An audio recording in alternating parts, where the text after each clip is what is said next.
Thank you very much. Monty, appreciate it.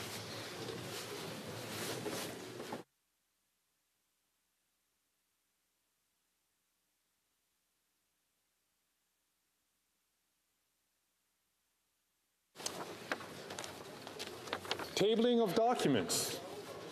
The Honourable Member, the Honourable Secretary Parlementaire du Leader du Gouvernement. Parliamentary Secretary to the Government House Leader. Mr. Speaker, given this is the first time I'm standing up, I did want to extend my personal congratulations to you for your election as Chair of the Speaker of the House of Commons.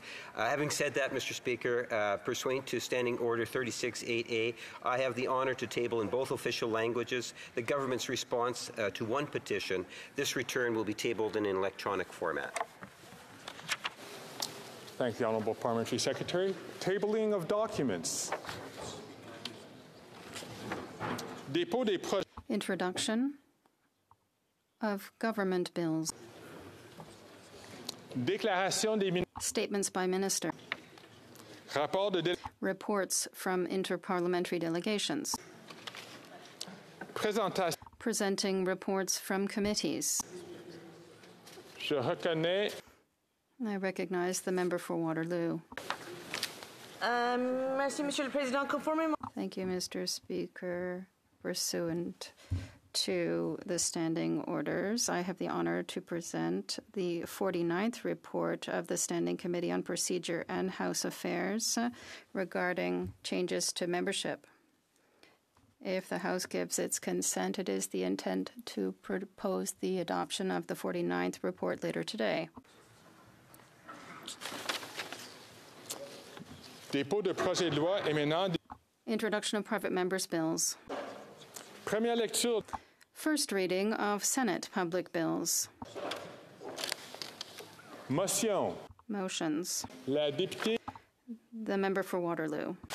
Thank you, Mr. Speaker. Mr. Speaker, if the House gives its consent, I move. Just before that, I just want to say congratulations to you and that chair. As it is Thanksgiving weekend, I would like to wish all members and their loved ones and constituents a happy Thanksgiving.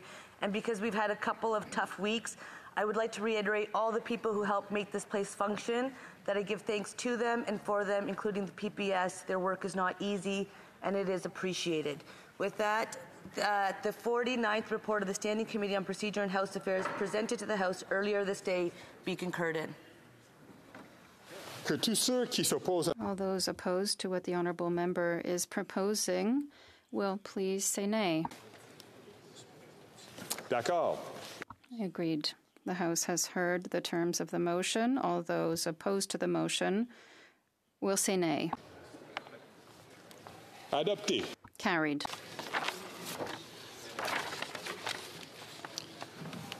Présentation de. Presenting petitions. L'honorable député. The honourable member for Calgary-Shefford. Monsieur le Président.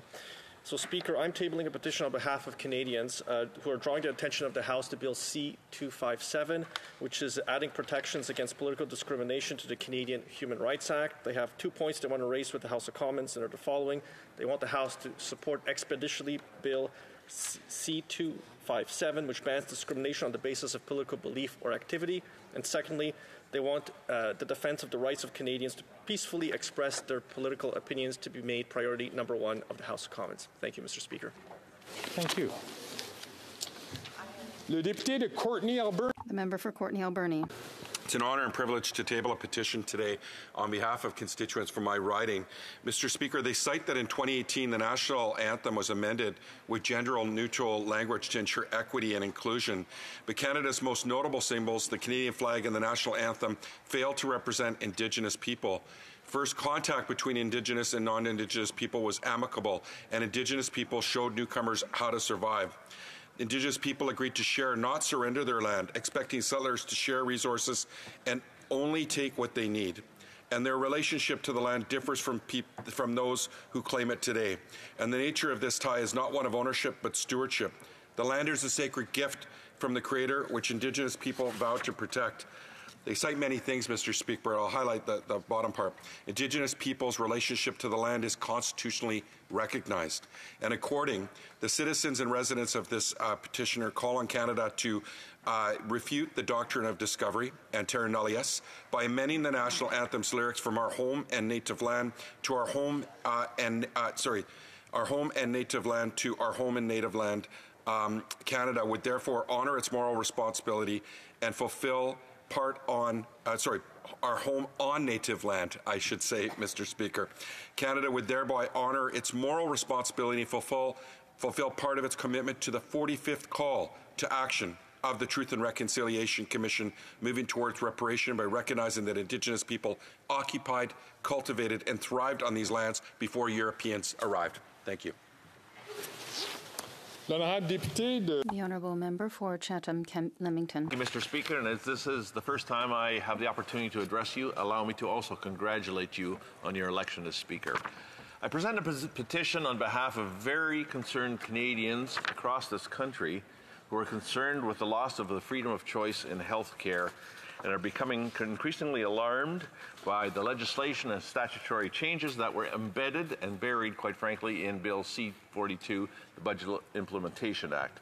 Canadians are competent and are able to make their own health decisions without state interference, and therefore they are petitioning and calling upon this Parliament to guarantee the right of every Canadian to health freedom by enacting the Charter of Health Freedom drafted for the Natural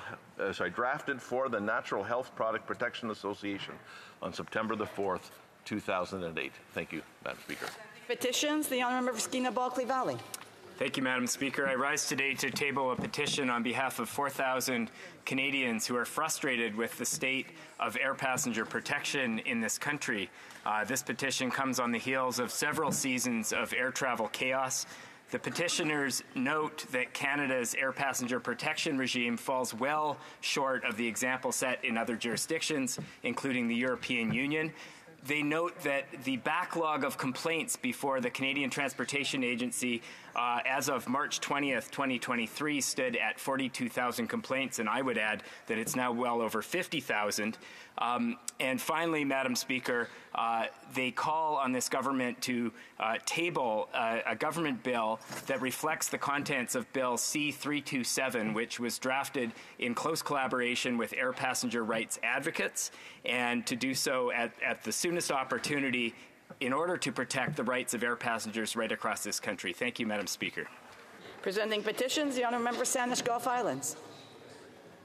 Thank you, Madam Speaker. It's an honor to rise this morning virtually with a petition on a new and quite astonishingly dreadful proposal for new commercial activities threatening marine ecosystems, but particularly the species, the general group of species known as octopus and squids, cephalopods.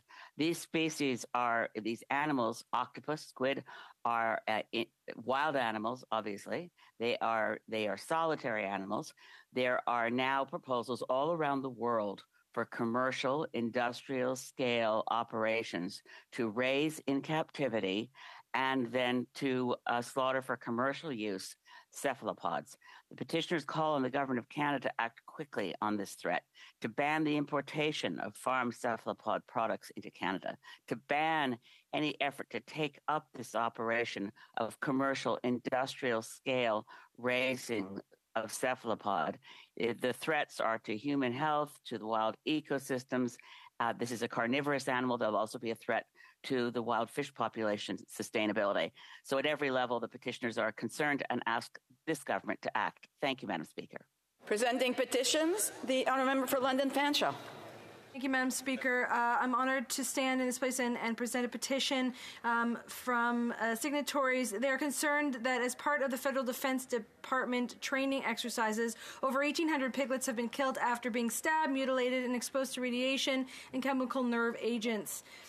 They also point out that 77% of NATO nations no longer use animals for military medical training. They've asked the Government of Canada and calling upon the Minister of National Defence to end the use of animals in military medical training. Thank you, Madam Speaker.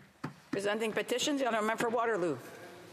Madam Speaker, the region of Waterloo consists of 5 federal ridings, and constituents from the region of Waterloo have come together in support of Prince Edward Island doing their negotiations with the Government of Canada to advance a basic income guarantee program that would last at least 5 years. They raised their concerns that within the province of Ontario we had a basic income pilot to see how we could lift communities and people up, but unfortunately the current Conservative provincial government choose to kibosh that and get rid of it right away. And as we approach Thanksgiving weekend, we know there's a lot of people who are hurting, and this type of program constituents feel might be an idea that could see more Canadians lifted up, especially during these challenging times. And I would hope Conservative members opposite would stop yelling at me, because we should be more concerned about the people who are hurting. Thank you, Madam Speaker. So I do want to remind members that whoever has the floor deserves the respect of this House. The other thing that I want to remind members is they need to make sure that the content that they are reading is what is actually in the petition. So I'm not sure if that was all in the petition about the Ontario government, but I just want to make sure that honourable members are providing the content of their petitions as is. The honourable member for Sherwood Park, Fort Saskatchewan. Thank you, Madam Speaker. I'm pleased to present a number of petitions to the House today. The first is in support of an excellent private member's bill, C-257. This bill seeks to protect Canadians from discrimination on the basis of political views or activity. It would add political belief and activity as prohibited grounds of discrimination within the Canadian Human Rights Act.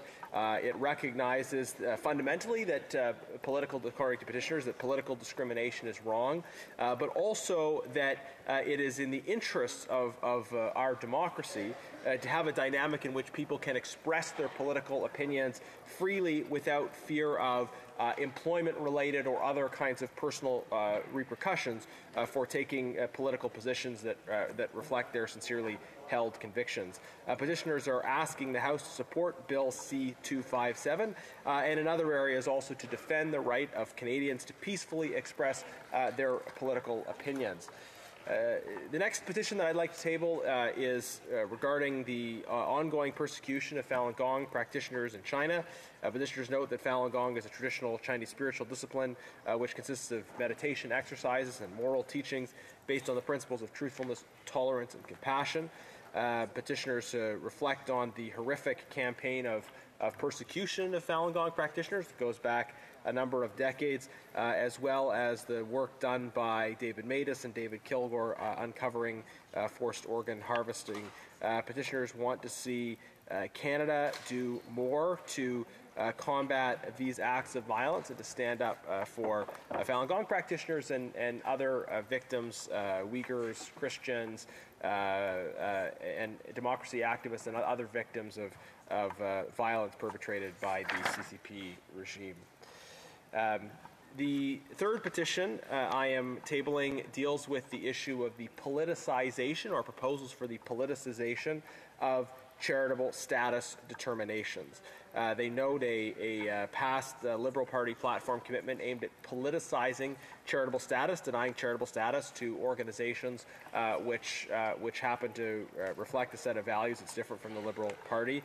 And petitioners note that this could jeopardize the charitable status and the ability to fundraise of organizations like hospitals, houses of worship, schools, homeless shelters, other charitable organizations that are simply trying to serve the communities in which they find themselves, but would not want to pass a liberal values test. And if the member is suggesting that... I'm going to stop the clock. I have a point of order. The Honourable Parliamentary Secretary of the Government House Leader. Yes, Madam Speaker, I know the member has a number of petitions. What I find is I'm listening to them. At times the member will make his petitions fairly political. It's supposed to be a relatively brief comment on the content of the petition, not necessarily a reading or a politicization of a petition. So again, I just want to remind members, I'm sorry I was having a side conversation here about another matter, and I wasn't I couldn't hear exactly what the honourable member was saying, but I do want to remind members that it is a summary of what is actually in the petition and not an MP's the MP's view or an elaboration of what may or may not be in the petition. Again, I'm not aware of what is actually in the petitions themselves, but I do want to remind all members to ensure that they summarize what is in the petition. The honourable member for Sherwood Park, Fort Saskatchewan. Thank you, Madam Speaker. I appreciate that the member for Winnipeg North is concerned about the politicization of the House of Commons. We certainly wouldn't want to see that happening. The petitioners say, and I quote, "This government has previously used a values test to discriminate against worthy applicants to the Canada Summer Jobs Program, denying funding to any organization which was not willing to check a box endorsing political positions of the governing party." Petitioners note, and I quote, "Charities and other non-profit organizations should not be discriminated against on the basis of their political views or religious values and should not be subject to a politicized values test, and all Canadians have a right under the Canadian Charter of Rights and Freedoms to freedom of expression without discrimination." And I'm happy to reflect those concerns of petitioners without in any way commenting on my personal views on the matter in order to satisfy the member for Winnipeg North. Petitioners call on all members to protect and preserve the application of charitable status on a politically and ideologically neutral basis without discrimination, and to affirm the right of all Canadians to freedom of expression. That is the view of some very wise petitioners, Madam Chair. And the fourth and final petition I will table for today is from petitioners who are deeply concerned about proposals to legalize the killing of children under the rubric of so-called medical assistance in dying. Petitioners find these proposals deeply disturbing, and they call on the government of Canada to block any attempt to allow the killing of children in Canada. Thank you, Madam Speaker. Presenting petitions, présentation de pétitions. Questions on the order paper. The Honourable Parliamentary Secretary, the Government House Leader. Yes, Madam Speaker, I would ask that all questions be allowed to stand at this time, please. Agreed? Agreed and so ordered. Orders of the day, ordre du jour. Ordre du jour, ordre amenant du gouvernement. Government orders, government bills, comments. At the second reading of Bill C-56, Affordable Housing and Groceries Act. I just, again, want to remind members not to have side conversations in the House. If they do wish to do so, they please take it out. Reprise de débat. Resuming debate, the Honourable Member for Abitibi-Temiskaming. Thank you, Madam Speaker. I rise today to discuss Bill C-56. It's a government bill that would amend the Excise Tax Act and the Competition Act.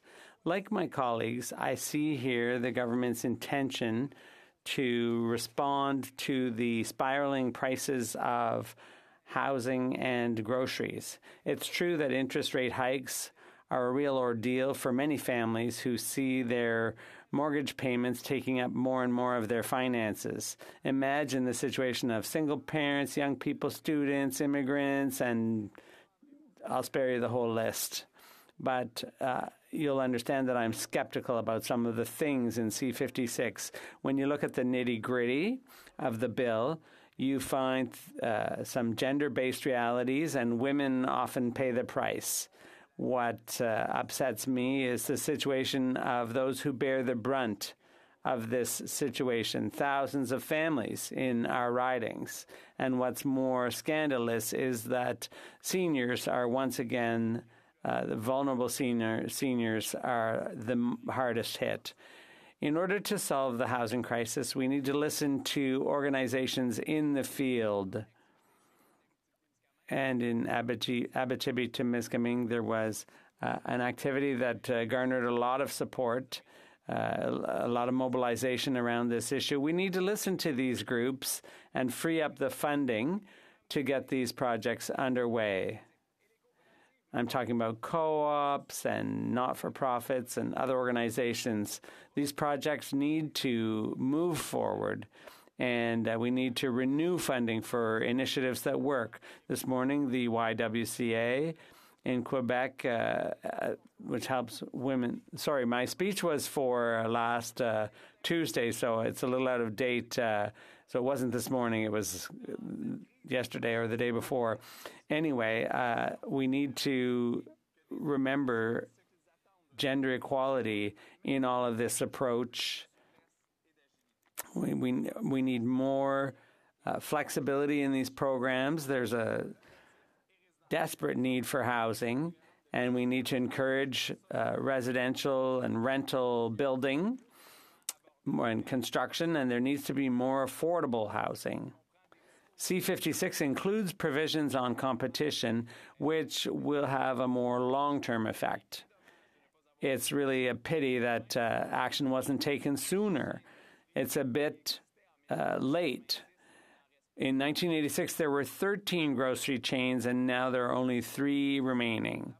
So let's look at 3 things in C56. First of all, it gives the competition commissioner a genuine power of investigation, and there will be things that the commissioner will be able to do that weren't possible before.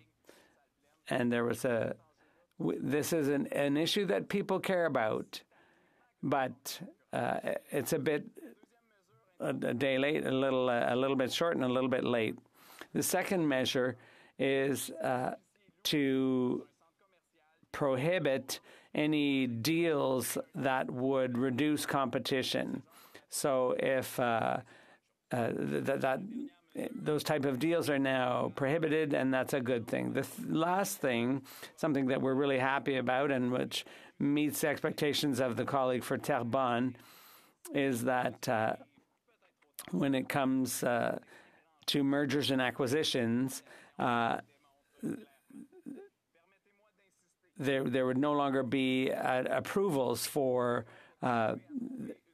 mergers and acquisitions that didn't improve efficiency. So this is a bit late, but it would have definitely helped in the grocery industry. So this bill should improve competition in the grocery industry, but attracting new competitors is the only way to avoid price fixing and to have affordable, stable prices for goods and services. You know, Madam Speaker, I've often talked about the facts in Abitibi-Témiscamingue because this government needs to get it through its head that they often take action too late. In my riding, in the area of groceries, I'd like to talk about the situation because in order to know where you're heading, you need to know where you're coming from. So in Rouyn-Noranda, there are the Montemuro stores, and they're a source of regional pride. They've been expanding ever since 1966 with the purchase of a wholesaler called ADL. At one point, ADL was buying up half of the local and regional production of produce, and they were supplying 25 independent stores in Northern Ontario and Abitibi-Témiscamingue. Their sales volume was $270 million annually, and their administrative center was based in, or their headquarters was in Rouyn-Noranda. In 2006, Sobeys entered the picture, and ADL reduced its activities and just became a trans-shipping center. Our local produce, our local agricultural products were seriously affected. Before Sobeys bought up ADL, our produce was distributed all over Rouyn-Noranda. But since 2013, they now have to travel further to get to our grocery store shelves. They go to Montreal before they come back. And unfortunately, for reasons of efficiencies, these acquisitions are a mere formality now. The government did not oppose these mergers and acquisitions. So today, Sobeys, Loblaws, Metro, Costco, and Walmart control 80% of the grocery market. And that's the situation I was referring to when I said that C56 was a start, but far too late when it comes to grocery stores. Some in Quebec have survived despite the situation. People in Amos are still lucky because they can still count on a local wholesaler, Ben Dehe, based in Amos.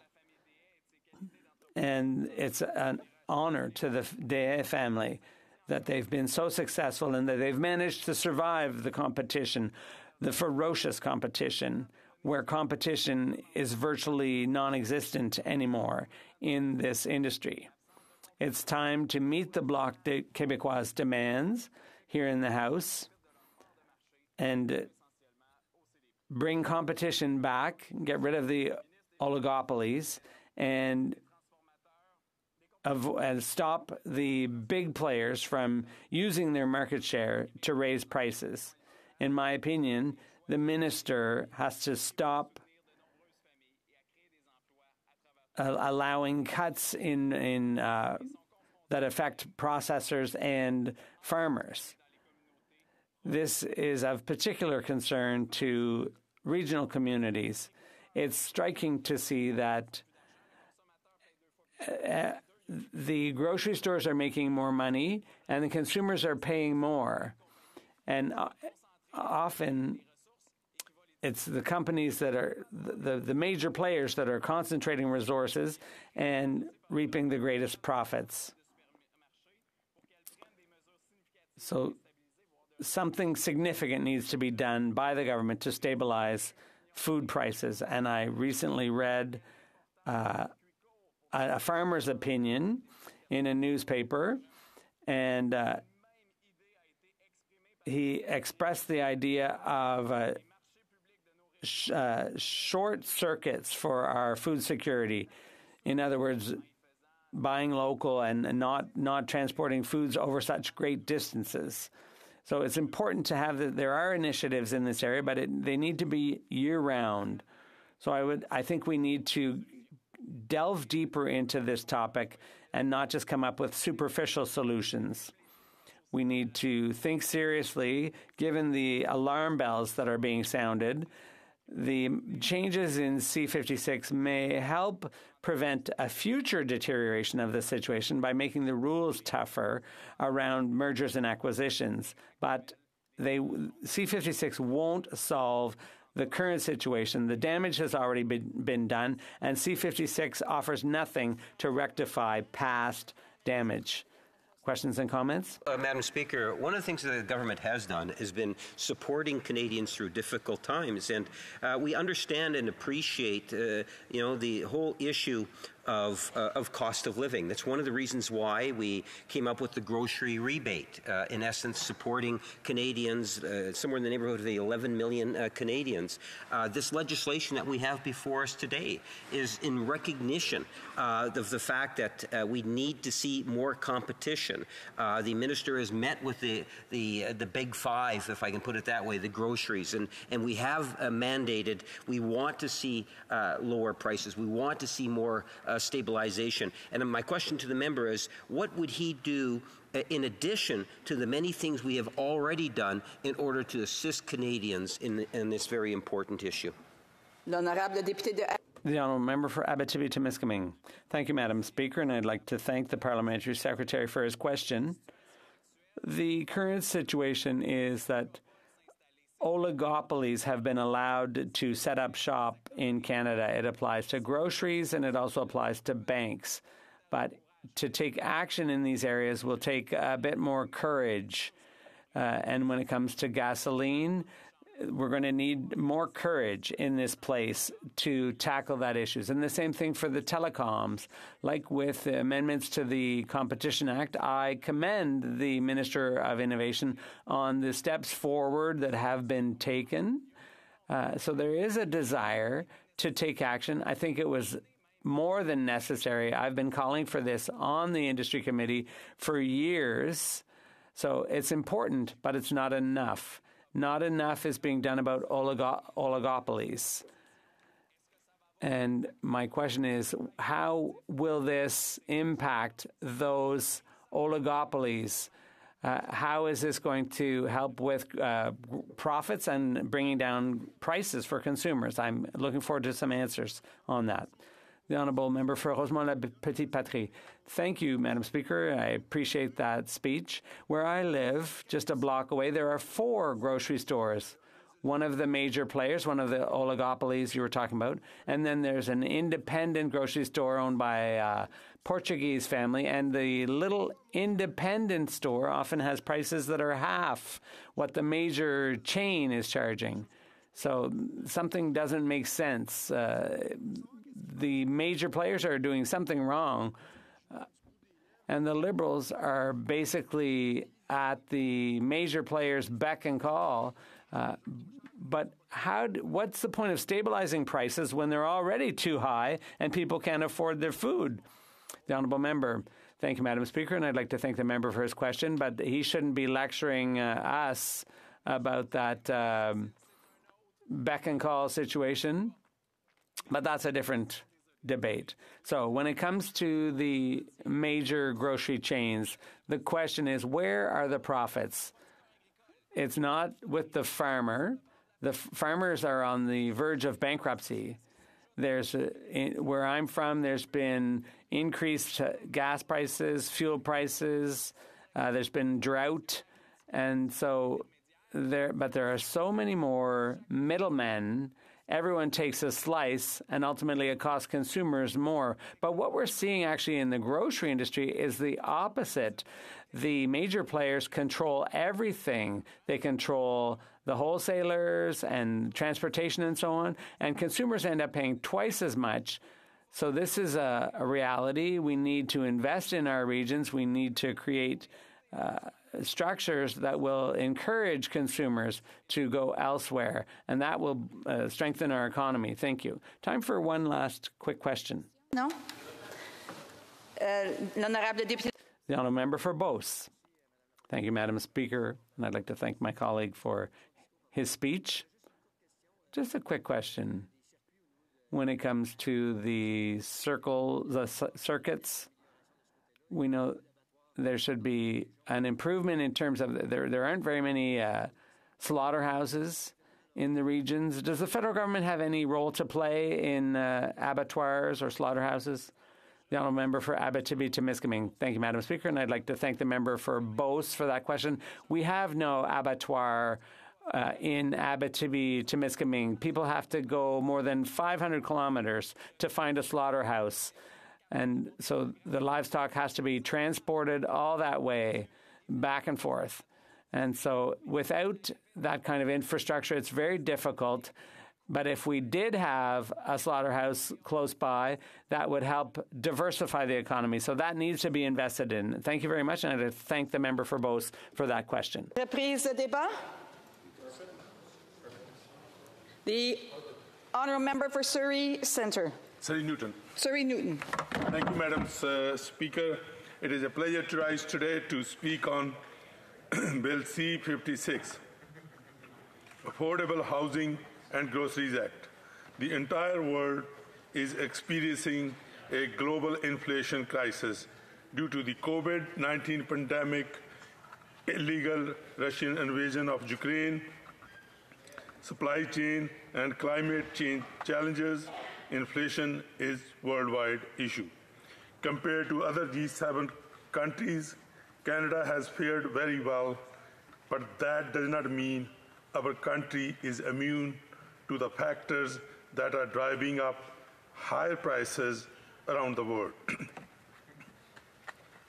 COVID-19 was an unforeseen global crisis. The world essentially ground to a halt. Canada has performed relatively well through the pandemic recovery thanks to the resiliency of the Canadian economy and in part to the programs our government introduced to support Canadians and business owners. However, just because Canada is doing better than many other G7 nations, that does not mean that Canadians are not experiencing difficulties.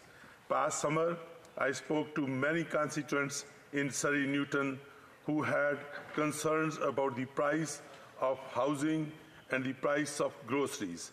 Therefore, I'm very pleased that Bill C-56 was the first piece of legislation our government introduced this fall session. Due to global inflation, our government understands that many Canadians are struggling to make ends meet. Although we have been introducing measures that have helped Canadians, in fact, we must continue to do more to provide targeted support. Bill C-56 addresses what we will do to help build more rental housing, as well as to try to curb the rise in prices that we are seeing in grocery stores throughout the country. Making housing more affordable is something that we must tackle, including where the federal government can influence the activities within the marketplace so that all Canadians have the opportunity of owning a home. Madam Speaker, Bill C-56 puts forward legislation to encourage the construction of much-needed purpose-built rental housing. We are proposing to eliminate the GST on the construction of new apartment buildings, student housing, and seniors' residences across Canada. Working on housing supply is an important part of what the federal government is doing to help Canadians. For a rental unit valued at $500,000, the GST rental rebate will deliver $25,000 in tax relief to developers and builders. This tool will help create the necessary conditions to build the types of housing that we need and the families want to live in. The legislation also removes a restriction on the existing GST rules to ensure that public service bodies such as universities, public colleges, hospitals, charities, and certain not-for-profit organizations could build or purchase purpose-built rental housing and be permitted to claim 100% of the enhanced GST rental rebate. We are also calling on provinces that currently apply PST or the provincial part of the HST to rental housing to join us by matching our rebate for our new rental housing. It is very encouraging to see that certain provinces will be participating in this program. Madam Speaker, we are also requesting that local governments put an end to exclusionary zoning and encouraging them to build apartments near public transit in order to have housing escalator fund applications approved.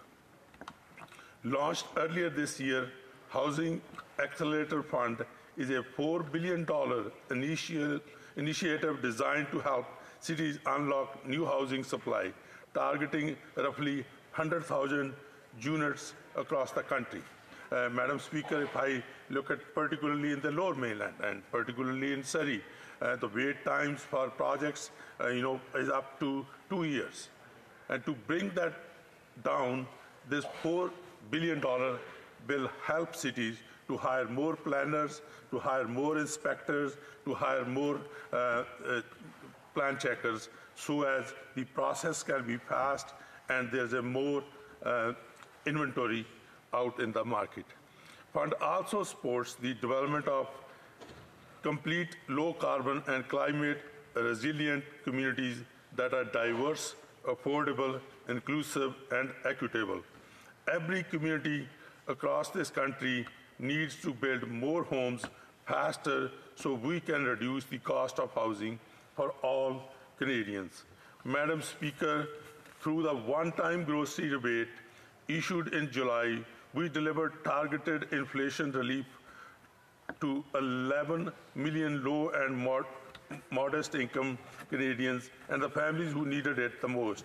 This support was welcomed by Canadians, but we know that more is needed to be done to address the rising costs of groceries. This is why we are taking immediate steps to enhance competition across the economy with a focus on grocery sector to help stabilize cost for Canadians. This Bill C-56, we are also helping Canadians by stabilizing the prices of groceries. We are introducing a set of legislative amendments to Competition Act which will ensure more effective and modern competition law to promote affordability for Canadians and help our economic growth.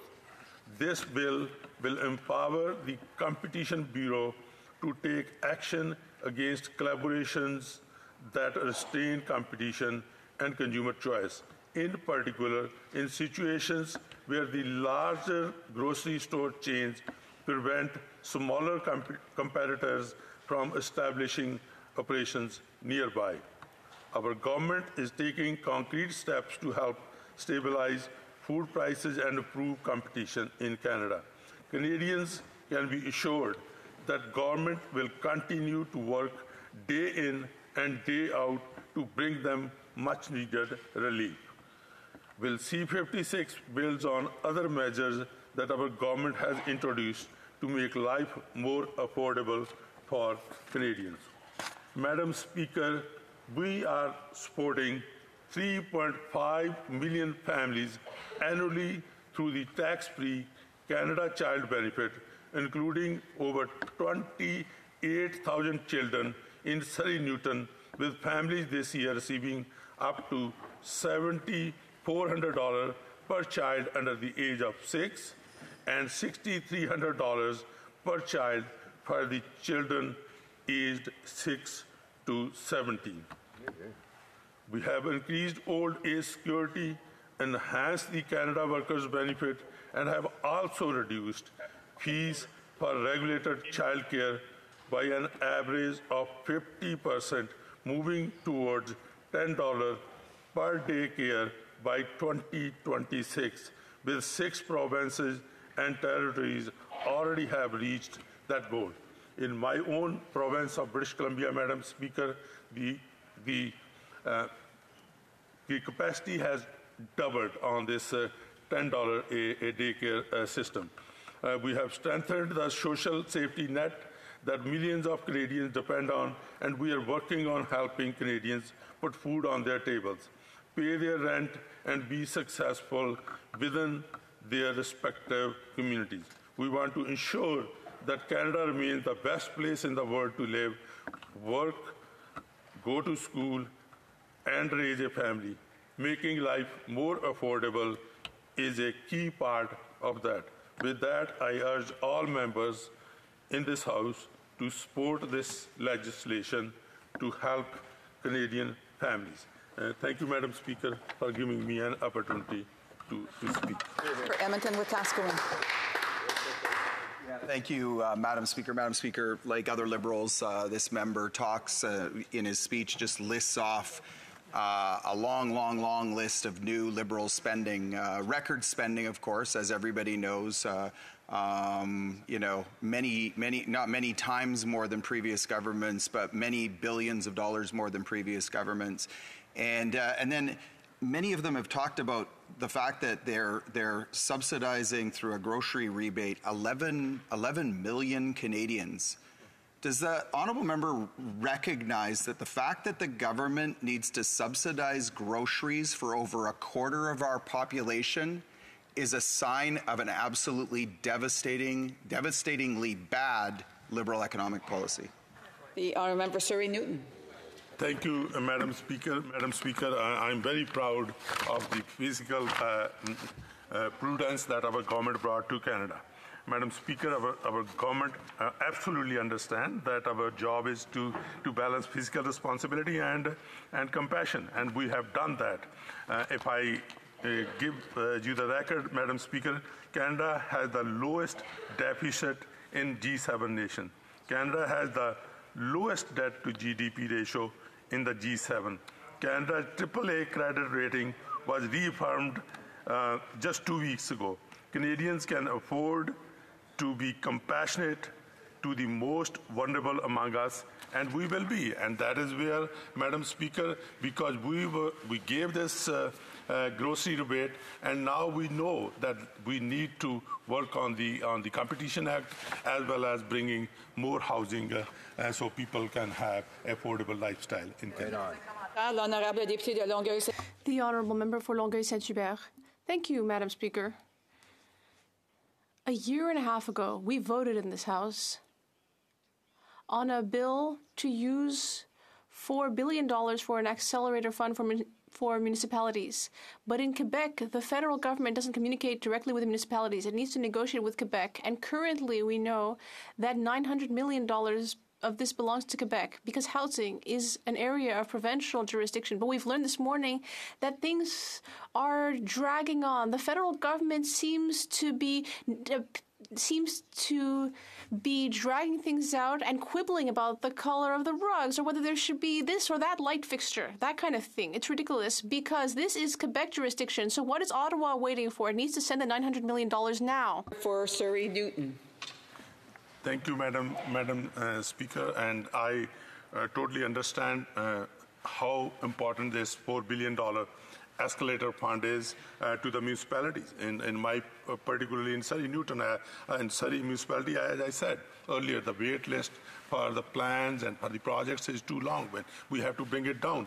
And to do those efforts with Quebec, and similarly, all those efforts are not only needed in Surrey, I would say it is needed across the country, including Quebec. And the housing minister recently met with Minister Jugnasso recently to pursue this work, the work that the honourable member is talking about, and we hope that in the coming months we will be able to work with the municipalities in Quebec and Canadian government working together hand in hand to help municipalities to have more housing supply for Quebecers. We have time for a brief question. The honourable member Esquimalt-Saint-Suk. Thank you very much, Madam Speaker. The honourable member's speech typifies what we're hearing from the Liberals. There's a recognition of the crisis of high food prices, but they talk about stabilizing them. That would be stabilizing at the highest level ever, with some of the highest margins ever. And they've called in the CEOs who were previously found guilty of price fixing with bread, and where studies have shown margins have gone up during the pandemic. So what is the member actually expecting to happen with these voluntary measures from the CEOs? To answer from the member for Surrey Newton. Thank you, Madam Speaker. Madam Speaker, we are also looking to give more powers, to the Competition Bureau to conduct marketing studies and compel information from companies so the decision can be made to bring the prices down. Here, here. Resuming debate, the honourable member for Oxford. Thank you. It is such an honor to rise for my first debate on such an important issue that not only my residents in Oxford are facing, but Canadians across this country. But before I begin and we dive deep into C-56, I'd like to take a few moments just to thank all those that made my journey to this chamber possible. First, my great campaign team, my hundreds of volunteers that came out. We had a strong riding association, family and friends, and many great caucus colleagues who showed up, helped to knock down doors. Excuse, j'ai un point d'ordre. L'honorable député de Abitibi-Témiscamingue. Les interprètes signalent qu'il y a du feedback. Je ne sais pas si ça vient d'une source électronique proche des micros, mais ça fait en sorte qu'il y a un bruit sourd qui se fait sur l'interprétation. Okay. Alors, I just want to remind members, merci l'honorable député. I just want to remind members to keep their phones away from the microphones, maybe not on their desk because it creates problems for the interpreters, or the earpieces. It creates problems for the interpreters, and so I would just ask members to please if the member, especially the member who's speaking, if he can make sure that his interpretation earpiece is off and that there's no phones there. Another point of order? Just given it's his maiden speech, would it be acceptable for him to restart his speech from the beginning, given the challenges that we had technically? I will do that, but I just want to remind members to make sure that that is done because they are prepared, and that includes having the phones and the earpieces away from the mics. That's for all members in the House. The honourable member for Oxford. Thank you, Madam Member. I rise today for my first debate on such an important issue, not only facing Oxford residents, but Canadians across our country. But before we dive into Bill C-56, I'd like to take a few minutes just to quickly recognize all those that made my journey to this chamber possible. First, my great campaign team, the hundreds of volunteers that showed up and knocked on our doors, our strong riding association, my family and friends, and great Conservative caucus colleagues who came out, knocked on doors, put up signs, and helped me take my seat in this chamber today. Mr. Speaker, I'm truly blessed to be representing a great riding, one of the best ridings, Oxford. We are a great community with so much potential. We're the best dairy farmers in Canada. We're the best agriculture sector in Canada. We have the 401 and the 403 intersecting in my riding, making it a great transportation logistical hub for Canada. We have the leaders in auto sector. We have two massive plants in my riding, Madam Speaker. We have Toyota in Woodstock and Cami in Ingersoll. We're leaders in hospitality, in the food industry. Many of you may have heard of Shaw's Ice Cream or Jakeman's Maple Syrup. Both are from Oxford. We are a great community with so much potential. Why? It's because of our people. We have hardworking, dedicated, committed folks that want to roll up their sleeves and get things done, Madam Speaker. Hear, hear. And that is the story of my family, Madam Speaker. You know, like many Canadians, I don't come from privilege. I'm a proud son of immigrants. My mom came to Canada from India from a dairy family. They were farmers back in India. Dad, working class. They came to Canada with $10 in their pocket and a dream for a better life, not just for themselves, but for the next generation. And they worked hard. I saw them growing up, and both worked in factories, 16-hour shifts. They picked up the odd shift wherever they could to make ends meet. On the weekends, growing up, we picked strawberries to put food on our table. And that is a story of hard-working Canadians as well, Madam Speaker. We all worked. Nothing was given to us. And we knew that if we worked hard, played by the rules, we could earn an honest living and get ahead in this country. And that is why it is an honor of a lifetime to be standing here in this chamber.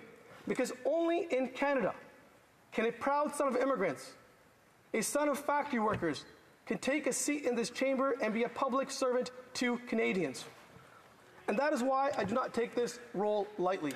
I will be one of the hardest working member of parliaments in this chamber. I will give it everything I have. I will serve with humility because I know that in public service, I am servant and the Canadians are my boss. I work for them. I will always stand up for what is right, not what is easy, and I will always be a strong voice to the voiceless. Madam Speaker, the stakes are high in our country. After 8 years of this Liberal NDP government, Canadians are struggling. That Canadian dream that my parents came to this country for is sadly starting to fade away. So let us address the issue at hand today.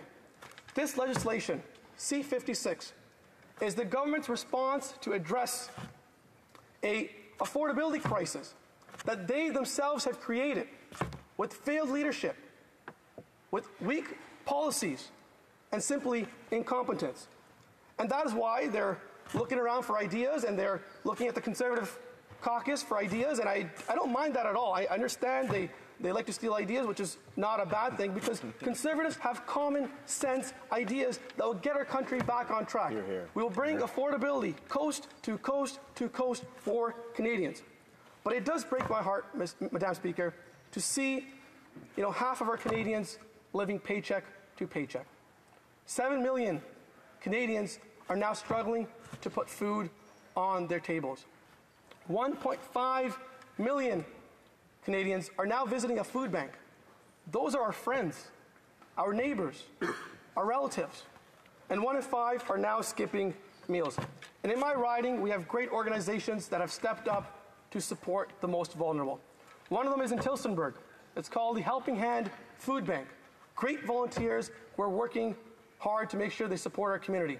I met with Diane and the team there, and they told me that food bank usage is up 60% just from last year. Another shining light in my riding, Madam Speaker, is Operation Sharing. They do great work with the homeless community. And when I spoke to Sean Shapton out there, he told me the exact same thing, that we are at a crisis point, never seen before. When I was knocking doors in Woodstock during my campaign, I remember knocking on a door, a single mom came out. We had a conversation, and she had tears coming down her eyes. She was concerned for her family. She was worried that she would not be able to feed her children and provide for the newborn son she just had. When I was in Tavistock, Madam Speaker, I met a senior who worked all his life, did everything right, saved money, but now on a fixed income is looking for a handout from his daughter. That is not the Canadian dream my parents came to, Madam Speaker. And what really bothers me is when I see our veterans who have served our country, our working class Canadians who are now struggling, being pushed to potentially ending their lives with the MAID program. That is not the Canadian dream, Madam Speaker. And when this government, now finally wakes up to talk about affordability, what is the first thing they do? They get the cameras out, they stage a photo op, they call the grocery CEOs. Canadians do not need more photo ops. They need more food on their tables, Madam Speaker. Liberal NDP policies, like their carbon tax, do nothing for the environment, but they punish Canadians. They make everything more expensive, heating their homes, putting food on their tables, gas in their cars. It punishes our farmers in Oxford, who have seen a skyrocketing in their input costs. When they're heating their barn, drying their grain, running their operations, they're paying tens of thousands of dollars for that. But don't take my word for it, Madam Speaker. This government's own parliamentary budget officer came out and said it's going to cost farmers $1 billion in the next few years because of this carbon tax. It punishes our truckers who are shipping our food, and it ultimately punishes Canadians who buy the food. And our common sense Conservative team, led by our great leader, will axe this failed tax and put more money back into hard-working Canadians. Madam Speaker, it just doesn't end there. They've created a mess with our housing as well. Back then, you could go to work, earn an honest living, you could buy your dream home. But now that dream of home ownership is starting to fade away. We're seeing housing costs have doubled. Rent has doubled. Mortgage payments have doubled. We have 9 in 10 Canadians, young Canadians, who feel that they'll never be able to buy a home. I met with a young couple actually, in Norwich last week. We had coffee, we were talking about their future, and they said to me that they did everything right. They went to school, they got decent jobs, they saved their money, but it's still not enough for a down payment. And now they're still living with their parents, and it's putting a barrier for them to start their own family. And after years of this Prime Minister and this government telling Canadians that they have an affordable housing plan, when I watched the minister stand up and say, we have a plan, and now all of a sudden he switched the two and saying housing is not a federal responsibility. Real leaders do not hide and make excuses. They find ways to get things done.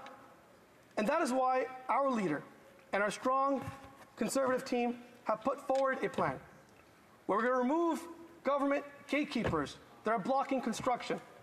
We're going to incentivize our local townships and municipalities to build more homes. We're going to make sure we have affordable homes for our Canadians. But despite all the challenges, Madam Speaker, I understand they gave us a long list of challenges after they broke Canada. I believe deep in my heart that with the right leadership, we will get our country back on track. With our leader as Prime Minister, we can restore that Canadian promise that they have broken.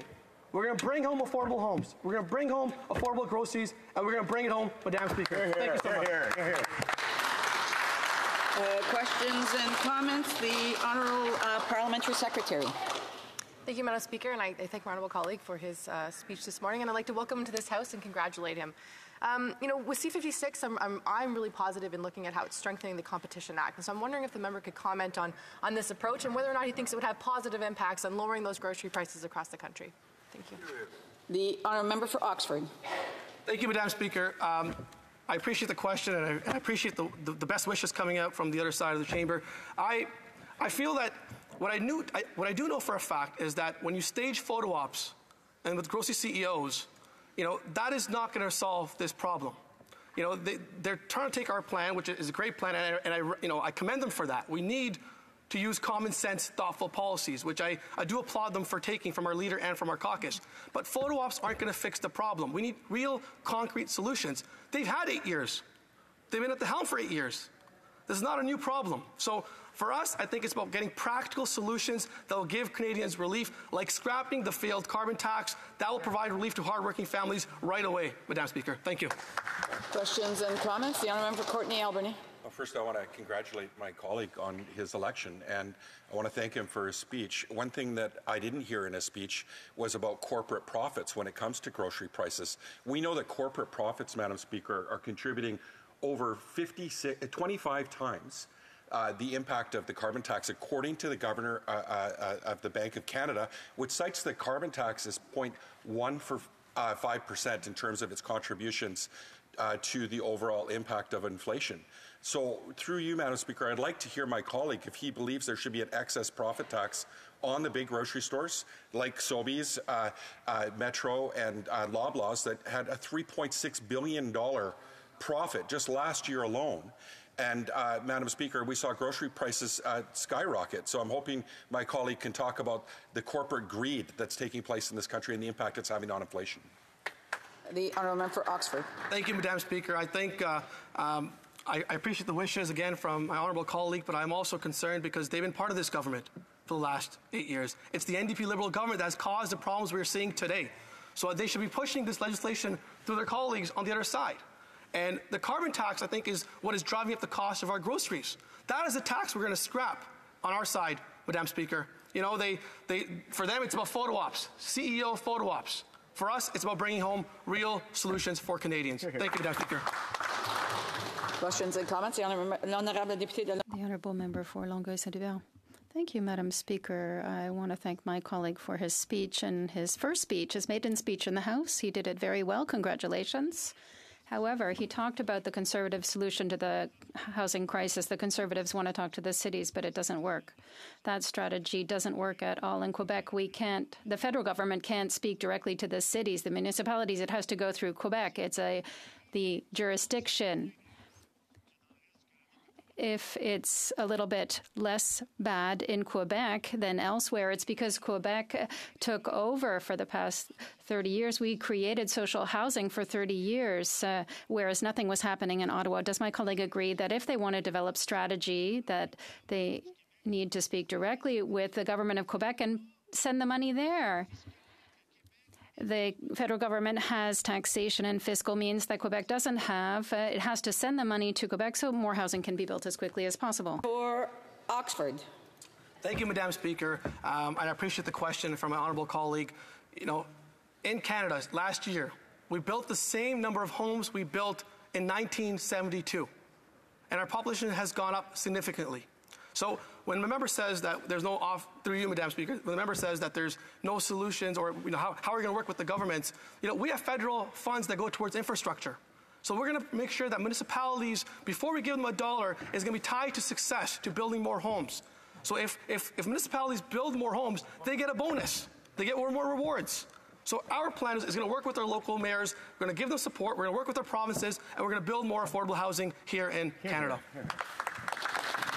Resuming debate, the honourable member Courtenay Albany. Well, thank you, Madam Speaker. It's a an honor and privilege to rise today to speak to Bill C-56, an act to amend the Excise Tax Act and the Competition Act.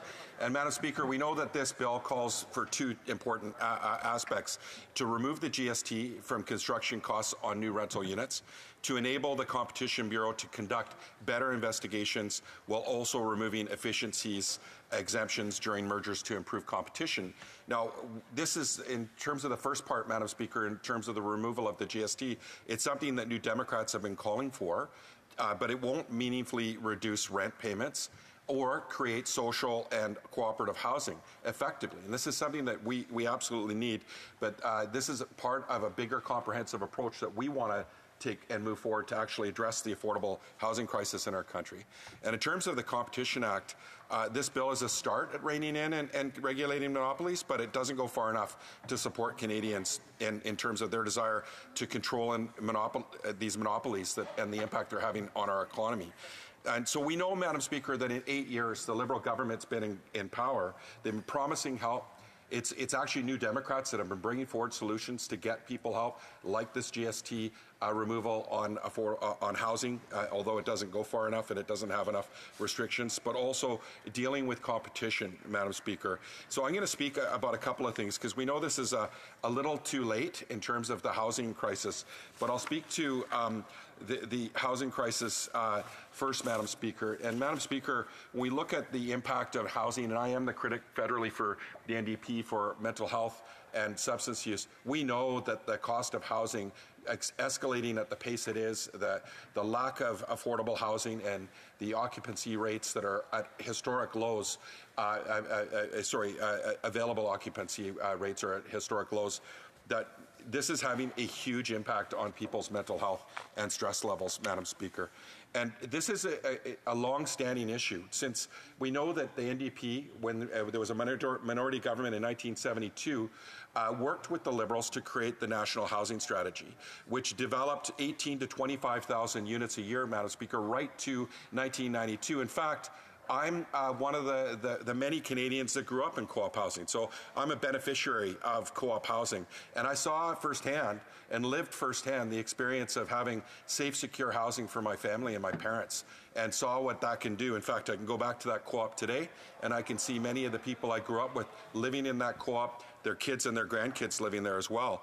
But when they pulled out of that National Housing Strategy in the early 90s, the Liberals, both Conservatives and Liberal governments consecutively failed to dive back in. So as a result, Madam Speaker, we've lost between 18 and 25,000 units a year for over 30 years. And now our non-market housing availability in this country is at 3.5%. And you don't have to look far to see what 3.5% looks like, Madam Speaker. You can go outside the doors of the House of Commons, you'll see homeless people. You can go to Port Alberni, in a medium-sized city, like in my riding, or a small city in my riding, you'll see homelessness. You can go to any big city and you'll see homeless people everywhere. Whereas, Madam Speaker, you can go to Europe and you can go to places like the Netherlands, where they're at 35% non-market housing. Vienna, 60%. And you will not see the scale of homelessness that we're seeing in our country. And we know it's so much more expensive to not provide people housing. The cost to hospitals, the cost to all of our systems eventually could impact our prison system. As we know, we just had Ben Perrin, the former public safety advisor for the Stephen Harper Conservatives. Just the other night, I hosted an event where he put out a new book called Indictment and a reform of Canada's justice system, Madam Speaker.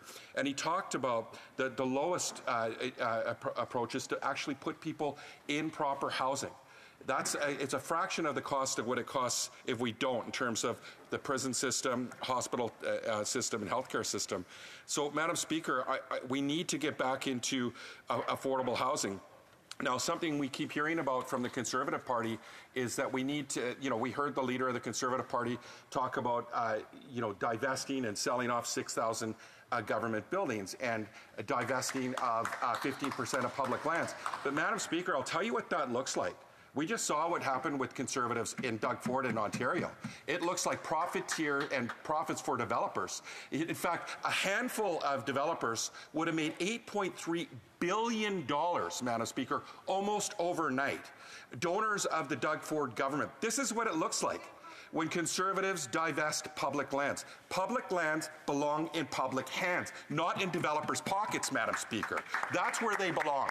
And Madam Speaker, we saw in BC, the BC Liberals, who've now rebranded themselves as BC United, they did the same thing, Madam Speaker. They sold off $493 million of public lands to the private sector, to donors of their party, and that attributed to worth $860 million just a couple of years later, Madam Speaker.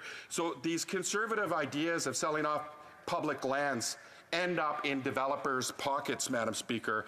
We need to fix it. We need to actually fix this, and I'm bringing forward a plan to do that, Madam Speaker. We know we need 3.5 million homes just to meet the demand by 2030. This is going to take a wartime-like effort to do that. We actually have to work together in this House if we're going to achieve it. We've got to remove barriers, and we need to provide guidelines and regulations so we don't have another green belt, so we don't have another scam like we saw in British Columbia when the Conservatives and the right wing get into government. We need to make sure that there's a regime put in place. I put forward a motion, a Government and Operations Committee, to do just that, Madam Speaker, to look at selling or leasing, and we should not ever sell public lands, Madam Speaker. That should never, ever happen. We should only lease public lands. Public lands belong in public hands, and I can't say that enough. And if we do lease or use government buildings, it should be done with free, prior, and informed consent of Indigenous peoples whose lands we live and work and reside on. Has to be done, Madam Speaker. And also, they're the most impacted when it comes to homelessness, when it comes to overcrowded of housing and housing needs in our country. So they have to be part of the conversation. They cannot be left out. But I urge all of us to work together to provide regulations so we never see a Greenbelt style divestation of housing in this country and government lands, because that's not going to create affordable housing. That's not going to solve the housing crisis in this country, Madam Speaker. We heard from Leilani Farha, the UN Special Rapporteur on the Right to Housing, and this is regarding this bill, which lacks a lot. She cites that, I thought we were worried about affordability for tenants, not developers. Average rents in Canada are now more than $2,000 a month. If the GST is going to make a difference, it must be conditional on building affordable units, public value for public dollars. I want to thank her for that comment, Madam Speaker. And Madam Speaker, when I talk about 3.5% of our housing is in non-market housing right now, over 30% this year now is in corporate interest in the REITs, Madam Speaker, where we're seeing corporatization buy up a large amount of our residential housing stock. That needs to stop. We need to get to the opposite. It should be 30% non-market housing and 3.5% corporate housing. That's the problem. It's got to get flipped on its head. Madam Speaker, I'll speak quickly because I see I've only got a couple minutes left around the Competition Act. Loblaws, Sobeys, and Metro had $3.6 billion in profits, and that went in the pockets of the owners. Madam Speaker, my co-op in my town, Tofino, they had $12 million in sales in grocery, $16 million at the gas bar, $28 million in overall sales. They gave back 5.5% dividend to their members, actually 5%, because they kept 0.5% for capital costs, Madam Speaker, even improve services. What we need to do is make sure we have an excess profit tax on these excess profits for grocery store owners and use some of that profit to support models like the co-op model. Because we know that 5.5% went back into the hands of the people in my community, but the private sector, that money went in the pocket of people like Galen Weston. And that needs to be discouraged, and we need to find a better way forward. Now, we hear the Conservatives talk about the impact of the carbon tax. Madam Speaker, it's 0.15% of inflation, according to the Government of Canada. 8 in 10 families get it back. What they don't want to talk about is they're actually fighting for the 2 in 10. It's a diversion tactic, Madam Speaker. They don't want to talk about who they're really fighting for. And the other thing, Madam Speaker, is if we don't do anything and put a price on carbon, then it's shouldered by the 8 in 10 and all Canadians. And if we do nothing, there'll be a carbon adjustment at the border, and they don't want to talk about that. That would cripple industry in our country. But the truth is, Madam Speaker, grocery store prices have had a 56 times increase than the carbon tax impact on food and services, and 26 times in terms of the corporate greed and the profit that happens in our country when it comes to grocery stores. So I want to put things in perspective, and I want to thank you, Madam Speaker, for the chance to speak on this bill. And comments, the honourable member for Hamilton East Stony Creek. Thanks, Madam Speaker, and I really appreciate the speech that my friend and colleague has provided here this morning. I don't agree with his comments in terms of demonizing the private sector, because I think the private sector is going to be an important partner with us to get us out of this housing crisis. But I also don't agree with the Leader of the Opposition when it comes to demonizing municipalities. And I think my friend and colleague talked about working with municipalities to build the non-market housing supply. And unlike the Leader of the Opposition, who's demonized small-town mayors and municipal councils, we've worked with municipalities. Our Housing Accelerator Fund is one example of that. So my question through you to my friend and colleague would be, why is it important to work with municipalities rather than making them out to be the demons as part of our housing crisis that we have today? Member for Courtney Albany. Well, let's face it, Madam Speaker, Liberals and Conservatives' free market developer-style model hasn't worked. I sat in local government. And if they actually put money on the table for non-market housing, that would get gobbled up in a heartbeat. They want to be partners, Madam Speaker, but they don't have the resources. They've been downloaded on and downloaded on since 1992 by Conservatives and Liberals consecutively. They need resources, Madam Speaker, for non-market housing. They will deliver. They will work with the private sector. There is an opportunity to work together. But it doesn't mean giving up public lands. It means that we can work together and leasing out projects, working with the development community in that way. But the current method of Liberal and Conservative policy, when it comes to the developer-driven model, isn't going to work. It's never worked anywhere around the world that an affordable housing crisis has been solved by the private sector and a free market approach. And comments, the honourable member for Chatham-Kent-Leamington. Sorry. Thank you, Madam Speaker. I appreciate my honourable colleagues' raising of grocery costs. Let's put some things on the record here. The day after the photo op with the 5 retailers, the retailers decreed to their suppliers, starting with the largest one and the second one's followed suit, that they'll accept no price increases from their suppliers for the next 12 months. The PBO's analysis of the carbon tax is not specific around food inflation. It's a general analysis. Food production is energy intensive. So, and if this honourable colleague were to convince his government partners to put a profits tax that would take the entire retail profit into the form of a tax into government coffers, that would lower the cost of groceries from a $25 SAT to $24, 4%.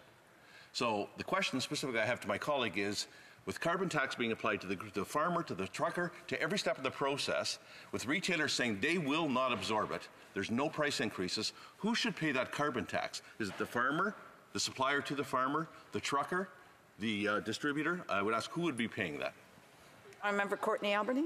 Madam Speaker, the Governor of the Bank of Canada said the impact on the carbon tax is 0.15% of inflation. But when we look at oil and gas, who are having record profits, these big grocery stores, record profits, big banks, record profits. We can look at other countries like Britain, where the Conservatives are in government, by the way, and they have an excess profit tax on oil and gas. We can't even get Liberals in Canada to do that, Madam Speaker, never mind Conservatives, who we don't need lobbyists for oil and gas, Madam Speaker, here on the Hill, because they are the lobbyists for oil and gas. And that's the truth, Madam Speaker. It's a diversion. The reality is, Madam Speaker, we need excess profits on these industries that are runaway, causing inflation and really harming Canadians every day with the costs that are being downloaded on top of them. And we really need to have an honest conversation, not this diversion method of deterrence. Yeah. A brief question. The honourable member for Longueuil-Saint-Hubert. Thank you, Madam Speaker. I appreciated my colleague's speech and his plea in favor of off-market housing. But we have a structural problem. In Quebec alone, we need 1.1 million housing units by 2030. And that's maximum capacity of, if all resources were mobilized, they could only build 80,000 new units, but we need 1.1 million. That's not the stats for all of Canada, but the scale, it's roughly the same proportionately. So in Quebec, we have an acquisition fund We're going to have to find other solutions. Does my colleague have any other solutions to propose? Again, I really appreciate the comment, and I think we're both on the same page that we need a wartime-like effort. We need to use every tool in the toolbox, Madam Speaker, to deal with this. Right now, the government doesn't have a plan. They have no plan on how they're going to build 3.5 million homes. And this is what we need to do in this chamber, is have that conversation, bring forward ideas. Like I said, let's use some public land, but let's keep it in public hands. Leasing, working with the private sector to ensure that we can build affordable non-market housing. But this free market approach will not work, Madam Speaker. It hasn't worked anywhere in the world to solve an affordable housing crisis. It's not going to start working now.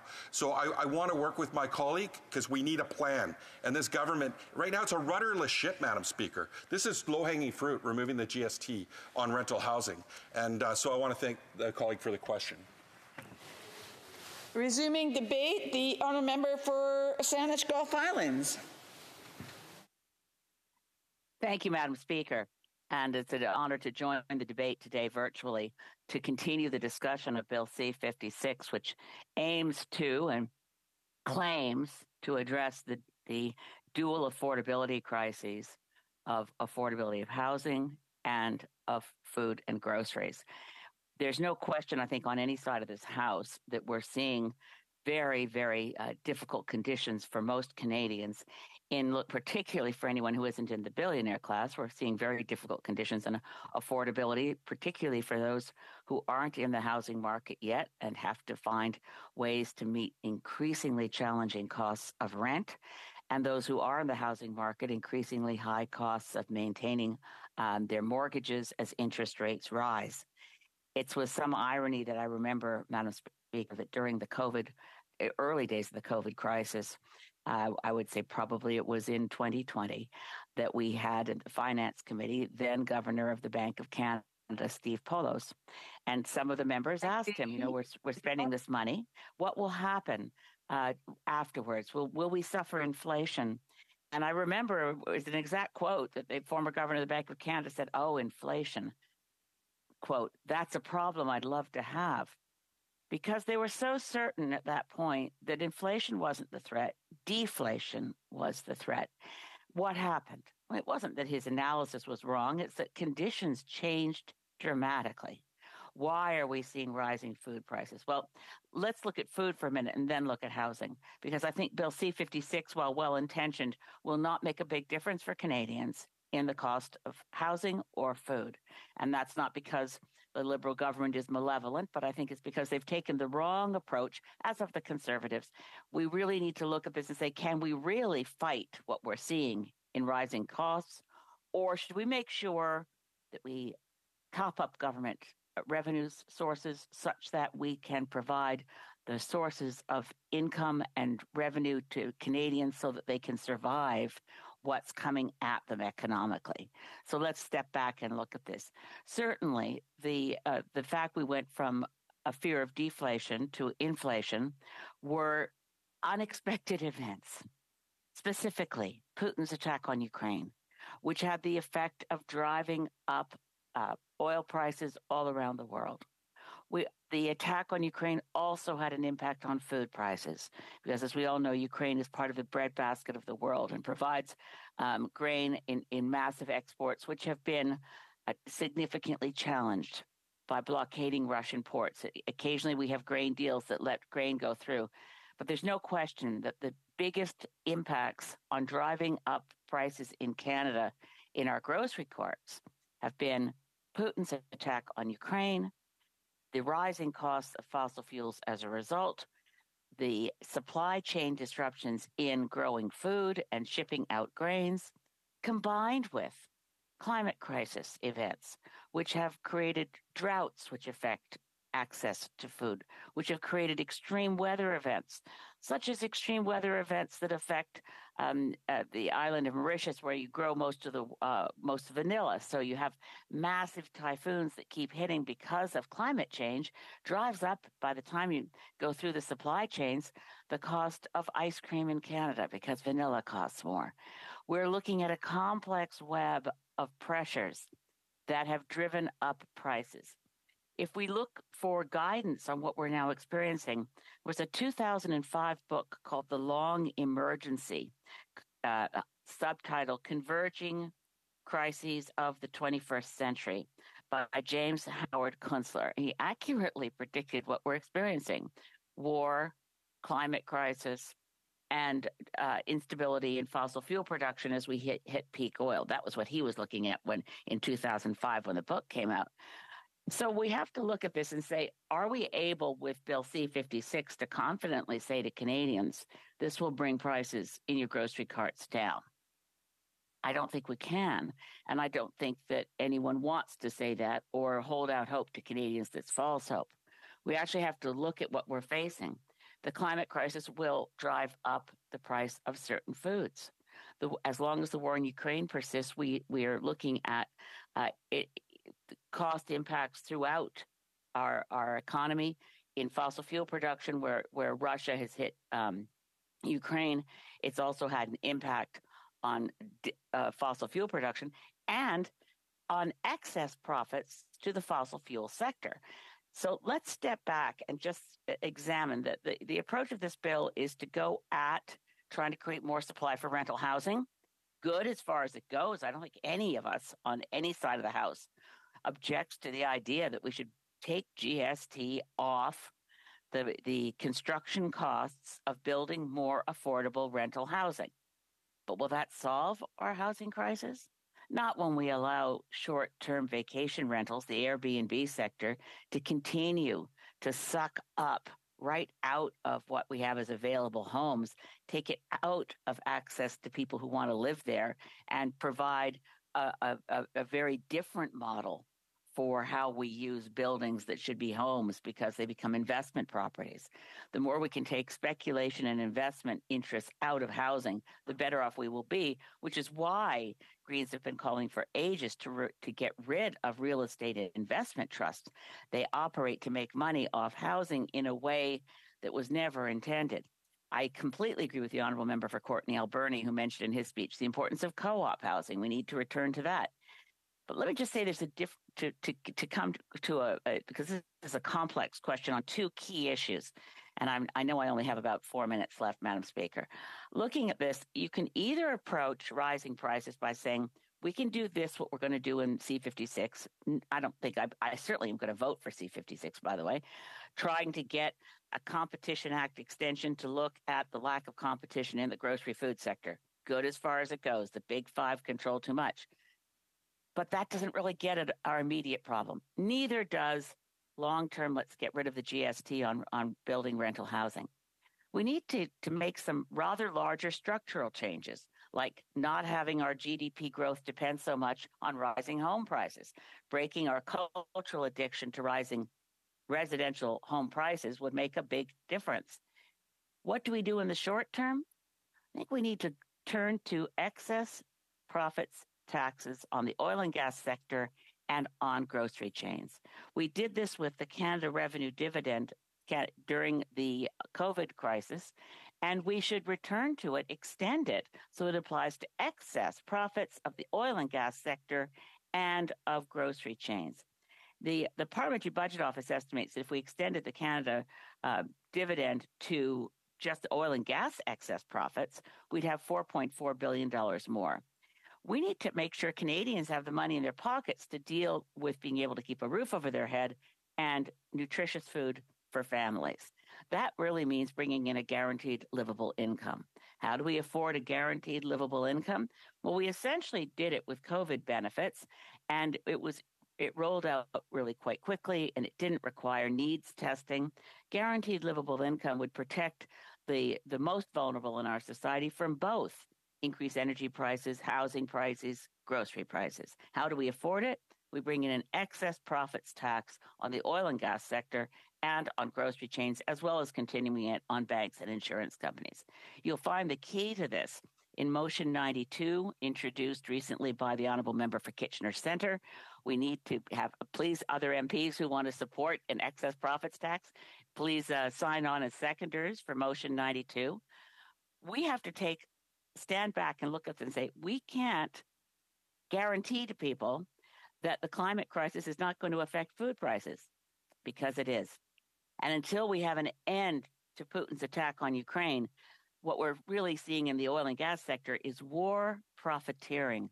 And we must not allow these multi-billion-dollar, multinational corporations to rake in the billions and billions of profits with real impacts on people who can barely afford to make it to the end of the month. With my remaining 40 seconds, Madam Speaker, let's step back and take a different lens. Let's tax where we need to tax excess profits and get that money to the hands of Canadians who need it. Thank you, Madam Speaker. Comments, the Honourable Parliamentary Secretary, the Government House Leader. Yes, Madam Speaker, I wanted to make reference to the member's statement in regards to Airbnb, and I think it amplifies the need for the government to recognize the roles that we all play, and the fact that one of the ways in which we're going to be able to achieve meeting the needs of Canadians and housing going forward is that we need to have all levels of government work together, whether it's the federal, provincial, or indeed our municipalities. Because the Airbnb, from what I understand, is more of a local municipal issue, and they're best to be able to deal with that. Whereas from a national perspective, I think it's important that we demonstrate leadership on a number of different fronts. In most part, I believe we have demonstrated that. But if I can get her thoughts in regards to how important it is in order to meet this situation that all different levels of government work together. Honourable for Saanich Gulf Islands. I couldn't agree more with my honourable friend, the Parliamentary Secretary. If we could get Canada to work together, think like a country, say get all of our different orders of government to work together as well as the European Union does, with 27 separate sovereign nation states and 30 official languages. Canada operates like a group of separate fiefdoms, each going in their own direction, not wanting to cooperate with each other. And I don't understand why, but that's the nub of many issues, from the climate crisis to the affordability crisis. But just quick point on Airbnbs, yes, it's municipal. The city of New York has just been brave and put in a rule that short-term vacation rentals cannot be for less than 30 days because they were seeing too much of available housing being sucked up into the market for Airbnbs. We do need to act. Municipalities need to act, but they're going to need supports provincially and federally to take on what is essentially a multinational giant. Thank you, Madam Speaker. Questions and comments? The Honourable Member for Edmonton Manning. Thank you, Madam Speaker. A recent study by C.D. Howe Institute determined that in Vancouver, the gap between construction costs and market price of a new home is almost $1.3 million. The honourable member is from the province and from Vancouver area. Can she tell us why this is happening and what is the solution to such thing? For Saanich Gulf Islands. Thank you, my honourable colleague. And yes, I can say, well, as a resident of Vancouver Island who can't afford a home here, we rent, and our rent has gone up. I'm not going to say for 1 minute that I'm one of the Canadians who's having a hard time of it. We all know what we make as MPs. But what happened to the Vancouver housing market started with converting homes into investment properties.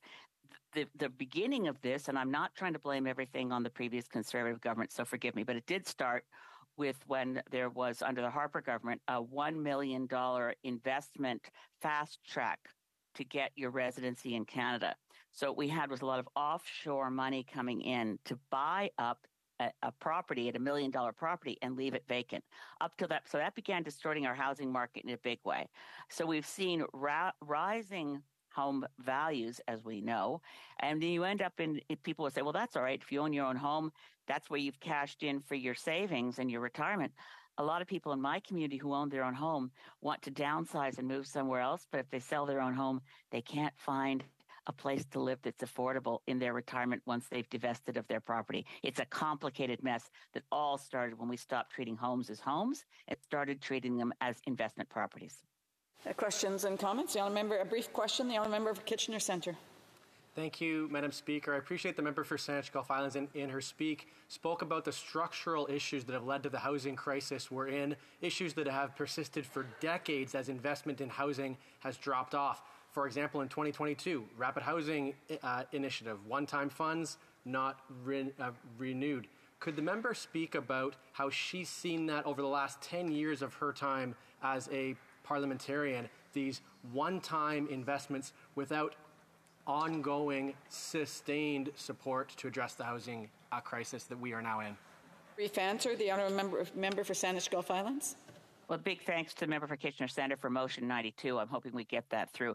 But look, the housing crisis is also exacerbated, no question, by an increase in the number of Canadians here. I favor more immigration, absolutely, but we needed to be planning for that and knowing we had homes for the people who are moving here. We absolutely have to act on real estate investment trusts. We have to break the cycle of expecting rising housing prices to drive our economy and recognize that we need to invest in building sustainable housing with sustainable funding, not flash in the pan, one time only, as my honourable colleague has referenced. Reprise débat, l'honorable député de Thérèse, l'honorable The honourable member for Mission-Mascouche Fraser Canyon. Madam Speaker, today I'll be speaking on an act to amend the Excise Tax Act and the Competition Act. This is an act divided into two parts to amend the Excise Tax Act and the Competition Act, and I'll just be sharing a few other points in respect to why this bill is being tabled at this certain moment and how it relates to small businesses as well. Just one point before I begin. On a per-person basis, real GDP growth has declined for 4 consecutive quarters. Controlling for population growth, per capita GDP declined by 3.5% at an annualized rate according to RBC. In many respects, I would sum this bill up as too little, too late. After 8 years of this NDP Liberal government taxing, spending, and putting up red tape, the bill before us is just not enough. Inflation, rising interest rates, unaffordable housing, and a sense that everything just feels broken have left Canadians wondering if their government truly has their best interests at heart.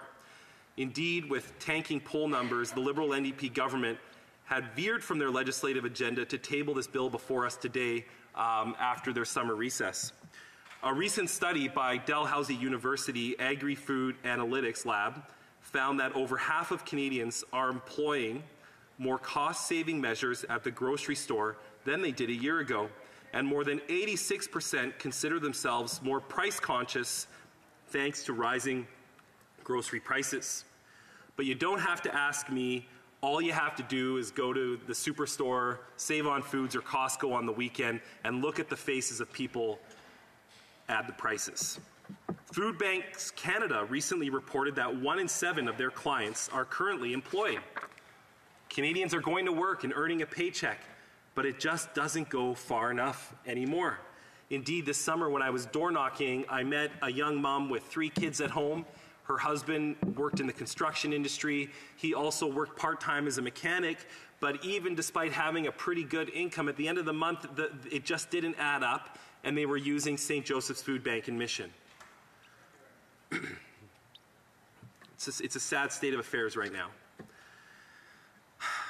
I would be remiss if I also didn't mention that it is Small Business Month.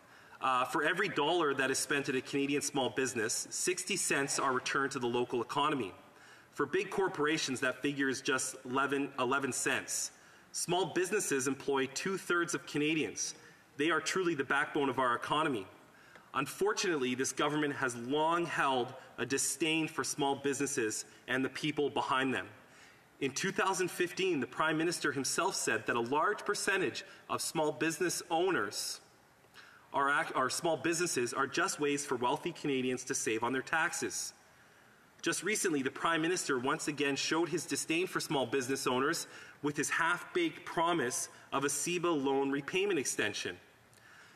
The CBC proudly touted that businesses would have an additional year to pay off their outstanding CEBA loans and still receive partial forgiveness. Small businesses were thrilled to hear that they would be given more time to weather the economic storm and repay their loans. Unfortunately, that's just not the case. The fact is, Madam Speaker, that businesses will only have an additional 18 days to repay their loans or miss out on the forgivable portion. That's shameful. I wonder if the Minister of Small Business will stand in this House, correct the record, and clearly state the actual extension date for small businesses to receive the forgivable portion of their loan is only 18 days and not a year as they communicated.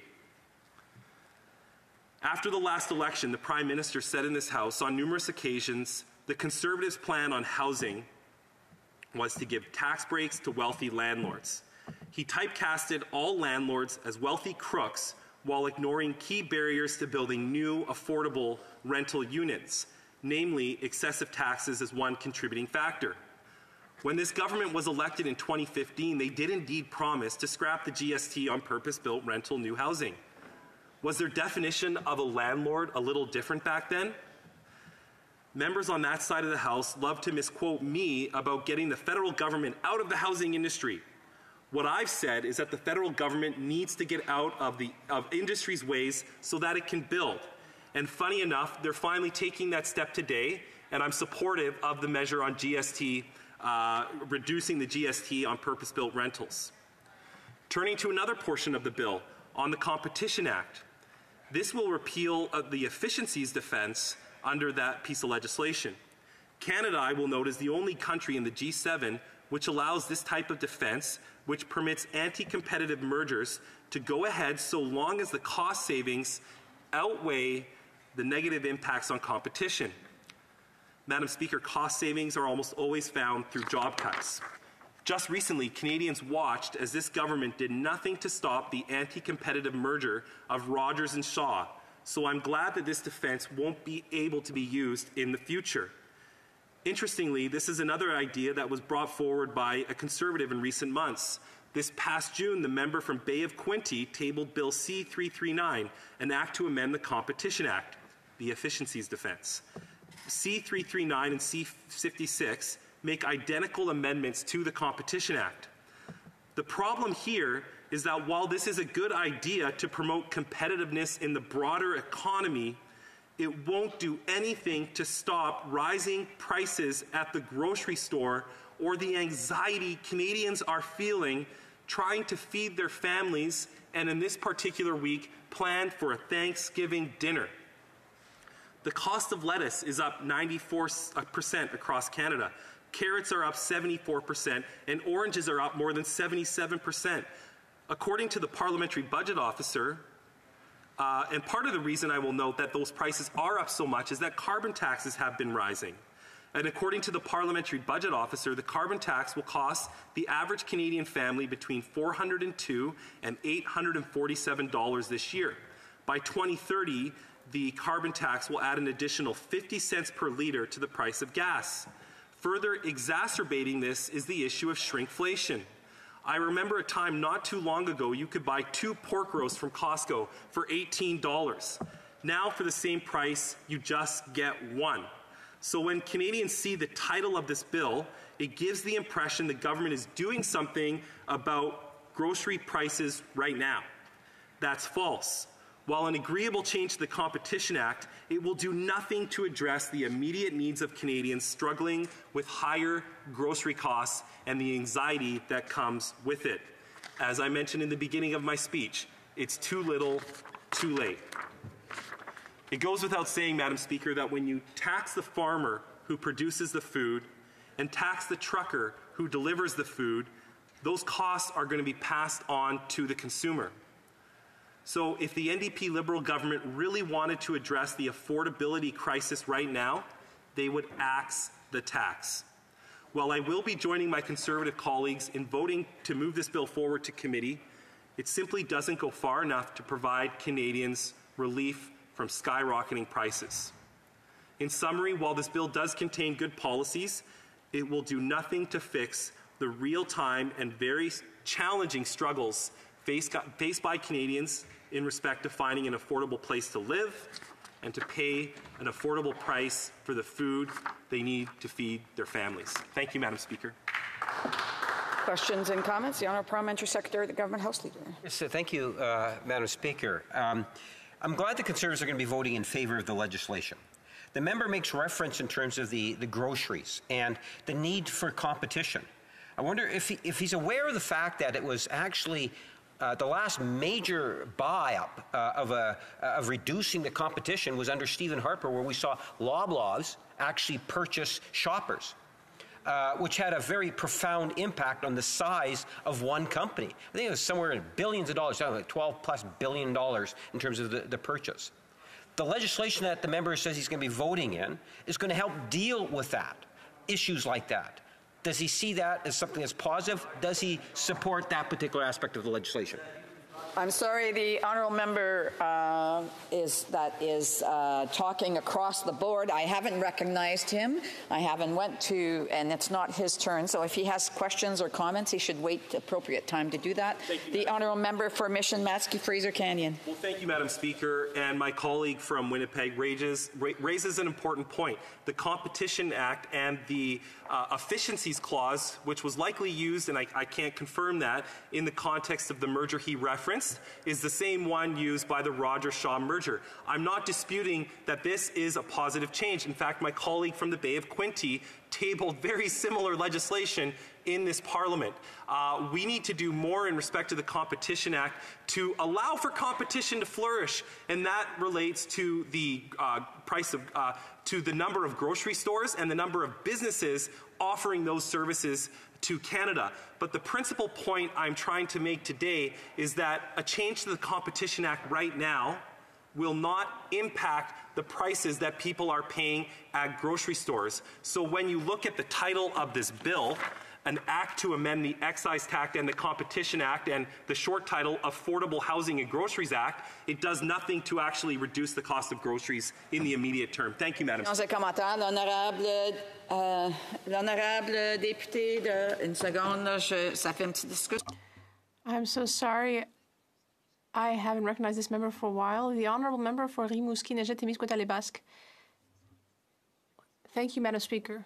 Well, whenever I hear the Conservatives talking about the cost of living, I think about the fact that in September the Conservatives held a convention in Quebec, and the cost to participate was $1,700, $1,700. Well, if I get out the common sense calculator,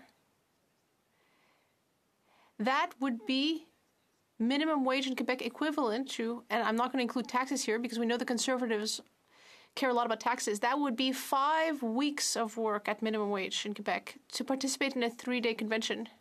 That's the Conservative Party, Madam Speaker. In 1986, we had 13 grocery chains. Now there are only 3. And that's after 17 years of a Conservative government, mostly majority government. I would like my colleague to name one thing that his party has done to modify the Competition Act since 1986. Madame le Président, si quelqu'un... Well, Madam Speaker, if someone in Quebec votes for the Bloc Québécois, they'll be voting for an increase in taxes. The Bloc Québécois will cost Quebecers. Quebecers will consider voting for the Conservatives because we will reduce taxes, and we care about families and the cost of living. The Bloc Québécois will increase the cost of living for Quebecers, but we will put a stop to that. That's common sense, Madam Speaker. Question, the honourable member for Esquimalt-Saanich-Sooke. Thank you very much, Madam Speaker.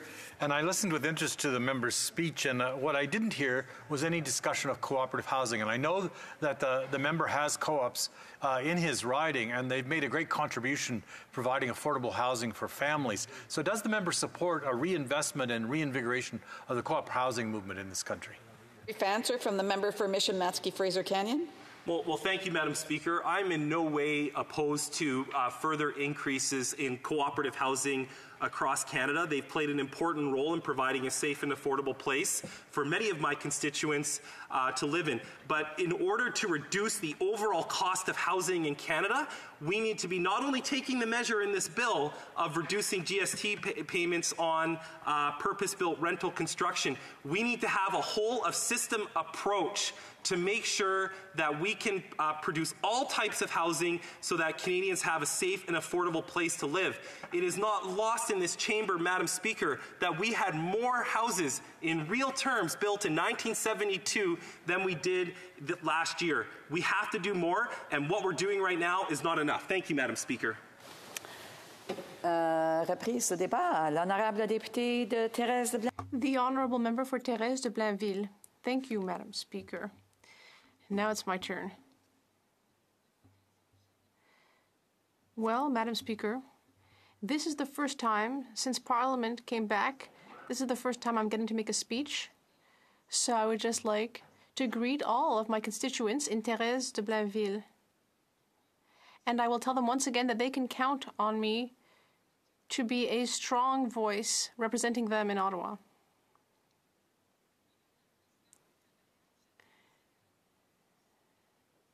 Madam Speaker, I do have that message for my constituents. And what I would like to say is that the Liberal government's agenda, what is very clear about it for us, is that we need to give absolute priority to the housing crisis and to seniors' financial situation. Because, Madam Speaker, in the current socioeconomic situation, social solidarity must be the guiding light of all of our policy choices.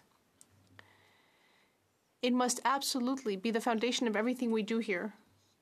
The bill that we have here affects two things. It affects the Excise Tax Act and the Competition Act. This is the government's response to a crisis that has been going on for several months already, in some cases several years. This is a crisis of public funds. We are facing a far too high cost of living.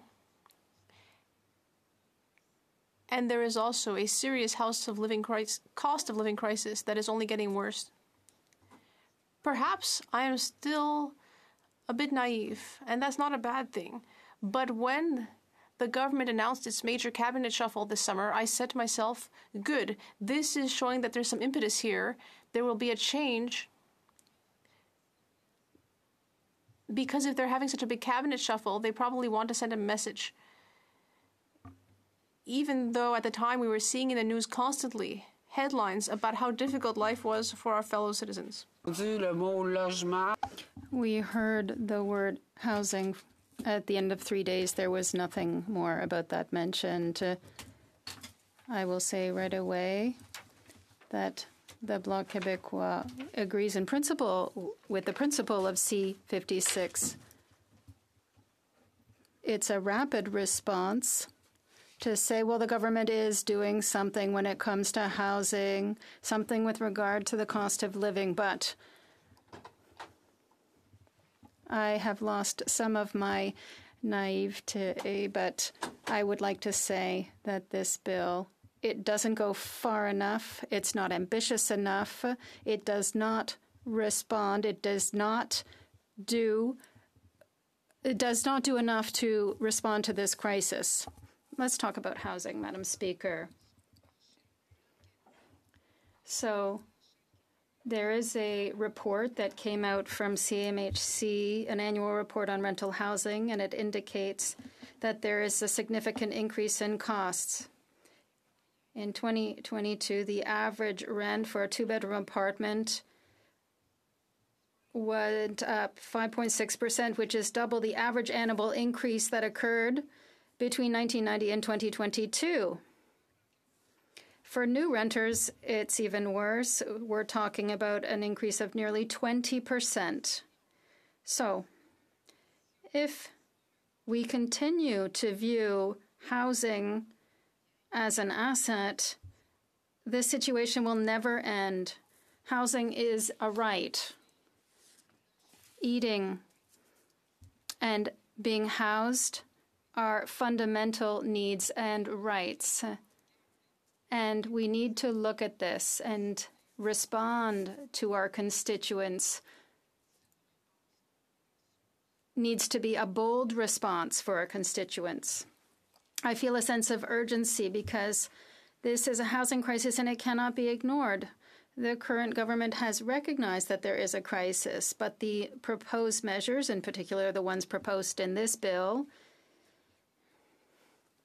with regard to the elimination of the GST on new rental housing construction isn't enough. There is a shortage of 1.1 million housing units, and that will be up to 2030. That's in 6 years. So we need a bold, ambitious, and powerful approach. Madam Speaker, according to CMHC, the costs will increase the most rapidly in Quebec than anywhere else in Canada. For a number of reasons, this will occur, including interprovincial migration and immigration, and Quebec will be harder hit by this shortage than other regions. CMHC estimates that the cost of housing in Quebec by 2030 will double compared to what it was in 2019. That, I said double. Who will be able to explain to Quebecers that their rent will have almost doubled in a 6-year period? We're talking about a 102% increase, which will be the highest in Canada in 2030, ahead even of Ontario. So lifting temporarily the GST seems like a positive measure at first sight, but in reality it's unsatisfactory. It's time to consider more meaningful, ambitious measures. The federal housing advocate, whom the government appointed in 2022, wrote a report that I would invite everyone to read. And she herself stressed a number of times that the response to the housing crisis cannot only come from the private sector. Real solutions require the massive construction of social and affordable housing, but unfortunately the current bill has no provisions for social housing and does nothing to improve housing affordability. Questions have been asked about rental housing and the abolition of the GST. How many rental housing units will this create? How many affordable housing units will be created as a result of that measure? There have been no answers. There's no answers to these questions. We can understand that the phenomenon is increasing, and that if there's more supply, then prices should go down. But will it really create affordable housing units that will remain affordable housing units over time? All the stakeholders, be it co-ops, municipalities, and others, they have solutions to resolve these issues. They know this area. That's their business. They're looking at the needs. The number of studies that were done on the Standing Committee, HUMA, with regard to the National Housing Strategy and the CMHC, well, there are many. There were many good recommendations that weren't saying the private sector was bad, but rather saying that it's high time to look at construction and renovation in existing projects to provide funding. My colleague from Longueuil-Saint-Hubert said it clearly. The Minister of Housing came to meet with us. This was the new minister who came to HUMA. There are many agreements with the federal government, many units waiting renovation under these agreements. But if the federal government doesn't give any money, as my colleague said, we need housing units available in June. There's $82 billion in public funding approximately under the federal housing strategy. It's a 5-year one. And because of bureaucracy, what has happened with this money? Nothing concrete has been done to meet in a timely manner the needs out there and that have created results. So I would have expected a 5-year national strategy. We're 5 years into the 10-year national strategy, and I would have expected results by this point. if you can't meet the needs, you need to change the strategy, especially when there are programs and funds. We're talking about $900 million, but we're waiting. Nothing has been done. There is a crisis, and people need responses. It's time to take action, and this bill...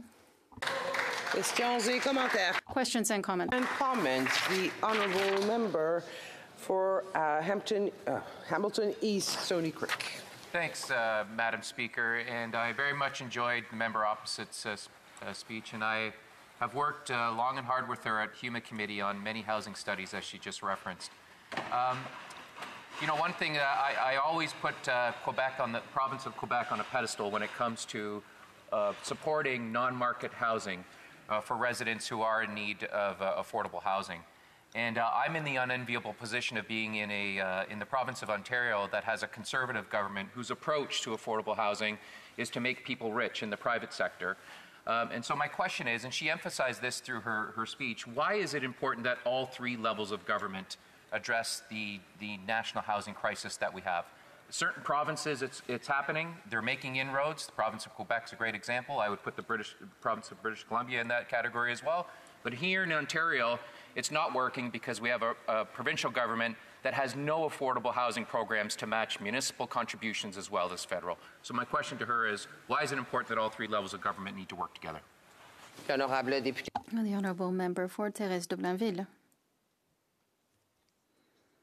Thank you. I want to tell my colleague that it's a pleasure to work with him on such important issues, and I thank him for talking about Quebec.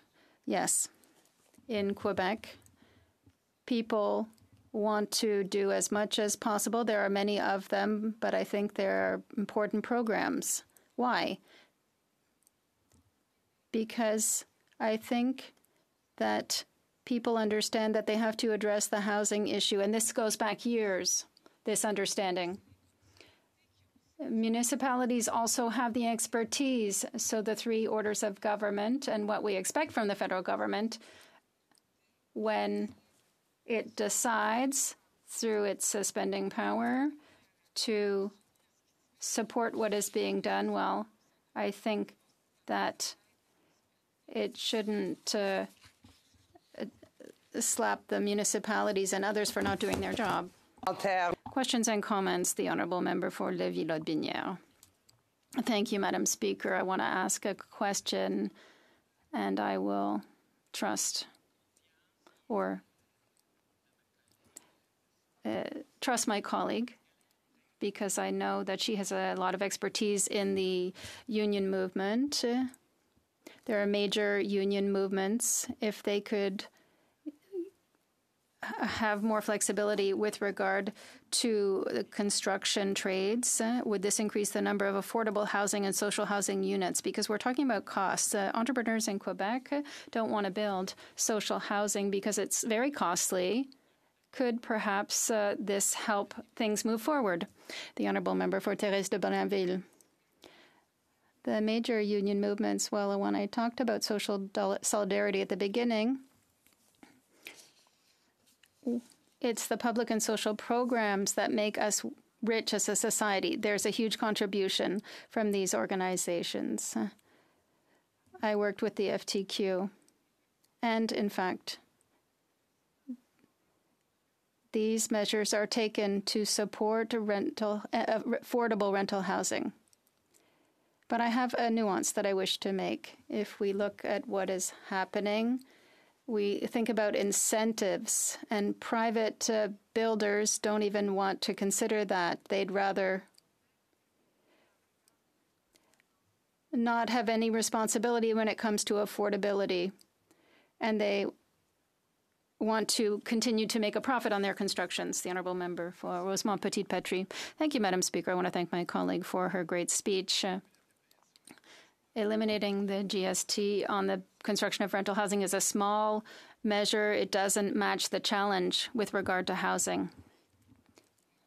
For us, what is of concern is that some work has been done, but it's only half measures. So the GST has been taking off on rental housing construction, but there's no guarantee that this will have an impact on prices, on rental prices. So there's a possibility, but a risk. 5% rebate, well, the builder might just put that money in their pockets. Does she share that concern? The Honourable Member for Thérèse de Blainville. Thank you, Madam Speaker. We have the same reservations. That's why I said, well, that's the response. Just this, taking away or eliminating the GST. We don't know how many rental units will be built. And the GST elimination will assist those who are building the units. So will the builder then be responsible for reducing the cost of the housing because they got the GST rebate or elimination? We must resume the debate. For Lambton, Kent, Middlesex. Thank you, Speaker. Speaker, according to the 13th edition of Canada's Food Price Report 2023, by September last year, families across Canada were paying in excess of 10% more for their groceries. And this year, Canadians' grocery bills have increased by another 8 to 9% or more. Vegetables are seeing the biggest price increases. And as a result, Canadian families are cutting back on their purchases of vegetables and other healthy food choices for their children. About 20% of Canadians report skipping a meal each day. And food banks across the country, they're seeing record visits by Canadian families. Speaker, on this side of the House for the last few years, I've been calling to the attention the practices of Canada's big grocery retailers and their lack of competition in the grocery market. And for a couple of years now, I've been asking the Competition Bureau to investigate the grocery chains and their abuse of dominance. For the past 3 years, I've called on the attention to the market concentration in the hands of big grocery retailers, the resulting lack of competition, and the consequences for producers, suppliers, and Canadian consumers. Producers and suppliers are gouged by what the big grocery retailers demand of them. Canadian consumers are gouged at the prices that the big grocery retailers demand at the checkout. Now, suddenly, the Prime Minister seems to have awakened from sleeping at the wheel to what Canadian families have known as a reality every time they buy food. And where's the Prime Minister been? And now he calls in the grocery retailers? And now he introduces this bill? When was the last time the Prime Minister went to a grocery store? When was the last time the Prime Minister had to buy a Thanksgiving turkey dinner with all the trimmings? Families who can afford it will be paying a minimum of $60 to $80 this year for their turkey, let alone all the trimmings. Many families who cannot afford it, well, they'll just go without. My guess is that the last time the Prime Minister visited a grocery store was sometime in the last decade, maybe. Speaker, Canadians cannot afford more of what they've suffered under 8 years of this Prime Minister and his irresponsible Liberal NDP government. Canadians cannot afford this costly coalition. Speaker, the reason for food inflation is not just because of too little competition amongst grocery retailers. Beginning in 2018, the Prime Minister has been gouging Canadian families with a regressive, unfair carbon tax, we'll call this Carbon Tax 1, and inflating it year over year. Speaker, as of April Fool's Day 2023, the Prime Minister inflated Carbon Tax 1 to $65 a ton. And by April Fool's Day 2030, the Prime Minister wants to inflate Carbon Tax 1 to $170 a ton. But the Prime Minister hasn't stopped there. Oh no, Speaker. This Prime Minister decided that one carbon tax is not enough. So as of Canada Day, this Prime Minister added another carbon tax. So now the Prime Minister is asking Canadians to pay not one, but 2 carbon taxes. And even worse, when the carbon tax is added at the pumps or on their home heating bill, Canadians are charged sales tax on top of the carbon tax. So, Speaker, there's no other way to put this. The Prime Minister and his costly coalition are charging Canadian families tax on tax. But Carbon Tax 1 and Carbon Tax 2, well, they don't stop there. Between these 2 carbon taxes, by April Fool's Day 2030, the Prime Minister wants to charge Canadian farmers and truckers 69 cents for every litre of diesel that they put in their trucks. It's not rocket science. It's basic math that this NDP Liberal government just doesn't seem to get. If it costs the farmer more to grow the food and costs the trucker more to ship the food, it's going to cost Canadian families more to buy the food. The Bank of Governor Bank of Canada Governor Tiff Macklem says, and I quote, "The carbon tax announcements that have it going up, that increases inflation each year." The leader of Canada's Food Price Report 2023, Dr. Sylvain Charlebois, has pointed out that the carbon tax has made business expenses go up. Up and down the food chain, Dr. Charlebois points to, and I quote, "a compounding effect," unquote, as the supply chain is exposed to increased costs from the carbon tax. So let me illustrate. Thanks to this Prime Minister's Carbon Tax 1 and Carbon Tax 2, even with agricultural exemptions, farmers are paying carbon taxes on various parts of their production chain that's not covered by those exemptions. There's the carbon tax costs of heating barns with natural gas or propane when there's animals being raised, getting produce, meat, poultry, eggs to the processors with diesel-powered trucks costs more with carbon tax. But wait, there's more. The carbon tax paid moving that food from the processors' warehouses to the grocery stores with more diesel-powered trucks. And the grocery retailers have to heat their stores, many with natural gas, propane, or in some cases, heating oil, so they're paying even more carbon tax. Consumers are traveling to and from the grocery store and are paying carbon tax on the fuel they put in their vehicles. And again, if it costs a farmer more to grow the food and it costs the trucker more to ship the food, it's going to cost Canadian families more to buy the food. So, Speaker, how do we solve this problem of rising food prices and the Prime Minister's costly coalition? Well, first things first, axe the carbon tax. The Leader of the Opposition, and we on this side of the House, want Canadian families to give Canadian families relief from unfair competition. We want to offer Canadian families relief from the unsustainable burden of Carbon Tax 1 and Carbon Tax 2. One word, Speaker, enough. And as to this bill, let me make a few observations in respect to grocery retail competition. Sadly, this bill seems to be a lot of fluff and not much substance. The Prime Minister has had 8 years to look into this issue and to provide legislation that would put a stop to consolidation and over-concentration of market share in the grocery chains. Speaker, this level of coordination of grocery stores into bigger and bigger grocery retail chains is reducing competition for consumer dollars. With less competition in the grocery retail, Canadian consumers will always pay more. So let me give you one example. I have 2 grocery store flyers, one from Toronto and one from Vancouver. Same store, same items.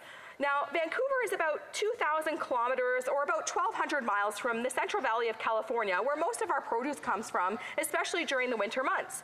Toronto is about 4,000 kilometers or 2,500 miles from California's Central Valley. But as I compared the two prices given for the same products, the prices for the produce were higher in the Vancouver flyer than in the Toronto flyer for the exact same items. So even though Vancouver is about 1,000 miles closer to the producers than Toronto is. Why, Speaker? Well, because there's more competition in the Toronto area, with many more grocery stores available for folks at many, many small independent grocery stores. The bill makes much of the role of commissioner on competition, but I have to point out that Canada already has a competition commissioner, and further, Canada already has a competition tribunal. But Canadians still face high food prices because Canada's competition watchdogs, they just have no teeth. And it's not enough to have an official whose title is competition commissioner. If a competition commissioner is to uphold competitive pricing in the interests of Canadian consumers, this office has to have real teeth. The competition commissioner should have real power to call into question the excessive concentration of market control. So, to sum up, Canadian families are seeing unaffordable prices, increases in their foods that they buy to feed their families year over year. And almost daily, my constituency office is hearing from Canadians, young and old, who are having difficulty getting by. And many don't have enough money to buy groceries after rent and mortgage payments are made. More and more people are visiting food banks. And too many are breaking down in tears in my office because of their inability to pay for the basic necessities of life. Dozens and hundreds of my constituents are having trouble making ends meet because of runaway inflation that this government has caused. Canadian consumers, they face inflation on food at 8 to 9% year over year. Again, 20% of Canadians report skipping a meal a day just to save money on groceries. Meanwhile, the government taxes to the max with carbon tax 1 and now carbon tax 2, plus the HST piled on top, tax on tax. Speaker, enough is enough. Canadians deserve better than a Prime Minister and a government that just seems to go through the motions. The Prime Minister can deny it all he wants, but Canadians know that inflation is real. The bill doesn't go far enough to address the lack of competition amongst grocery retailers, and sadly, this Prime Minister, who's propped up by NDP supporters as well as Liberals who sit in this House, have not seen a regulation that they wouldn't support nor a carbon tax that they wouldn't impose to burden and weigh down Canadian families who are just trying to make ends meet with their hard-earned dollars and stretching their hard-earned dollars. At the fuel pumps, they're paying at the fuel pumps, they're paying in their heating bills, and having enough money left over to get through their grocery checkout line is sometimes a burden. It's time for a real change from the inflationary, all too costly coalition of the NDP Liberal government. Thank you, Madam Speaker. Questions and comments. The Honourable Member for Hamilton East, Stony Creek. Thanks, Madam Speaker. And I listened with interest to the member opposite's speech. Inflation is real. I don't think anyone's denying that. But we've provided assistance. You mentioned rising rents. We've provided assistance through the National Housing Strategy. And program after program that's been presented to this House has been opposed by the opposition. We've provided assistance through the Rapid Housing Initiative, the Innovation Fund, the National Co-Investment Fund, providing more support for co-ops that a lot of members in this House have talked about, and the need to drive investments through municipalities and nonprofits. So every time this government has tried to assist Canadians, those in need, some of our most vulnerable populations, the member opposite and her leader have chosen to vote against it. My question is why? Honourable Member for Lambton Kent Middlesex. Thank you, Madam Speaker. I thank my colleague across the way for the question. Well, the fact of the matter is a one-time payment is not going to do anything to help people long-term. My constituent here writes, Leanne, renters need apartments that working people can afford. I make $27 per hour and I have no benefits, and my rent for a 400 square foot one-bedroom unit is currently $1,400 a year, plus electricity, and I have to pay for laundry. Rent needs to come down or I will have no retirement savings left. And that's Paula from Wallaceburg. And Jolene from Dover Centre writes me, an average hardworking Canadian like my husband and I... Have to give time for other questions, questions et commentaires. The Honourable Member for Courtney Albany. Thank you, Madam Speaker. Madam Speaker, I can do a little fact check here. The member talked about the Governor of the Bank of Canada, Tiff Macklem. Tiff Macklem said that the carbon tax, all of it combined, is contributing 0.15% to inflation. Madam Speaker, that's 15 cents on $100 worth of groceries. But what she didn't talk about is corporate greed, which is costing $3.90 on $100 worth of groceries. We know why, because Conservatives are gatekeepers for the big grocery stores, for the Galen Westons, Madam Speaker. Also, they don't want to talk about the fact that 8 out of 10 Canadian families get a rebate. They don't want to talk about that, Madam Speaker. Why? Because they know that the truth is they're really fighting for 2 out of 10 Canadians. So my question to my colleague, will she tell the truth that the Conservatives are really fighting for the 2 out of 10 families that aren't getting a carbon tax rebate back and that they're actually just trying to deter from reality? Thank you. The Honourable Member for Lambton Kent Middlesex. Thank you to my colleague for his question, but I take offence to that. Because I am telling the truth. What you're referring to is actually only on food. Madam Speaker, what the member is referring to is on food. And you ask the farmers how their bills have gone up with the carbon tax. Ask me how much my inputs have gone up. Ask me how much packaging has gone up for my products. Ask people, retailers, why packaging has gone up, because the carbon tax is paid on fuel that delivers every single thing along the supply chain. And when the fuel prices go up, everything along the supply chain goes up. So unless we axe the tax, you're not going to see a reprieve. We need to axe the carbon tax and give families back more money in their pockets, not some one-time grocery rebate that was masked as a grocery rebate when it's actually an HST rebate. Questions et commentaires, questions and comments. Questions and comments? L'honorable député de Pierre Boucher. The Honourable Member for Pierre Boucher. Thank you, Madam Speaker. I listened to my colleague's speech and those who went before her on the Conservative side, and perhaps even people on the government side, in the NDP Liberal coalition. And people are talking about the supply of housing. I think everyone agrees we need to work on supply, and government has a big role to play in that, and they're not doing enough. But there's two sides to the equation. When there's a lack of housing, it's because there's demand. And I don't hear anyone here talking about demand. And yet it's in the media everywhere, but not here in the House. How is it that with these massive arrivals, we've got record numbers of new arrivals, newcomers to Canada, but nobody wants to talk about that here? And yet that is something that's under the federal government's control, the number of people coming into the country. Thank you, Madam Speaker. Thank my colleague for his question. Well, part of the reason why we can't get houses built is because we can't even get workers to work. I have a mom of a young adult who says to me, my adult son completed college and has a full-time job, does training, traveling as requested and duties, and can't afford to live or rent near work. He lives at home, drives over an hour each way, pays too much in gas to save for a mortgage or first and last on a rental. Looked into an electric vehicle and put down a deposit to purchase, but can't afford the higher insurance, not to mention the higher payments. Could not find any government rebates or incentives. His work, which he absolutely loves, is a very skilled and specialized. We have to resume debate. The honourable member for London Fanshawe. Thank you, Madam Speaker. Everyone knows that times are really tough right now. Canadians are suffering. Housing and grocery prices are higher than ever, and they continue to go up. There's a real need for the government to intervene and adopt public policies to try and circumvent these circumstances that Canadians find themselves.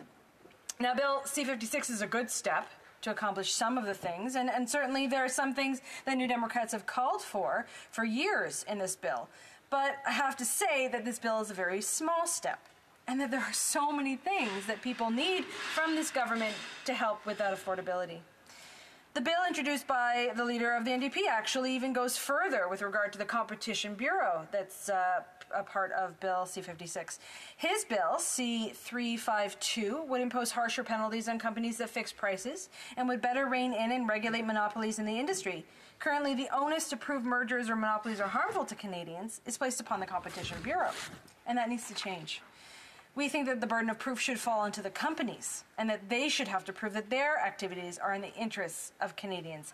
Bill C-352 does this. It better protects Canadian consumers. Madam Speaker, there isn't a day that goes by that I don't hear from my constituents who are struggling to pay for their groceries, their rent, their mortgage payments. I'm meeting with community groups, food banks, shelters, you name it, and they are trying to stretch their services and programs so that they can help and cover more and more people. The people in London Fanshawe are incredibly generous. When a neighbor needs help, there are so many who will do what they can and give what they can. But this government needs to learn from them. And they seem to only be concerned with these incremental supports, and it's really quite disappointing. We have had federal governments in power time after time in this country that have no real interest in actually ending poverty. They only perpetuate it. And the fact that it would actually cost us less to eliminate homelessness and poverty entirely? We have had both Liberals and Conservatives in governments that are only truly concerned with ensuring that those who hold the majority of power keep it. We need to deal with the core problem here, that for years there has been a growing divide between the richest and the poorest among us. And the truth of the matter is that this country was built by everyone, by all citizens. But not all citizens are getting a return on that investment equally. I'm extremely disappointed with the Liberals' approach of calling in the grocery CEOs for that meeting and wagging their fingers at them and saying, please do better. But guess what? It's a government that is made out of people, and it needs to govern for all people. All people have to pay their fair share.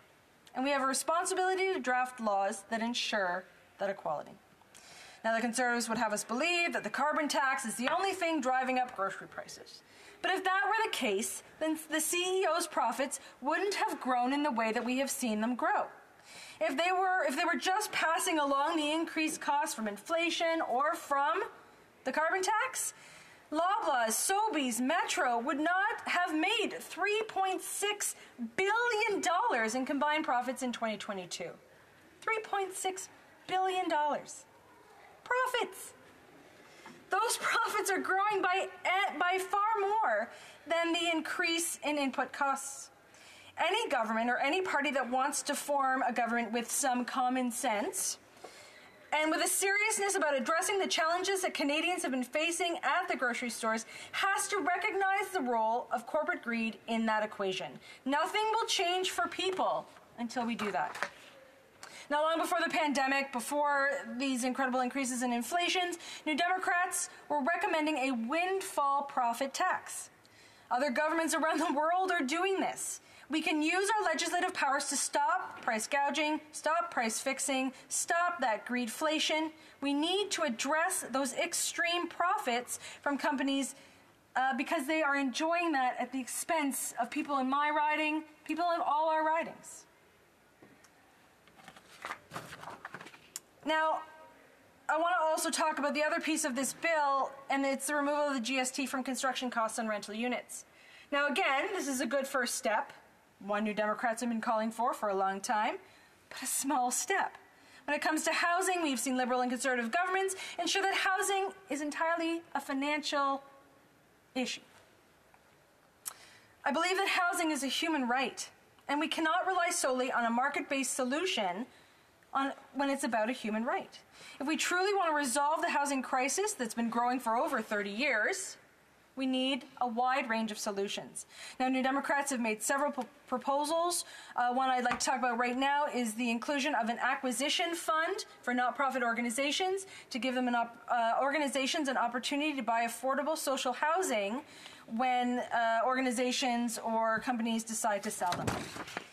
This not-profit acquisition fund can help alleviate the housing crisis. We have seen a lot of real estate investment trusts or big corporate landlords swoop in and buy buildings. They have fast access to capital, and they have a lot of money in reserve that they can use to buy these places. Again, in my writing, there are residents that live in the Webster Street apartments, and they are being rent-evicted. I've raised this issue in the House a number of times, asking for the government to help them. Sadly, my calls have fallen on deaf ears. So ultimately, a Toronto-based corporation purchased rental units in my riding that were formerly reasonably priced. They made small renovations, sometimes paint, the removal of partial walls, small renovations. Then they've told the existing residents that they're going to be charged an additional $1,000 a month in rent. These residents are seniors. They're people living on ODSP. They're single moms. They're people on fixed incomes, and they can't afford that significant increase in their rent. So now they're having to leave their homes. Sometimes some of them have lived there for decades. They've created a community. They feel truly a part of the building with their neighbors. They know who their neighbors are, and they're being forced to leave that home. But the creation of a non-profit acquisition fund could have helped stop that kind of rent-eviction and helped the people in my constituency that live on Webster Street. The government must also adopt policies that will help address the critical shortage of social and affordable housing. And there's no mention of that in Bill C-56. We know that there are opportunities to work with the government and other parties to ensure that Canada can take strategic approaches that include non-market solutions. Now, there's no doubt in my mind that a public policy intervention is required in order to get a handle on this situation. We have reached this moment of crisis because for 30 years now, successive governments, both Liberal and Conservative, have largely said that they will leave housing up to the market. But the market has not produced solutions around affordability. Now, the market has an important role to play in the building of housing, or in the delivery of groceries for that matter, but the government has to create a balance. There is currently no balance. We cannot solely leave it to the market, and there are lots of housing needs in Canada that will never be met by the market because it's not profitable enough.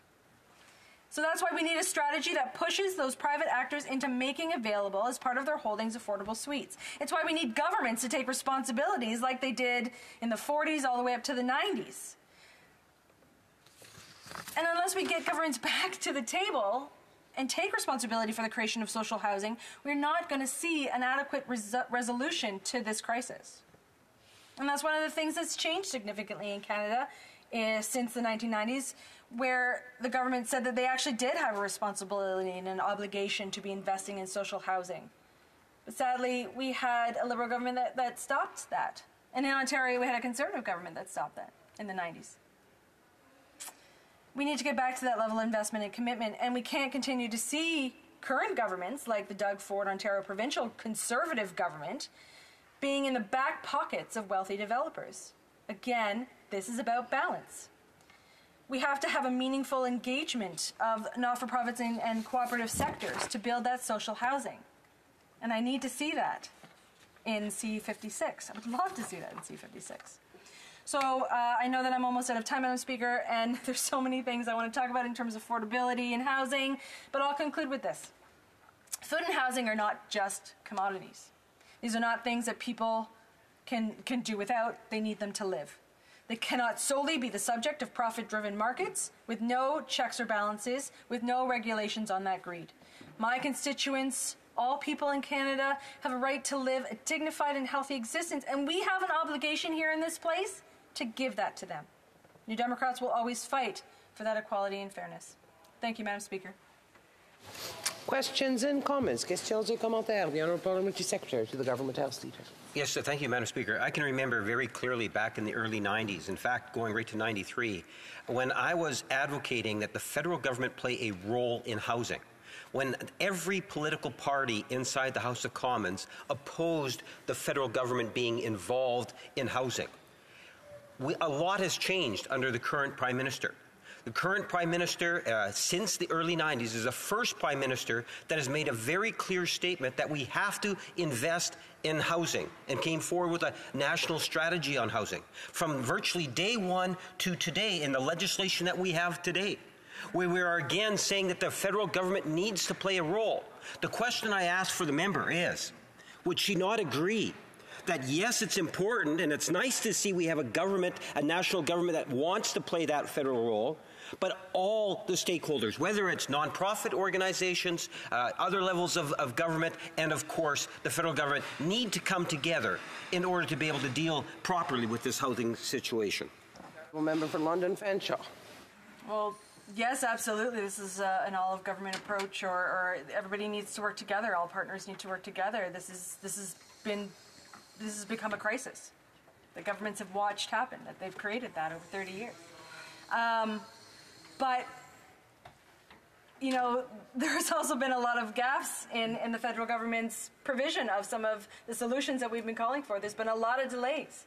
So, knowing that they've created this crisis over 30 years, now we have to have a huge response to it. So I would say to the honourable member, you know, put your money where your mouth is. Stand up. Stop just making announcements and do what's needed. The Honourable Member for Edmonton, Manning. Thank you, Madam Speaker. The Honourable Member from the NDP, they're part of the government for the last year and a half. And now the government is blaming the government over the crisis that we're going through. How can she explain that? The Honourable Member for London Fanshawe. That's an absolutely ridiculous statement. We are not a member of the government. We are trying to use some of the power that we have to actually deliver on commitments that we made to people on the doors. Things that the Conservative Party over there, they haven't seen anything, because all they do is criticize instead of proposing solutions and working with the government to provide some help for constituents. So I'm proud of my track record. I'm proud that I'm able to provide dental care to the people who need it. Hopefully pharmacare, if the government's going to play ball with us on that. So I'd like to say, what has your party done to actually provide? I remind the Honourable Member that I can't answer that question. Questions et commentaires? The Honourable Member for Courtenay Albany. Well, thank you, Madam Speaker, and I want to thank my colleague for her speech. And Madam Speaker, I cited earlier the impact of, the corporate greed that's taking place in our country. It's about $3.90 on a bag of groceries that costs $100, versus the carbon tax, with the Conservatives try to spin that it's the major contributor, which is 15 cents on a bag of groceries for $100. We know corporate profits are going to the pockets of Galen Westons. Does my colleague agree that places like Tofino, Hornby Island, Ucluelet that have co-op grocery stores and give the profit back to their members, that we should charge an excess profit tax on the corporate greed to fund co-op models when it comes to the grocery business? The member for London Fanshawe. Absolutely. I couldn't agree with my honourable colleague anymore. Shocking me. But I really actually liked what he said earlier on in this debate when he referred to this idea, this focus on the carbon tax by the Conservative government, or the Conservative Party, sorry, as a diversion tactic, that ultimately they're trying to cover up for and be these huge lobbyists for the oil and gas companies that receive those extreme profits that we need to put excess taxes on. Thank you. Honourable member for Kitchener Centre. Thank you, Madam Speaker. Following up on that point, as the member for London Fanshawe likely knows, the carbon tax in the last year added 2 cents a litre to the cost of gas.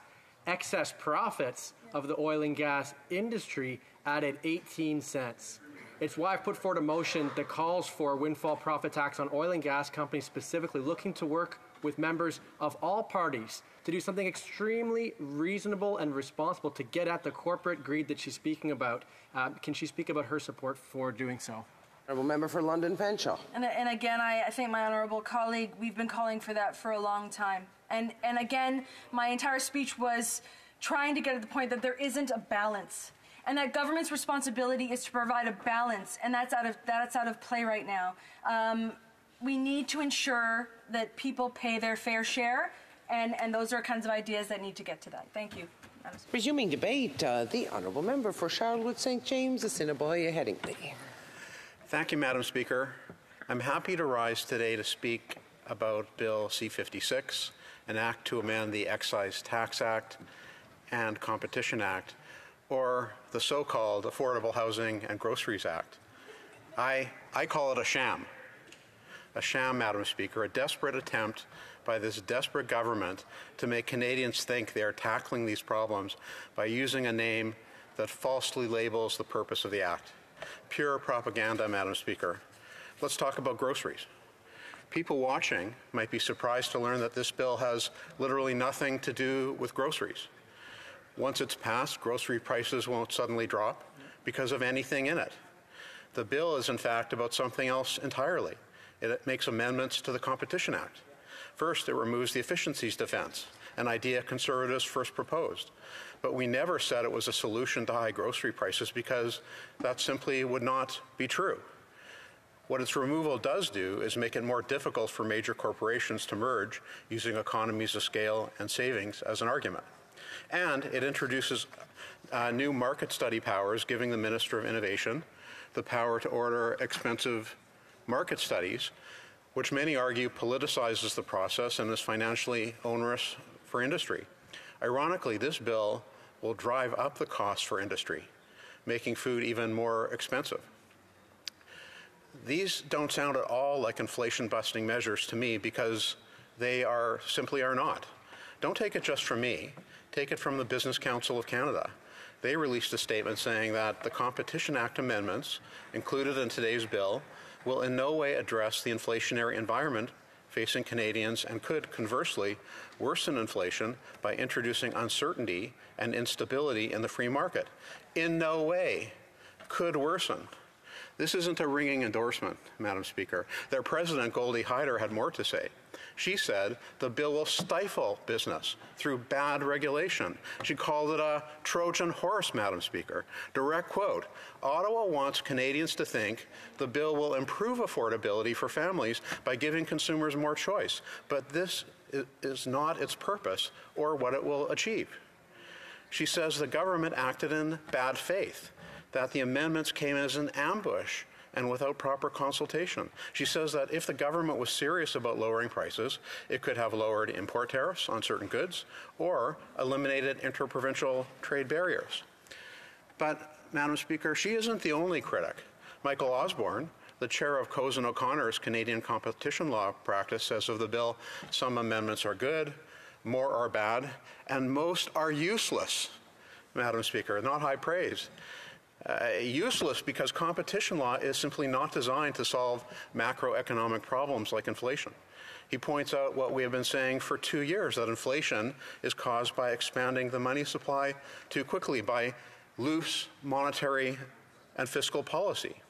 He says, by design, competition law cannot limit increases in the money supply. That's the job of central banks, and that if a lack of competition is responsible for rising grocery prices, then competition law might help, but the evidence does not support this. He also says that the bill vests too much power to order market studies with the minister, reducing the Bureau's independence and increasing the risk of politicizing competition law enforcement.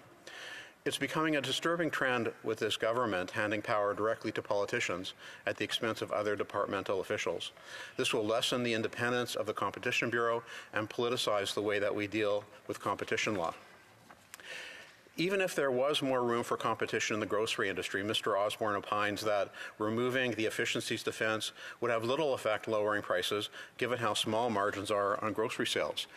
These are damning opinions from industry regarding the efficacy and forthrightness of this bill.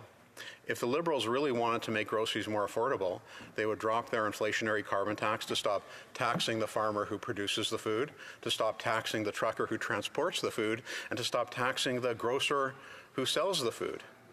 It's the height of Liberal hypocrisy to claim to be lowering food prices while they're taxing food production and transportation every step of the way. Now, this bill also claims to be the Affordable Housing Act. Another sham, Madam Speaker. Although it reduces the cost of a new build by the 5% GST it will be eliminating, it will do nothing to bring down the price of existing housing in the near term. After 8 years of this Prime Minister, housing costs have more than doubled. Toronto now ranks as the worst housing bubble in the world. Vancouver is now the third most overpriced housing market in the world when we compare average income to housing price. It's worse than New York, London, and Singapore, a tiny island with 2,000 times more people per square kilometer. All these places have more money, more people, and less land, and yet somehow, miraculously, their housing is more affordable. Canada has the fewest homes per capita of any G7 country, even though we have the most land to build on. Why?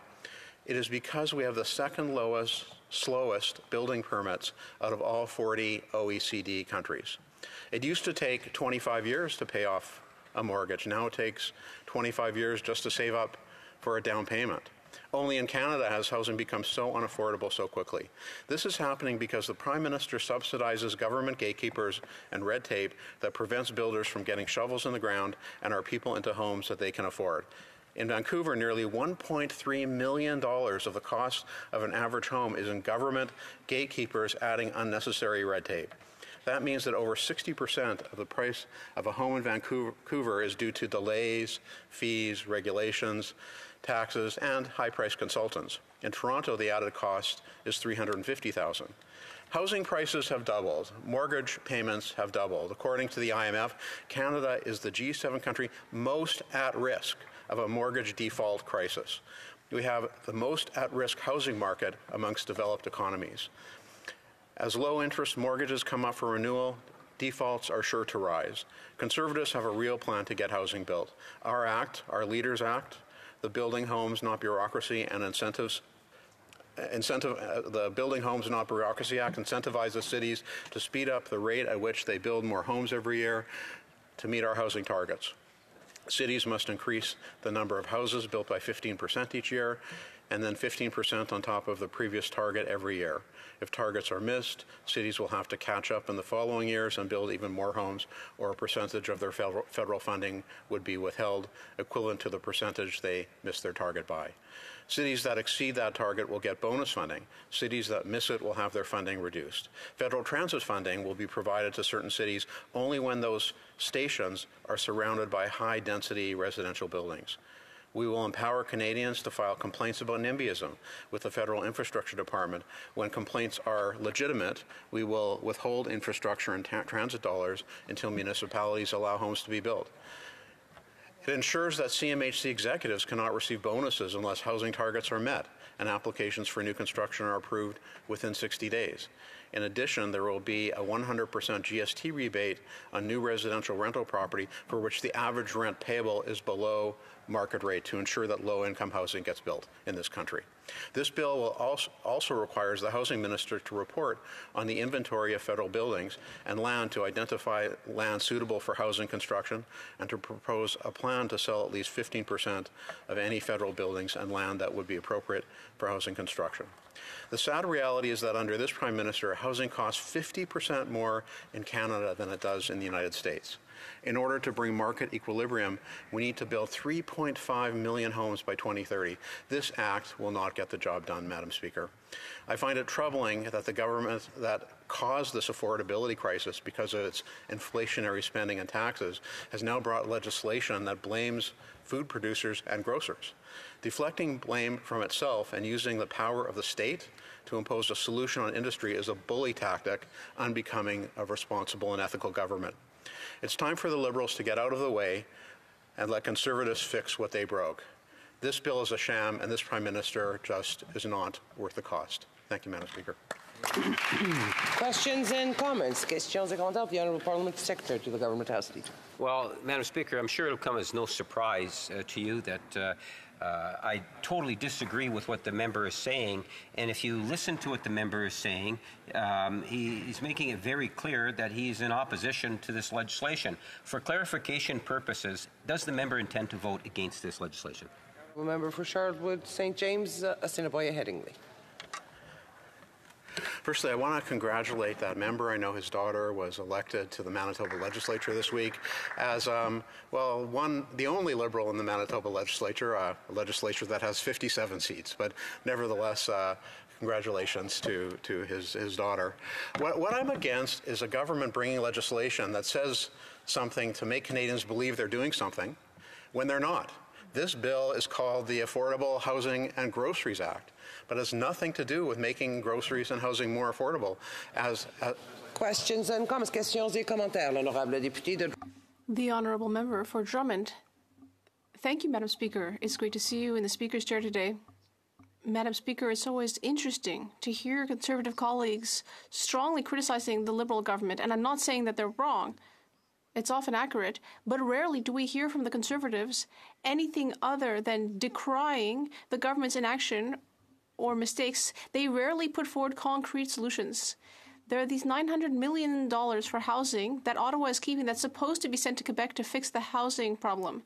Does my Conservative colleague agree that the federal government should hurry up to free up that money without strings attached so that we can actually ensure that people can have housing and we can build more housing to do something about the crisis in Quebec and elsewhere in Canada? For Charlotte St. James, Assiniboia Headingley. I want to thank my honourable colleague for the question. I agree with him that actually tangible and effective action needs to take place now more than ever to get housing built in this country. This bill will not do that. An amendment to the Competition Act will not get houses built. A 5% reduction in the GST is something that I could get my head around supporting, but the reality is it's not going to solve the housing prices and get the millions of houses built that we need to get built by 2030. Honourable Member for Courtenay Alberni. I want to thank my colleague for bringing up the Manitoba election in Manitoba, Madam Speaker, because it gives me a chance to congratulate Wap Kinew as the new Premier of Manitoba, the first Indigenous Premier in this country, Madam Speaker. Madam Speaker, my colleague talked about a sham and sheer propaganda. Well, let's talk about that, Madam Speaker, when it comes to housing. He didn't talk about the 30% corporatization of the housing market in this country that's driving up market forces.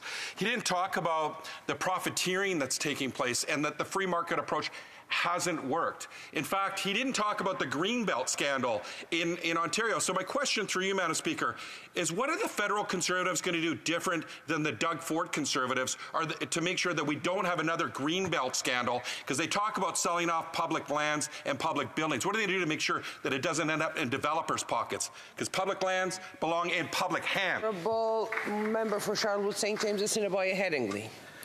Well, if that member had his way, every single house and apartment building in Canada would be owned by the government. And we know that government across the country is the worst landlord of them all. I believe in the private sector building houses. Yep. That's the way it's been done throughout our history. In the 1970s, the federal government brought in, for example, the MERB program that incentivizes hundreds of thousands of homes to be built. We're not going to do it the socialist way. We're going to leverage the free market to get homes built in this country. Questions and comments? The Honourable Member for Saanich Gulf Islands. Thank you, Madam Speaker. And my colleague from Charlotte, St. James, Assiniboia, Headingley. I was prompted to put my hand up to ask a question when he said that the current Liberal government was responsible for inflation. I find it hard, and I hope the honourable member will take this question in the spirit in which it's intended, which is nonpartisan.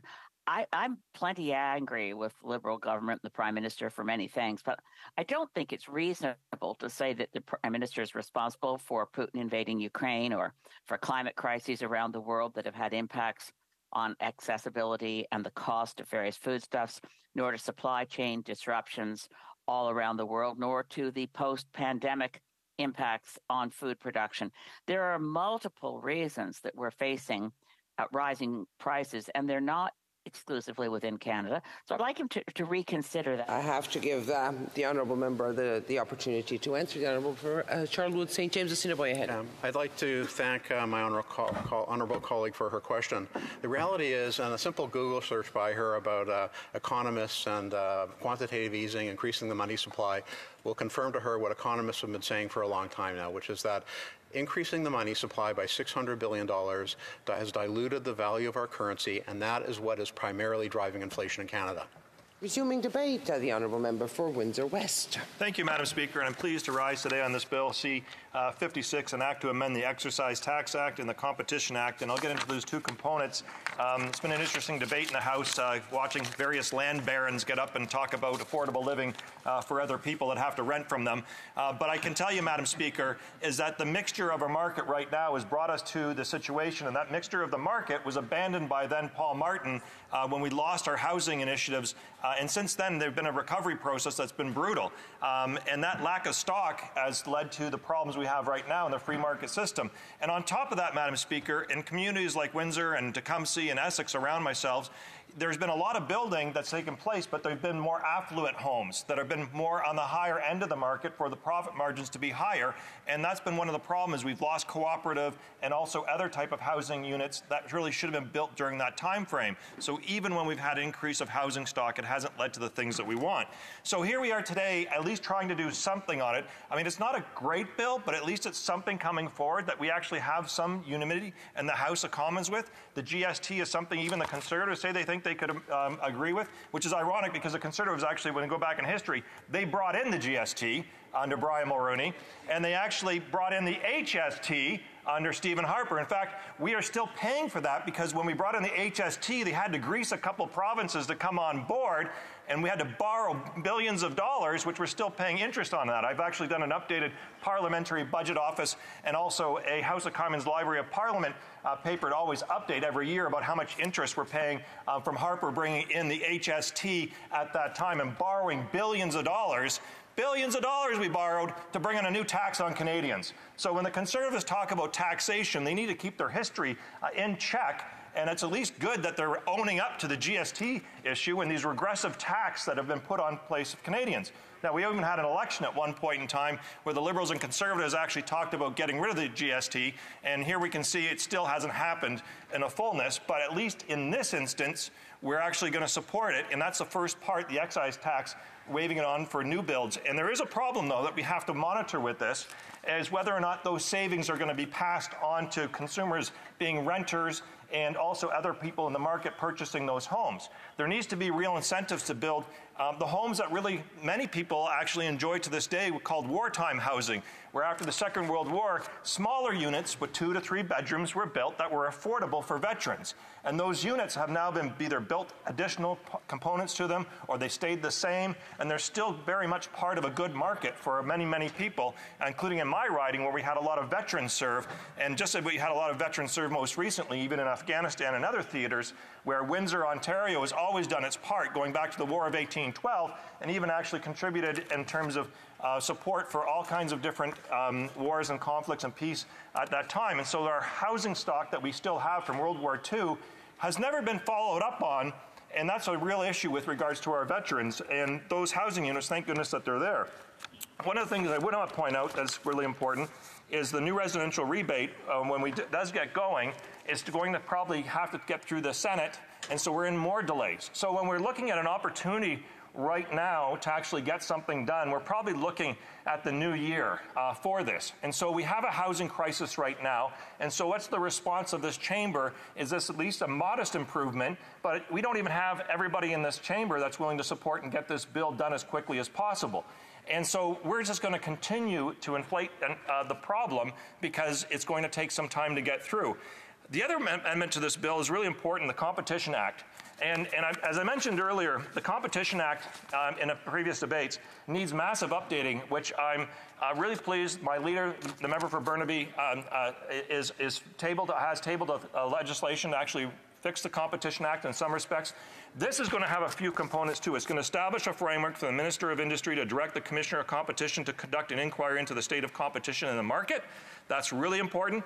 Permanent, the Competition Tribunal to make certain orders to agreements or arrangements that would prevent or lessen competition. And two, another one is repeal the exception in Section 96 of the Act involving efficiency gains brought about by mergers. So that one I know is a little bit more technical, but basically the efficiency gains argument is really outdated in Canada. We can actually prove that there's going to be less competition, and the Competition Bureau can actually prove that if there's a merger, but at the same time, the merger can go ahead at the expense of people just because there's actually going to be better profit margin. So we need to get rid of that altogether.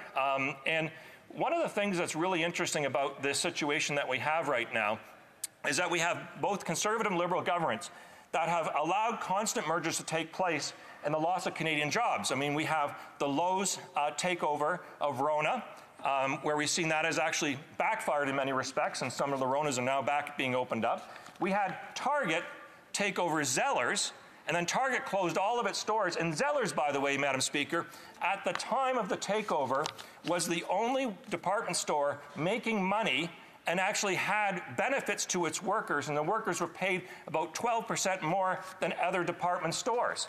And it was a Canadian-owned operation, and the government, under the Liberals, allowed the takeover to take place.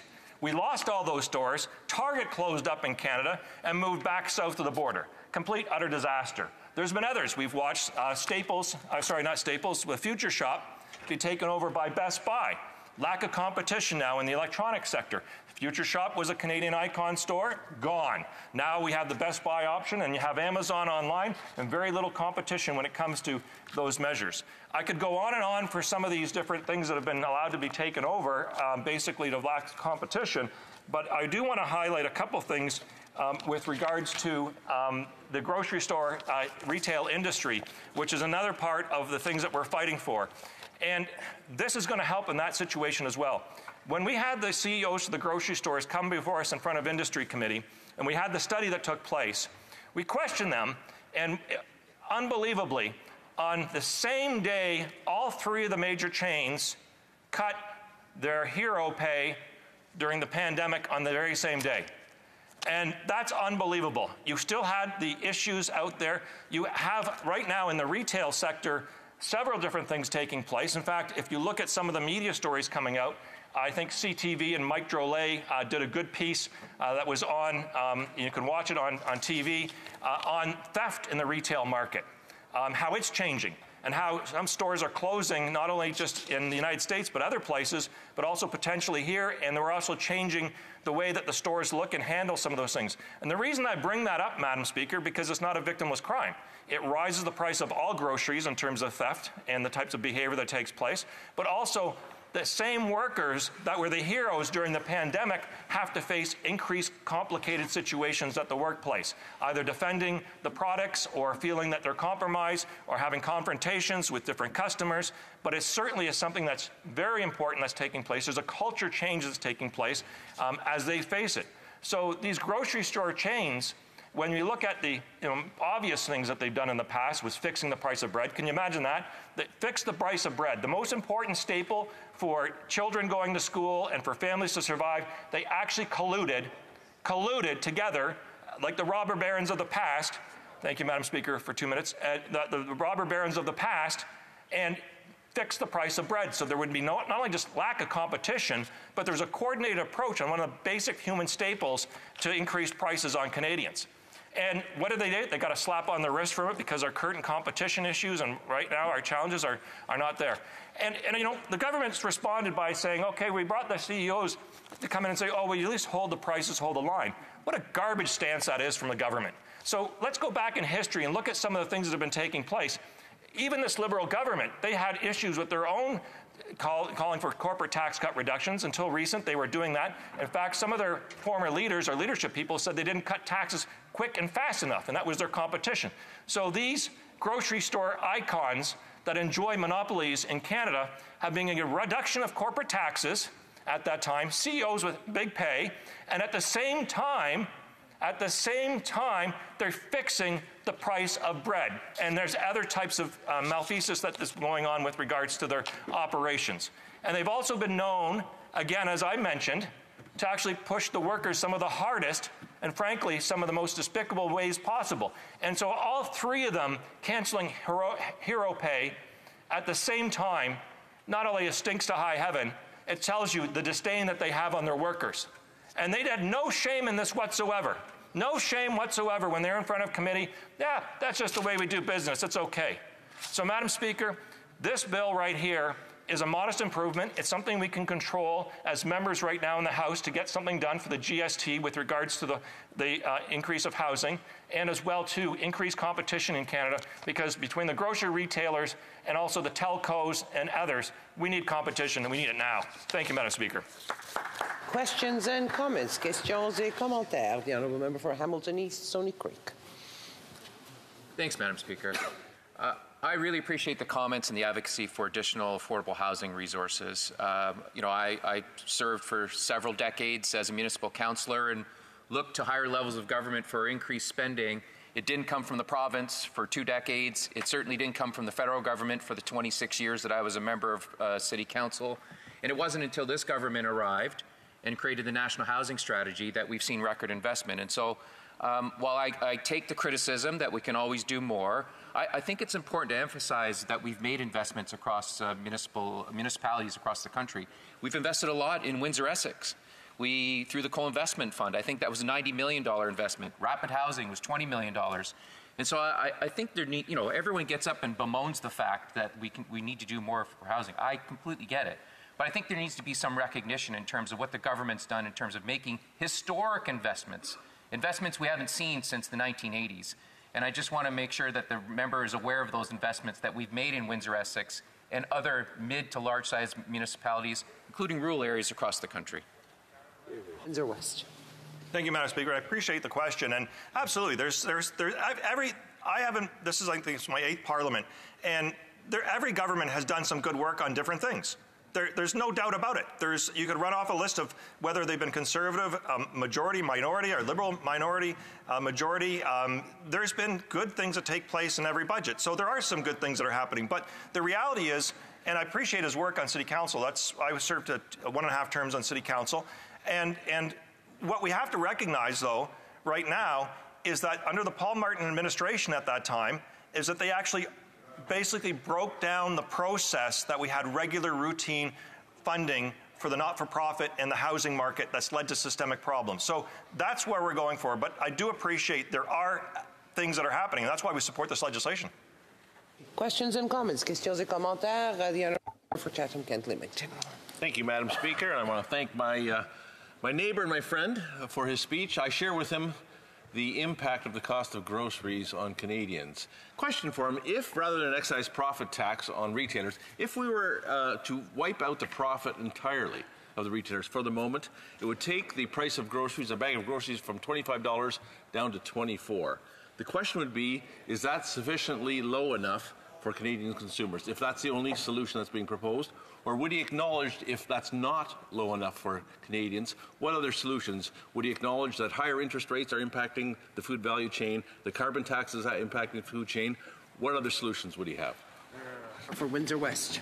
Oh, thank you, Madam Speaker. I appreciate my colleague who comes from a wonderful part of the country, and appreciate his work on a lot of initiatives, including helping me with my private member bill on Ojibwe National Urban Park. So I do appreciate the comment and the question.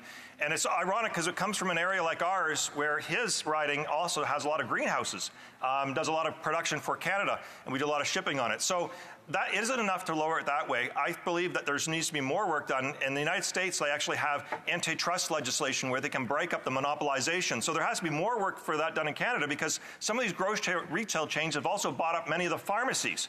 And so we have vertical integration in the industry, so we even have less competition than you'd once see in the past, because other grocery retails that are more the smaller levels are also getting absorbed into the actual vertical integration of basically 3 conglomerates.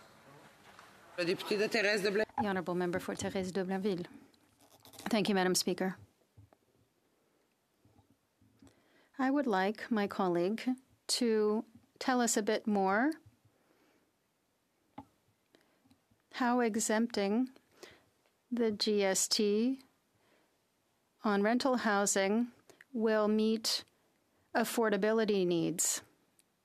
These are urgent needs. This will create housing that will allow the middle class and more vulnerable people to get into housing, that this will cause prices to drop. I'd like to know how this will meet the need. Thank you, Madam Speaker, and I thank my colleague for the question. It's a really important one, and it's one I actually do have some concern about, too, is whether the GST removed off of new rental builds will help lower the cost of actually building the unit at that time. But the key component to this will be the follow-up to make sure the savings are passed on to the person that's buying or renting from that unit in the future, not only in the short term, but in the long term. Because we have seen, sadly, some of the ones that have been built not get the savings passed on. And we've also seen that, I'll say, for example, in the oil and gas industry, where there's been fight to remove or reduce the GST off of some of the costs there, but it's never passed on to the consumer, so it's an extra cash grab for corporate conglomerates. Continuing debate, the Honourable Member for Calgary-Rocky Ridge. Well, thank you, Madam Speaker. It's always an honor and a pleasure to speak in this place and to add my voice to debate.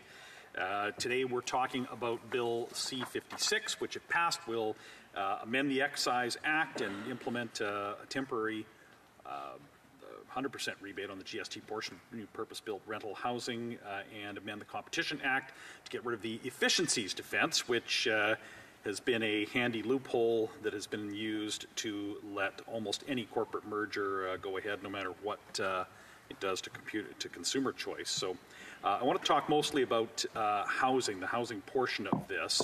And we are in a housing crisis. Too many Canadians can't afford to live in their own country.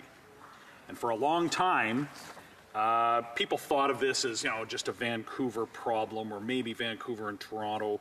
But over the past 8 years, the affordability crisis has reached into every community in Canada. Even in my city, Madam Speaker, where the economy was devastated in 2015, and where real estate prices actually fell due to the government's implementation of an immediate attack on the energy industry, I'm receiving emails from my constituents who are demanding action on housing. I got an email from Kathy, who talked about her rent going very quickly from $1,600 to $1,800 to $2,200 per month. And that's more than half of her income. And I know that every MP in this House is getting these kinds of emails.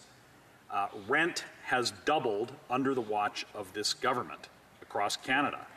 I also get emails from people that believe that they will never become homeowners. Say, for an example, if you're a young person today, Madam Speaker, who did everything that your thoughtful and nurturing parents told you to do. You studied hard and earnestly, and you worked hard. You got a good education, and you entered the workforce in a profession or a skilled trade, and you're now earning a good income, probably a higher than average income for Canadians. This ambitious young person, who might be a nurse or a welder or a lawyer or a teacher or an engineer, they should have the world at their feet. The promise of Canada for decades was that this young person could now go out and rent a place, save their money for a few years, buy a home, maybe before then settling down and starting a family. But this is no longer the reality. How much money can a young person be expected to save in this current environment? What do you do when half your income is going to pay rent? What do you do about the food prices that constantly go up, or the price of gasoline and home heating go up?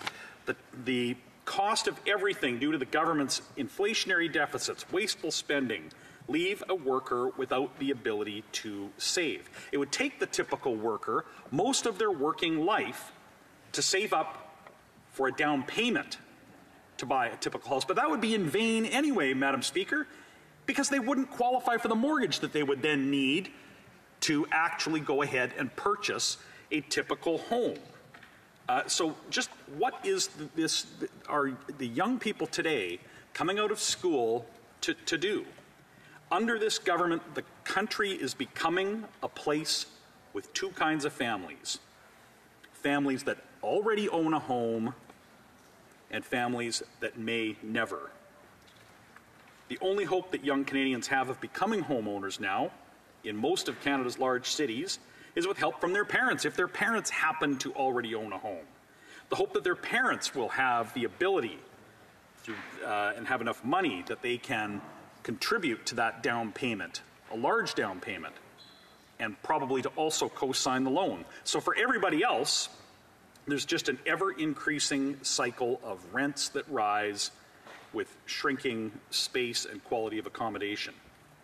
So the reason for this, Madam Speaker, is quite simple. For years, the supply of houses has failed to meet and keep up with demand. For 8 years, this government has ignored its failure or the failure of supply to keep up with demand. The government has piled on costs and taxes at the federal level that push up construction inputs. They have enabled municipal political allies who never fail to be the voices of NIMBYism. And so 8 years after promising, on page 7 of their election platform in 2015, Madam Speaker, that they are now going to have now figured out that there is a problem with access to housing in Canada, and they're rushing a bill in at the beginning of this fall session to bring about this campaign commitment they made on the elimination of GST on purpose-built rentals. And so we see this time and time again. The government creates a problem. In this case, 8 years of high taxes, deficits, increased bureaucracy, wasteful spending, leading to inflation, which has led to high interest rates, which compounds the shortage of housing supply by making it more expensive or impossible for builders to build. And now they want Parliament to rush through a bill that contains something that they promised in the 2015 election and that they have only just now gotten around to tabling in Parliament. But something else happened, Madam Speaker. The opposition leader tabled the Building Homes Not Bureaucracy Act, which also promises to cut the GST on purpose-built rental for construction of below-market rent. And the leader of the opposition's bill also deals directly with the bureaucratic hurdles to home construction, and that are municipalities that don't want to build new homes. The Conservative plan is elegant in its simplicity, Madam Speaker. A Conservative government will make federal infrastructure money contingent on housing outcomes. Not housing announcements, but actual keys indoors. And the Conservative plan will do so not by telling municipalities what to do, but simply by insisting that they must meet this national policy objective of ensuring that Canadians have a home to live in. A Conservative government won't bully local councils like the housing minister recently did in his letter to City Council, threatening to withhold federal money if City Council didn't take a particular position on a particular vote. That's not how the Conservative plan will work, Madam Speaker. The Conservative plan takes no position on what municipalities do. We will leave that to elected officials that are elected in their communities to decide how they will achieve the objective of increased housing supply. But make no mistake, a Conservative government will tie and hold back infrastructure funding if municipalities fail to get keys indoors by increasing the amount of housing stock that is built in their communities. So we're saying to municipalities, Let the builders build. Get on with making sure that we have approvals and stand up to the powerful vested interests that can always come up with a reason why a housing project should not get, or a neighborhood development can't be approved. So this bill, the bill that we're debating today, seems like it was forced onto the floor by the Liberals trying to catch up to the Conservatives who already had a plan tabled. And the other part of the bill is actually also stolen directly from the member for Quinte, who had tabled a private member's bill to abolish the Efficiencies Defence. So I don't have time, it looks like, Madam Speaker, to get into the deficiencies expense, but I will say that I certainly support abolishing it. I supported it before then. I supported my my colleague, the member for Bay of Quinte, and the NDP, the previous NDP speaker, supports this, and he's talked about competition.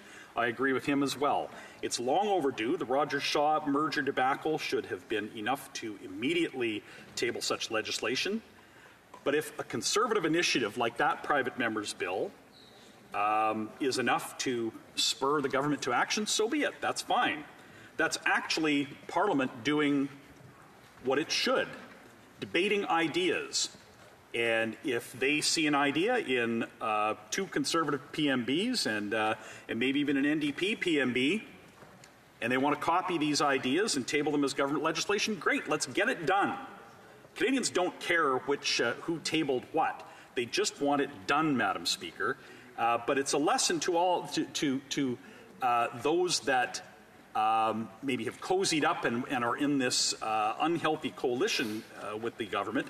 They can be in opposition and still get things done. Table good legislation. Let's get good ideas on the table, and let's get better policy for Canadians. Comments, the honourable member for Hamilton East, Stony Creek. Thanks, Madam Speaker. That was a bit hard to listen to. I was a municipal councillor in the 08-09 recession, and municipalities individually begged the previous government for assistance on the affordable housing front. We witnessed our affordable housing wait lists almost double, and so in Hamilton it went from 3,600 families and individuals to almost 6,200 or 6,400, if memory serves me right. And we also collectively asked through FCM for the previous government to assist municipalities. And guess who was part of the government? The Leader of the Opposition. And so this isn't a case of playing catch-up. This is a case of making up for lost time. All the years that the Conservatives were in government, they had no housing plan.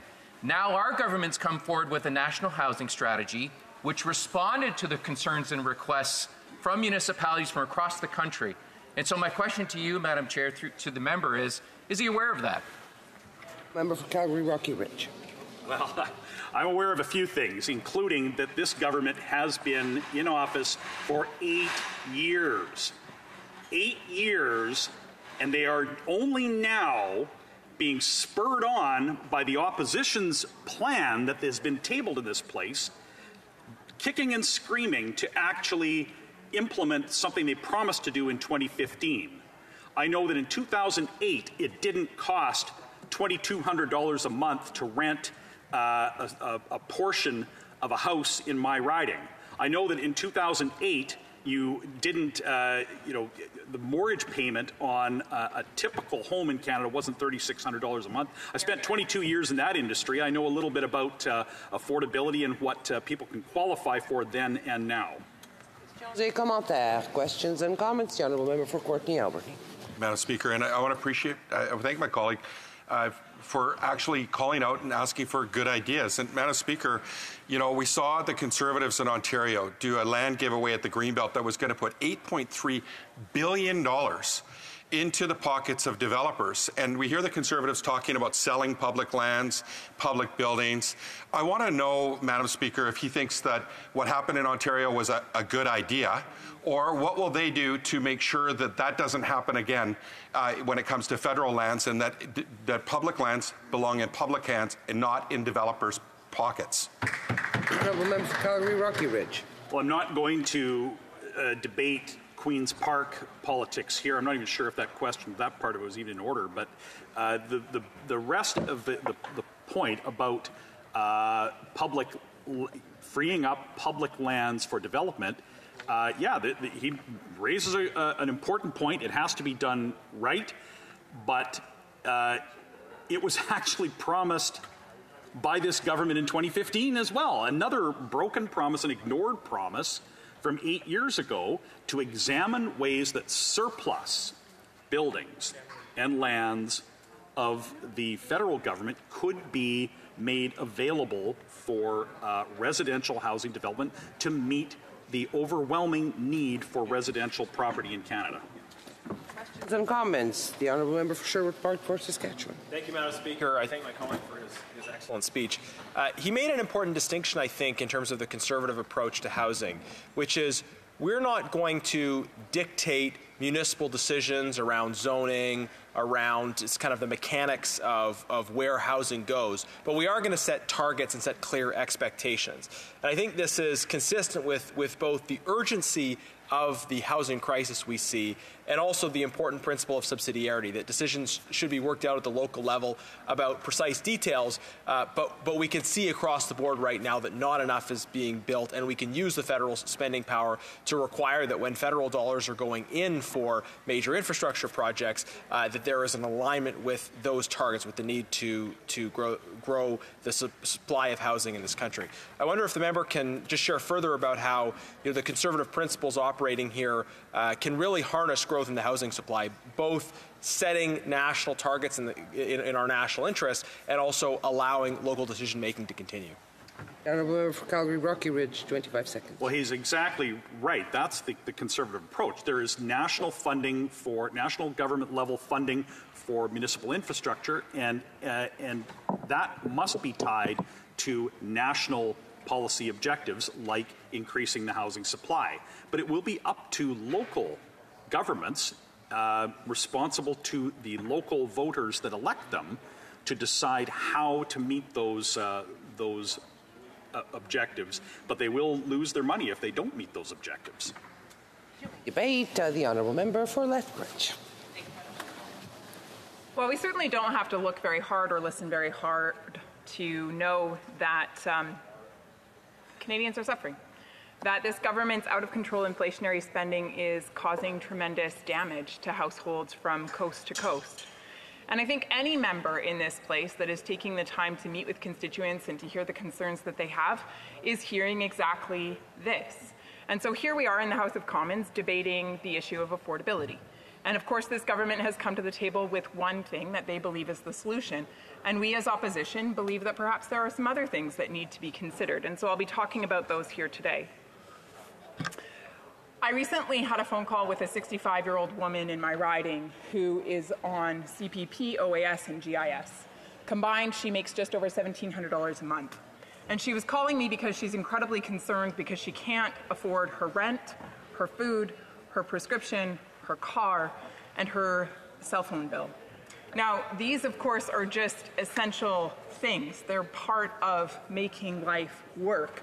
There's nothing lavish here. She's not asking to go on a fancy vacation.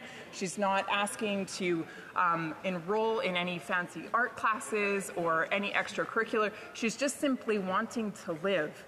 But the money that she makes each month, this set amount, isn't enough to do that. And the reason being is because the amount she brings in has remained fixed, but the cost of everything she's having to purchase, of course, has skyrocketed. And the reason for that is this government's inflationary spending. I recently spoke to a couple in my riding who couldn't afford their rent anymore, and so they unfortunately had to let their unit go. And so as a result, they actually moved into a motorhome where they now reside with their little dog. They move around from one Walmart parking lot to another just trying to get by. I was speaking to a senior on the phone who was who was living in a home that was condemned. And he wasn't able to move. He didn't want to move, even though he had gotten repeated notices saying that he had to, because of course the home was structurally no longer able to exist, and his health and safety were at risk. He refused. And so eventually authorities had to come and actually remove him from the home. This elderly man who is in his 80s. but he didn't have the ability to afford any other available rental in our community. And so as a result, the authorities determined that they didn't want to take him to the shelter because that seemed cruel. And so instead, he landed in the hospital. He was cared for in the hospital for over a month before he was finally put into an affordable housing unit. These are the types of situations that are taking place not just in my community, but across the entire country. There are people who are struggling to make ends meet. And it doesn't just stop with the household and the impact there, but it expands beyond that. I was speaking with a local charity. They put together backpacks for kids who wouldn't otherwise have new school supplies. They needed to put together a total of 1,300. They said in previous years the number has been closer to 500 or 600. And so that's shocking enough. That goes to tell us that families are struggling. But then here's the other thing, is that normally our community is incredibly generous, incredibly gracious, incredibly kind, and wanting to answer the need. And so normally they would donate, no problem, and these backpacks would be created and it would be fantastic. But this year, because families are struggling, it was more difficult to find those donations. I was speaking with the director of the local food bank, and she was telling me that their clientele has changed. The demographic that is using the food bank actually in numbers that are increasing more than any others are actually single men who are working. They have a job. And so it's those individuals who are actually working really hard, wanting to afford life, wanting to contribute to society, who are having the most difficult time making ends meet. We know that across this country there's been record numbers of people who unfortunately have had to go and resort to the use of a food bank. Not because they wanted to, but because they were forced to. Because this government decided to spend out of control and tax to the nines. And so unfortunately, Canadians are having to pay the incredible cost that comes with that. The chief responsibility of the federal government is to serve the flourishing of its citizens. Flourishing. There's something most Canadians probably have a hard time wrapping their head around. I think right now most of them are just focused on surviving. But when the government is focused on the flourishing of Canadians, they hone in on 6 things. They hone in on the unity of the country. They hone in on keeping Canadians safe and secure. They hone in on building major infrastructure, and they hone in on facilitating economic prosperity, not just for some by pitting one sector against another, but they facilitate economic prosperity for all.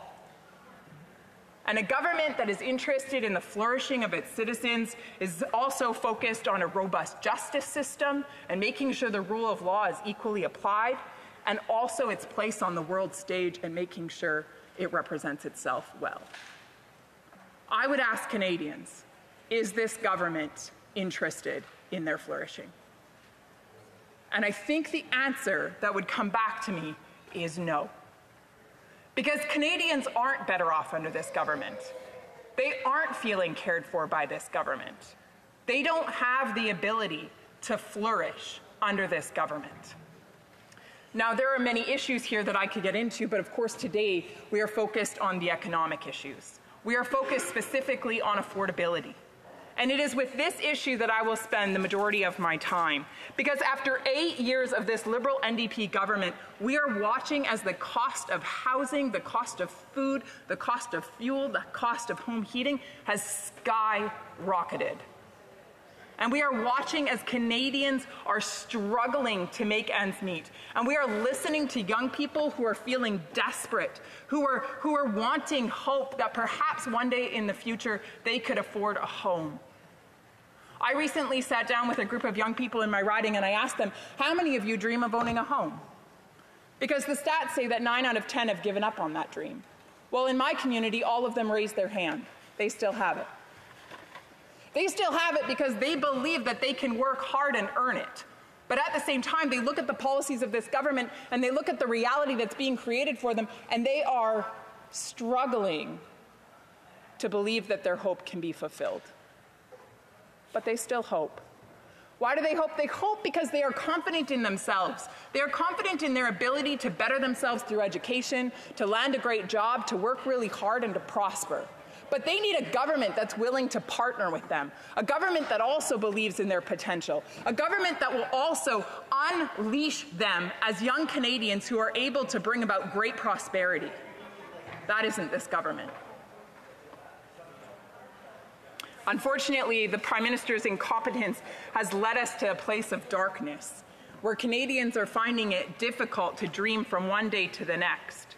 But a common-sense Conservative government will free hard-working people to earn powerful paychecks, to be able to pay for affordable homes and affordable food, and to put fuel in their vehicles. A Conservative government will take away the bridles of red tape and allow people to step into their gifts and their talents and their abilities and thrive. Because it is Canadians who are the problem solvers and the solution makers and the wealth generators that this nation needs in order to propel forward. And it is Conservatives that believe in them. The honourable member across the way rolls his eyes because he doesn't believe in the Canadian people. But Conservatives do. Conservatives believe in each and every one of them and their ability to succeed. They only need a government that's willing to partner with them, a government that's willing to rein in its spending, a government that's willing to axe silly taxes like the carbon tax, a government that is willing to take away the extra red tape and regulation that is put in place to hinder Canadians rather than facilitate their prosperity. After 8 years of struggling under this current government and its strict regime, Canadians deserve a government that will free them, that will allow them to step into their abilities, their talents, their gifts, and prosper. That's a Conservative government. Here. Questions and comments? The Honourable Member for Hamilton East, Stoney Creek. Thanks, Madam Speaker. I probably should have waited to have lunch until after that speech. What I'm going to say is, for me, the common sense, sorry, Madam Speaker, the common sense legislation that we keep hearing about sounds a lot like the common sense revolution adopted by the Mike Harris government in the 1990s. And that political playbook made municipalities the bad guys. Oddly similar to the narrative that's been picked up by the Leader of the Opposition in terms of blaming others for the fact that his government had nothing on the affordable housing file for almost a decade. And so it's hard to listen to the speech now again when we look for creating classic conservatism to create a boogeyman, find someone to blame instead of providing solutions. And our government has provided solutions through the National Housing Strategy. So every time our government has provided something in terms of efforts to assist some of our most vulnerable Canadians, the member opposite and her party has voted against it. My question through you, Madam Speaker, is why? The Honourable Member for Lethbridge. The member across the way said he should have had lunch before listening to my speech. It's interesting because I think he missed the point.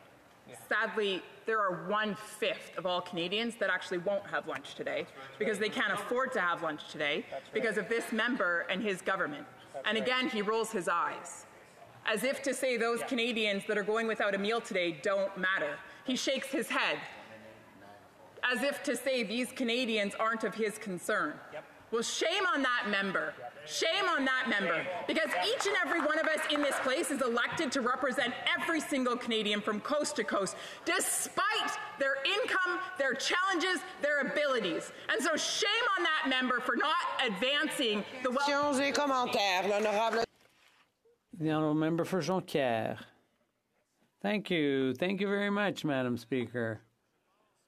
I think if we're to help those less well off, those that are having trouble affording their groceries and their rent, well, there's a first diagnosis that has to be done right, and that is who is benefiting from government spending.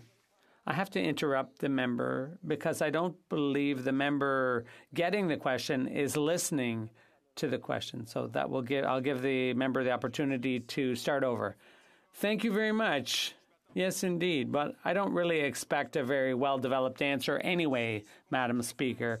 So what we're trying to do, if we're trying to help those who are less well off, who are having a hard time paying for their rent and their groceries, well, then you have to get the diagnosis right, and that is to identify who is benefiting from government spending. Where's the money going? It's going to the oil patch. They've received massive subsidies, billions in tax credits as well. And you would surely find that to be nonsensical. But what the Conservatives say is that it's still not enough. So I wonder how she justifies that to her constituents. The honourable member for Lethbridge. The member asked who is benefiting from the government spending. The already wealthy, big corporations. But at the end of the day, I'm not here representing them. I'm here representing everyday, hard-working Canadians. I fly under the Conservative banner, not the Liberal banner. So I can't help myself but be on the side of the everyday person. The person who works hard, who gets up in the morning and thinks about their day ahead and hopes that they're going to be able to make it through. The person who drops their kids off at school and then rushes off to work and maybe leaves during lunch hour in order to pick up a couple of things, do a few errands, runs back to work, finishes up their full day, runs to daycare, grabs their kid, runs home, makes a meal, puts the kids in bed, plops on the couch for half an hour, and then heads to bed to wake up the next morning and do the next thing all over again. That's why. Questions and comments. The honourable member for Courtenay Alberni. Madam Speaker, I know that when it comes to the Conservatives in Ontario who's benefiting, when it comes to housing, which is the conversation of today, is the developers. And Madam Speaker, we've heard the Conservatives here in this House, federal Conservatives, talk about selling off government lands, selling off government buildings. As New Democrats, we would see benefits of leasing those lands, working with the developers and non-market housing groups to develop housing. So I guess my question through you, Madam Speaker, is the Conservative model more like a Queen's Park, Ontario Conservative Doug Ford Greenbelt model, or is their model going to actually have safeguards to protect the public from developers and their friends? The honourable member for Lethbridge. Madam Chair, I would rule that question out of order. It was a provincially based question.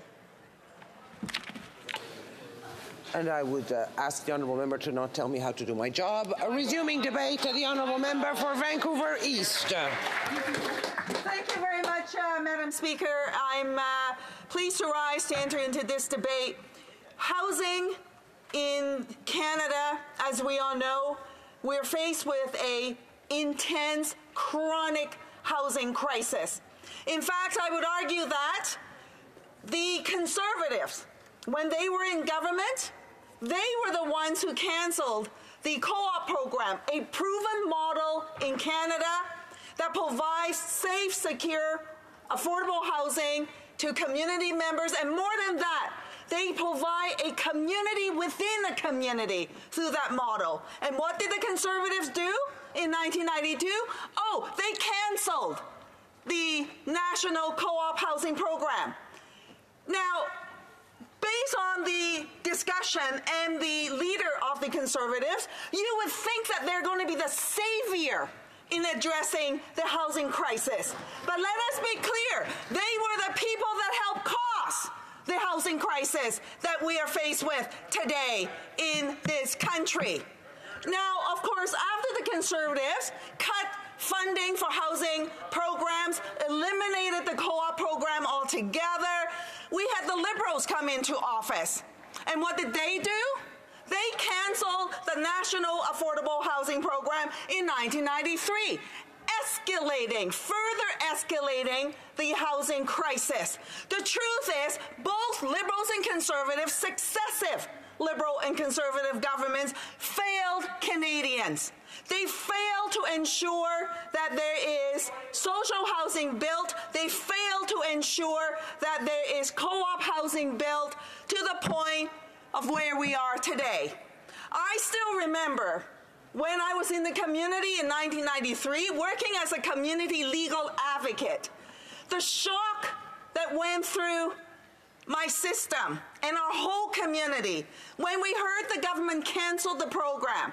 Part of my job was to try and assist people, seniors, people with disability, Indigenous people, women fleeing violence, women who needed housing because they were in a domestic violence situation, and they needed housing for them and their children, and their inability to access that housing, and as a result, losing their children because they could not secure safe, affordable housing. Not because they're a bad parent, but because the government, the federal government, successive liberal and conservative governments walked away from them and did not provide for the housing that was critically needed then. Fast forward to today, and where are we at? We have a situation where just today, a report came out in my community in Vancouver, Vancouver East, and in the greater Vancouver area, they found with the most recent study on the homelessness count that it increased by 30% from the last count. And, you know, and the truth is, in many ways, I don't need a report to tell me so, although having that data is really important because I see it in the community, the encampments that have surfaced in our community. It is everywhere. It's proliferated everywhere. In my riding of Vancouver East, we have a permanent encampment. What is wrong with this picture? You have to ask this question. Why is it that successive liberal conservative governments allow this to happen? It is unjustifiable. Housing is there for people to live in. It is not there as a commodity for investor to turn a bigger and bigger profit. And that's what's happened over the years since the liberals and conservatives walked away from co-op and social housing.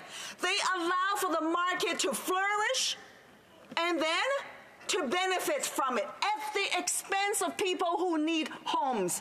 Not only are people unhoused, renters are getting rental evicted, seniors on fixed income, long-time tenants in a building being displaced, being rental evicted to a place that they will no longer have access to a home. They can't afford a home. To the place where they've lived for many years. They will no longer be able to live there. This was allowed under both liberals and conservatives and was escalated, I would say, by their bad housing policy, by them walking away from the people in our communities that are in need.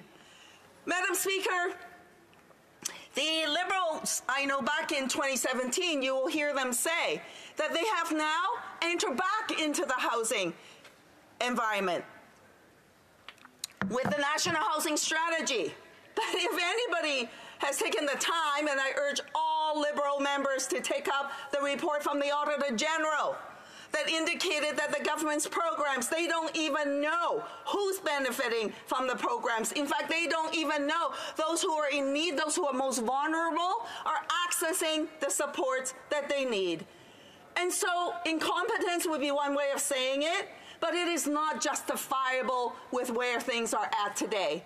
So now the Conservatives, with the Conservative leader who goes around acting as though he is the savior, well, let's just be clear. When he was part of the Harper administration and as a cabinet minister, under that administration, Canadians lost 800,000 units of affordable housing. That's close to 1 million units. 1 million families or individuals could have had access to that housing that they would not have now. And what's their solution today? More market-driven solutions. Let us just be clear.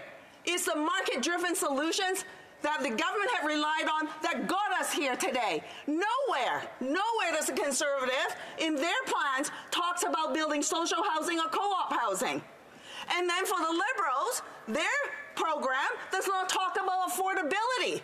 How strange is it? What planet do we live on when we operate in this way? No wonder we have the housing crisis, Madam Speaker. Now, the bill that the government has tabled on the GST piece is to facilitate more housing to be built. And I want to be clear to say this, Madam Speaker. Yes, we need more housing, but we also need to make sure that the housing that's built is accessible to people. That means that it truly is affordable to people. And it's strange to me that the government decided in some weird altered universe in this bill that they decided that they would exclude co-ops from accessing the GST exemption. Why on earth would you do that? It makes no sense whatsoever. The co-op program, as indicated, is a proven model in the delivery of housing in our communities. They create communities within communities. You can see it when you actually walk into a co-op housing project. You can see the love within the community, the supports that are there for each other. They take care of each other and they build communities with each other. To not support them makes no sense, and the NDP will absolutely be moving amendments to address that issue. The other piece that the NDP will be doing is that calling on the government to amend the bill to allow for existing nonprofit housing projects to be able to access this exemption. This will allow for some projects to become viable. In other instances, for projects to create better affordability for the communities in need. That's what we need to do to work towards in that direction. We also need to actually set up some level of eligibility criteria in terms of affordability, to make sure that the private developers that are coming in are not just going to get a benefit, but that there is a further return to the community, and that is on the affordability criteria, Madam Speaker. We have to think about housing in a holistic way, and the NDP is putting forward these ideas, and above all else, we need the government to build social housing, to build co-op housing like we used to. Housing is there for people to live in and not just to make a profit, Madam Speaker. Questions and comments. Questions et commentaires. The honourable member for Peace River, Prince George, Peace River, Northern Rockies. Thank you, Madam Speaker, and I appreciate the member's question, but I guess I want to ask her a question or a speech, but I'd like to ask her a question back. I represent, through my portfolio, the territories. And one thing that I'll be speaking about in the House today is about the lack of housing in Nunavut specifically. And because of inflation and carbon taxes, per unit costs have risen to $1.1 million. And that's why no units got built this year, right? Because they're just simply too expensive, as the local government has even said. My question to the member is, if it's so bad with this current Liberal government, why do they keep supporting them in the House? Why? Honourable member for Vancouver East. Well, thank you very much, Madam Speaker. Unlike the Conservatives, where the NDP is at is this. We're here to fight for the people, to get more for the people. We're not just here to talk about, hey, see how great we are, and then deliver nothing. And then be part of a previous administration that cuts housing programs for the people in need. What we're doing is creating affordability through different means, and that's why we fought tooth and nail to get the dental care plan. Yes, the leader of the Conservatives have had access to dental care services all his life through the public service. But you know what? Most Canadians do not. And we will fight tooth and nail on affordability on all fronts. Questions and comments. Questions et commentaires. The honourable member for Courtney Alberni.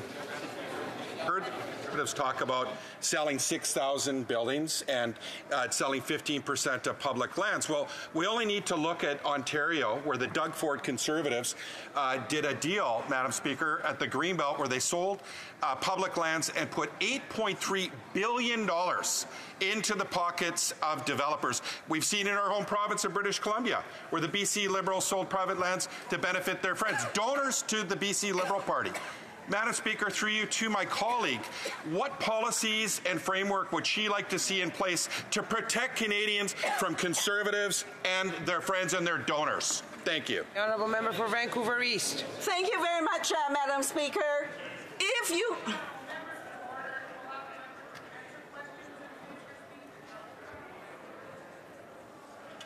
Thank you very much, Madam Speaker. For the federal government to make available federal lands for the development of housing, First and foremost, that you need to ensure there's a public return to the community. Unlike the Conservatives, they don't want to put any requirements in place because they only want to line the pockets of their pals so that the investors and developers can line their pockets. For the NDP, there has to be return to the community. And you know what?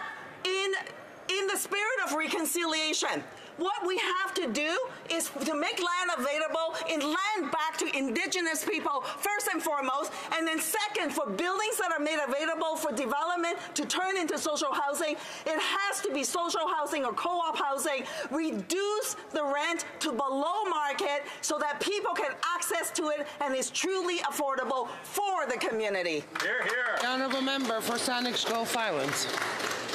Thank you, Madam Speaker, and my honourable colleague from Vancouver East. I'm originally from Nova Scotia, and I look at a history lesson that I think we can all learn. The private sector doesn't build housing when you really need it and doesn't build it in a hurry. The first public housing ever built in Canada was in the wake of the Halifax explosion in 1917, when thousands lost their homes, and the governments, including as far away as the UK, created a fund. And the government moved in, and some of the nicest, and to this day, some of the most sought-after housing in Halifax is the Hydrostones that were, again, the first public housing effort ever in Canada. Within months of the Halifax explosion, the governments had created temporary apartments, but serviceable, for 832 people, for roofs over their head, done quickly and affordably. So I think we're lacking the sense of emergency, particularly for those who are acutely homeless, living rough, living in tents. And I asked the honourable colleague from Vancouver East if she thinks we should adopt a different approach strategically to the emergency for people who are homeless. The honourable member for Vancouver East. Thank you very much, Madam Speaker. There's no question the urgency is real. And this housing crisis is a chronic housing crisis. It's been more than 30 years since the government walked away in building social housing and co-op housing. And you know what? To the member's point, this can be done. We just need the political will to do so. And for the government to say, we will build social housing, we will build co-op housing, and we will use those models like we used to. When veterans returned back from the war, we used to build victory homes because Canada at that time said they would not allow. We have to resume debate. The honourable member for Kenora will have 4 minutes. Okay. 4 minutes. Thank you very much, Madam Speaker. Thank you to my colleagues for the warm welcome. It's great to rise today and join the debate on this very important topic. With the limited time I have before question period, Madam Speaker, I just want to start by saying in C56, I'm very pleased to see that the Liberals finally seem to be admitting that Canadians are struggling, Madam Speaker. Over the last number of years, they've been telling us everything's fine, that the government has a great credit rating with all the agencies, but we've been raising concerns about the housing costs, about the cost of groceries and the cost of living for quite some time now, Madam Speaker, and I do think that that this bill being brought forward shows that the government is finally admitting that there is a housing crisis and finally admitting that their inflationary policies are driving up the cost of groceries for Canadians. It's also clear to me that this is a tired government, a government that is out of ideas because within this bill, of course, they're looking to remove GST from purpose-built rentals, but that's something that's been brought forward by our common sense Conservative leader, the leader of the official opposition. As well, the bill aims to help address grocery costs by removing the efficiencies defense, Madam Speaker, which currently allows anti-competitive mergers to survive challenges if corporate efficiencies offset the harm to competition, even when Canadian consumers would pay higher prices and have fewer choices. Madam Speaker, this is another Conservative idea. It was brought forward by my friend, colleague, and seatmate, the member from Bay of Quinte. I want to thank him for bringing that forward. He is a very smart guy, I agree.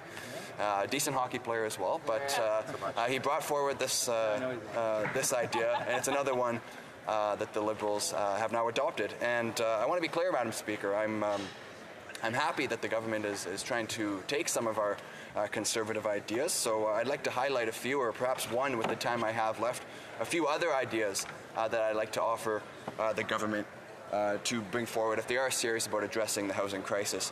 and addressing the cost of groceries. Madam Speaker, as we know, after 8 years of the NDP Liberal government, housing prices have doubled. 9 in 10 youth say they'll never afford a home, and many families can't even pay the interest on their mortgages. Now the government's solution is to bring forward more photo ops and, as we mentioned, plagiarize conservative messaging. This bill takes the Leader of the Opposition's idea in his Building Homes Not Bureaucracy Act, as I mentioned, to remove the GST on purpose-built rentals. It's a good idea, of course, but it is missing a key piece, Madam Speaker. Our Leader's bill incentivizes more affordable homes because in order to qualify for the removal of GST, the rental price must be below market value, meaning that more homes get built and prices come down, and as new homes get built, they continually bring those prices down in order to qualify. Madam Speaker, the Liberals' version does not do this. It allows prices to continue to skyrocket. And I know I'm out of time for now, Madam Speaker, so I look forward to sharing some more ideas on this after question period. Thank you.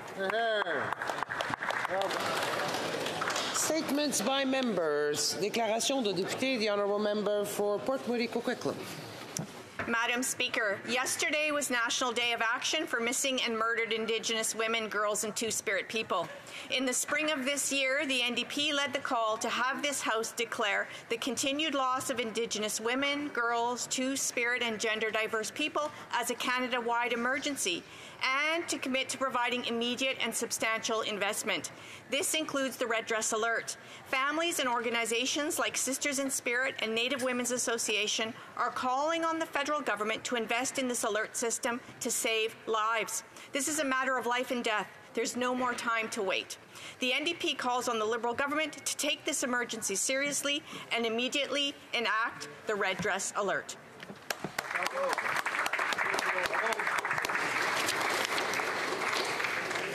The Honourable Member for Kitchener Centre. Mr. Speaker, almost 20 years ago, shortly after immigrating from Lebanon, Majdi Bou Matar founded Empty Space, an incredible arts organization in Waterloo region that centers racialized and marginalized artists and their stories in our community. His goal was to establish an international theater festival within 10 years.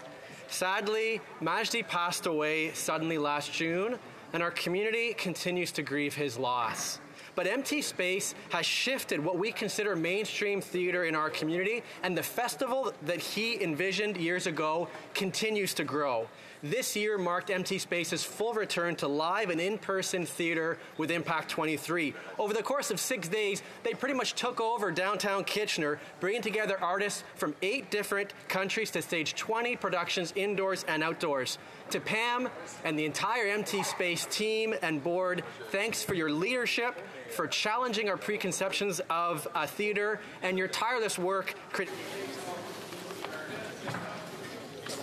The Honourable Member from Markham Unionville. Did he skip you? I'm going to go. Thank you, Mr. Speaker. I rise today to extend my warmest wishes to my constituents in Markham Unionville on this special occasion of Thanksgiving. Across this great country, Canadians are bound together by our shared values of gratitude, unity, and compassion. This Thanksgiving, let us reflect on the blessings we enjoy, the moments we cherish with loved ones, and the prosperity that makes our great nation provides. In Markham Unionville, we are fortunate to celebrate our cultural diversity, where traditions from around the world enriches our lives and bring us closer together. This Thanksgiving, I encourage all of us to embrace this spirit of inclusivity and share the abundance of our community with those in need. May this Thanksgiving be a time of joy, reflection, and generosity as we come together, support one another, and remember that we are stronger when we stand united. From my family to your family, happy Thanksgiving. The Honourable Member for Oshawa. Mr. Speaker, it's with a heavy heart that I announce the passing of Thomas McBride. Tom was a beloved employee of mine and a fixture on Parliament Hill since 2006. His sudden departure has left a deep void in my office, one that will not be easily filled.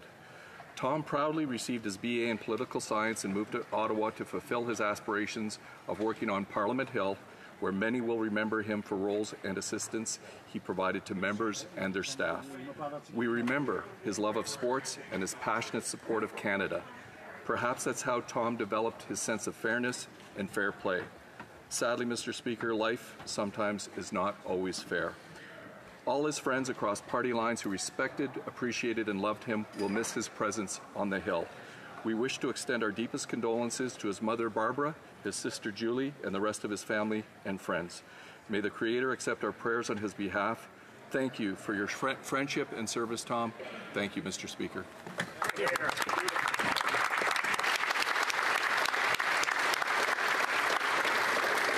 Honourable members will permit me to extend my sympathies at his loss. The honourable member from Kitchener-Conestoga.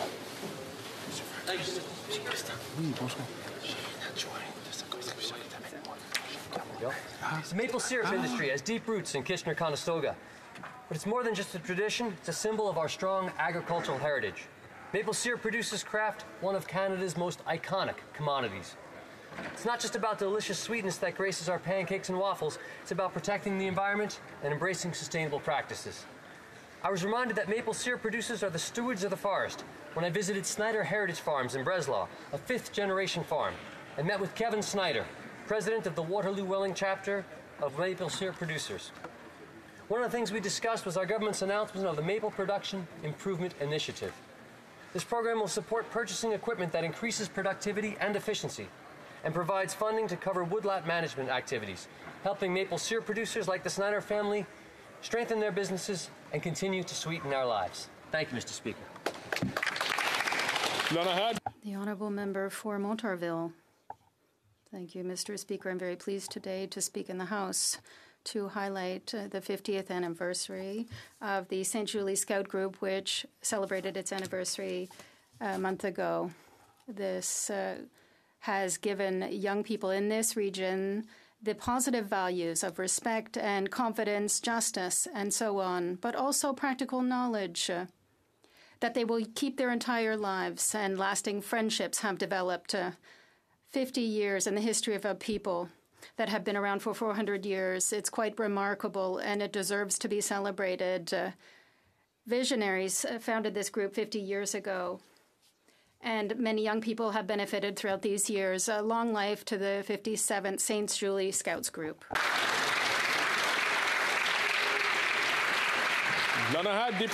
The honourable member for Orleans. Mr. Speaker, on behalf of myself and all the people of Orleans, I want to congratulate you on being elected Speaker of this House. I would also like to thank the Franco-Ontarian Society of Orleans History for its leadership in organizing the third annual Art Walk, which took place at the Orleans Arts Centre last Saturday. It was an opportunity to find new creators in the Orleans community. And also, as part of the National Day of Truth and Reconciliation, I had the honor of attending the unveiling of the Children's Sacred Forest Memorial at Beechwood Cemetery. This Children's Sacred Forest and the stone commemorating it is a moment that will mark the children that did not return home. I wish to wish my colleagues and all staff in the House of Commons, and particularly to the Orleans community, a happy Thanksgiving. Thank you. The honourable member for Prince River, Peace River, Northern Rockies. Speaker, after 8 years, Nunavut residents can't trust this Prime Minister on housing. At a campaign stop in Iqaluit last election, the Prime Minister promised, "We're going to try and maximize what we can do this next construction season." The sad reality is that housing projects last year were cancelled or delayed due to the rising costs from this Prime Minister's rising inflation and carbon taxes. All the bids came in well over budget at around $1.1 million per unit. Unbelievable. From the Nunavut minister, they were just all way too expensive. The Housing Corporation just doesn't have that kind of money. In 2019, the Prime Minister said that he had made housing a priority. In 2021, the Prime Minister reconfirmed that the federal government has a role to play in housing. But after presiding over creating housing hell across Canada, with housing costs doubling under his watch, the Prime Minister stated, I'll be blunt as well. Housing isn't primarily a federal responsibility. Wow. After 8 years, Northerners are learning the hard way that this Prime Minister isn't worth the cost. That's right. The Honourable Member for Vancouver, Granville. Thank you, Mr. Speaker. The unfortunate and deeply embarrassing events in this House a couple of weeks ago have provided us an important reminder of the need for Holocaust education. For those of us from Metro Vancouver, the work of the Vancouver Holocaust Education Centre, in my riding of Vancouver Granville, seeks to do exactly this. Through education and remembrance, the Vancouver Holocaust Education Centre engages students, educator, and the broader public about the history of the Holocaust, the Shoah, and its ongoing relevance. As a teaching museum that stewards programs and collections initiated by Holocaust survivors, the VHEC honors and supports those who survived and remembers those who perished. Every year, the Centre's Holocaust Education Program reaches British Columbia classrooms, teachers, and more than 25,000 students. Their efforts will help build a world free of anti-Semitism, discrimination, and genocide. I encourage everyone to visit the Centre as we take our own journeys of remembrance and education. Thank you. Good job. If I could remind members to try to keep their conversations down so that members can make their declarations very clearly. The Honourable Member from Vancouver Centre. Thank you very much, Mr. Speaker. I rise to mourn the passing of the Honourable Selwyn Romilly. He was the first black student to graduate law at UBC, the first black provincial court judge, and the first black justice on the BC Supreme Court. Indeed, he had many firsts. 3 years ago, at 81, he was the first black retired justice to be handcuffed in public by the Vancouver police, mistaking him for a 40-year-old black felon. True to form, Selwyn did not use that humiliation for bitter retaliation, but worked with police to change handcuffing procedures. Justice Romilly was recognized by his peers as a wise and eminent jurist, a trailblazer, an advocate for civil rights and justice in his judgments. He was a role model to young black lawyers. He was a trainee, like me, a year ahead of me in high school. He was a friend, teacher, and mentor to many. We will miss him.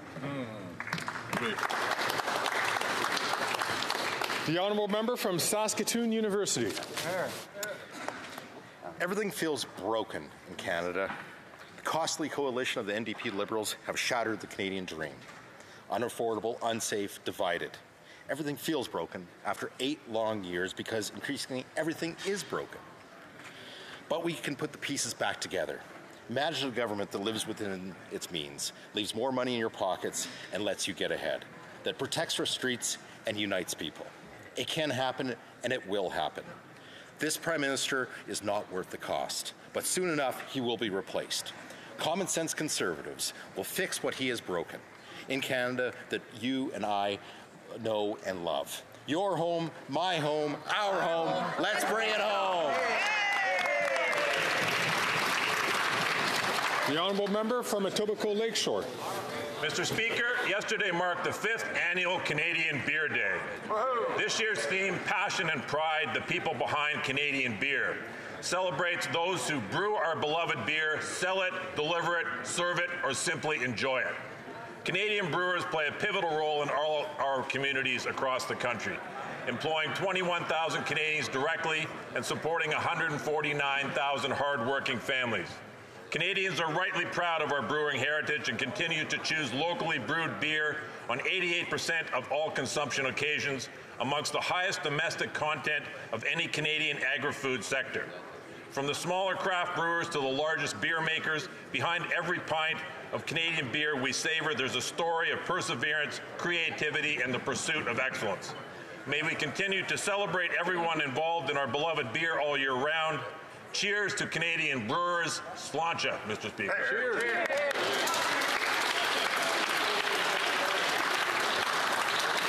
The Honourable Member from Kelowna Lake Country. Thank you, Mr. Speaker. After 8 years, Canadians continue to feel the impact of... Could I ask members, please, to keep the conversations down so I could hear the Honourable Member? Thank you. The Honourable Member from Kelowna Lake Country. Hear, hear. Thank you, Mr. Speaker. After 8 years, Canadians continue to feel the impact of the NDP Liberal government's inflationary taxes on heat, gas, and groceries. A resident from my community recently shared his home gas bill. The carbon tax was higher than the cost of gas. Minimum carbon tax amounts are set by the federal government, and they've now imposed 2 carbon taxes. The Liberals have not hit one single climate target with their tax plan. The Parliamentary Budget Officer says this tax will shrink the economy and that carbon tax 2 will cost the average household an extra $573 per year without any rebates, with families in some provinces having to pay at least $1,100. Combined carbon tax 1 and 2 will cost families up to $4,000 each year. Most seniors, young adults, and families simply can't afford this. And this is on top of inflationary food costs and mortgage interest costs. The Prime Minister is just not worth the cost. The Honourable Member for Portneuf-Jacques-Cartier. Thank you, Mr. Speaker. While the leader of the Bloc Québécois is strutting his stuff abroad, there's work to be done here in Canada. After 8 years of this Liberal government in power, we see Canadians are suffering, and that obviously includes Quebecers. As a Quebecer, I do my utmost to defend their interests every day. When food bank use increases and the people of Portneuf-Jacques-Cartier have to cut back on their groceries because they don't have enough money, I'm alarmed. When Quebecers are getting poor, it's time to take action. When Ottawa takes additional money out of Quebecers' wallets, I call that, Mr. Speaker, a tax. The second carbon tax applies to Quebec. Who voted in favor of this tax on June 5th? The Bloc Québécois. Worse still, yesterday, they had the chance to correct their mistake, and they did not. It costs a lot if you vote Bloc, and it's going to cost a lot more to vote for that separatist party. The only party that defends the interests of Quebec is the Conservative Party of Canada.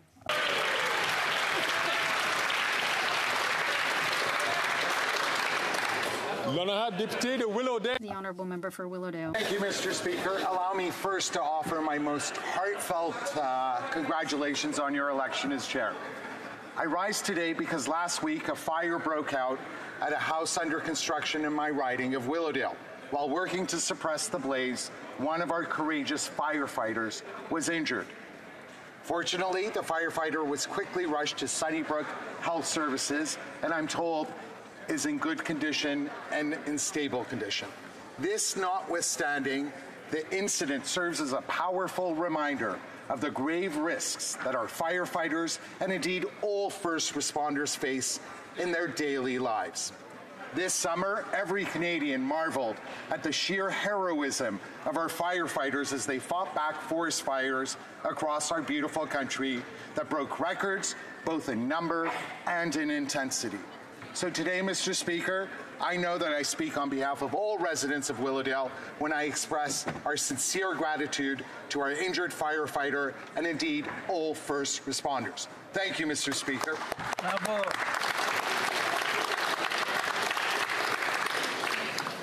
The Honourable Member from Abitibi, Bay James, Nunavut. The Honourable Member for Abitibi, Bay James, Nunavut. Mr. Speaker, during the last election campaign, the Liberals promised to establish a national nutritious school meal program. They had promised $1 billion in funding over 5 years for this school food program across the country, which is the only G7 country that doesn't already have such a program. Since then, no news.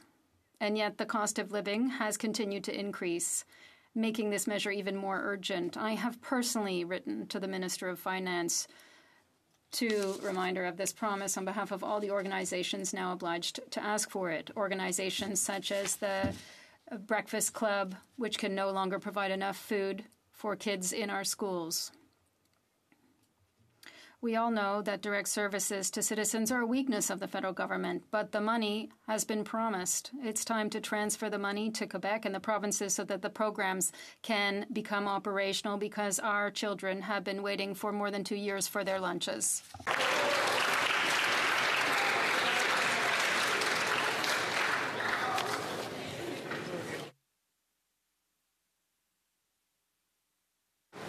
The Honourable Member for Port Moody Coquitlam. Mr. Speaker, today is World Teachers Day. Teachers are at the front lines of creating safe and inclusive spaces for kids. Today, I am sending a shout out to all of the amazing teachers and educators in Coquitlam School District 43 who do just that and make a real difference in students' lives. Port Moody Coquitlam has benefited from teachers like Megan Leslie, who empowered her students to advocate for equity in our community. Under her care and leadership, the students of Charles Best High School have achieved free menstrual products in city facilities, the raising of the Pride flag at City Hall, and an impactful annual Red Dress Awareness Day that has meant so much.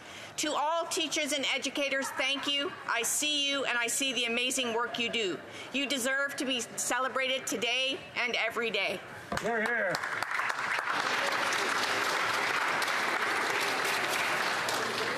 The Honourable Member for Beta Quinte.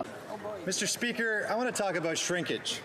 This Thanksgiving, not only are prices up 30%, and let's talk about corn and turkey and gravy and all the stuffing, the fixings that Canadians have.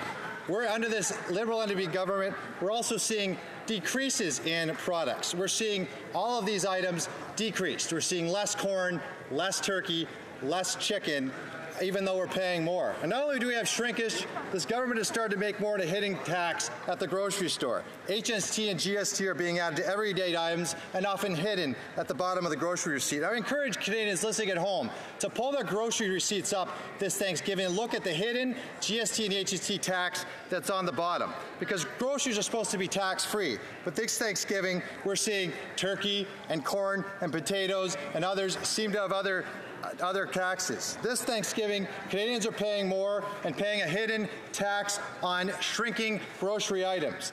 This Prime Minister and this NDP government are simply not worth the cost. The Honourable Member for Yukon.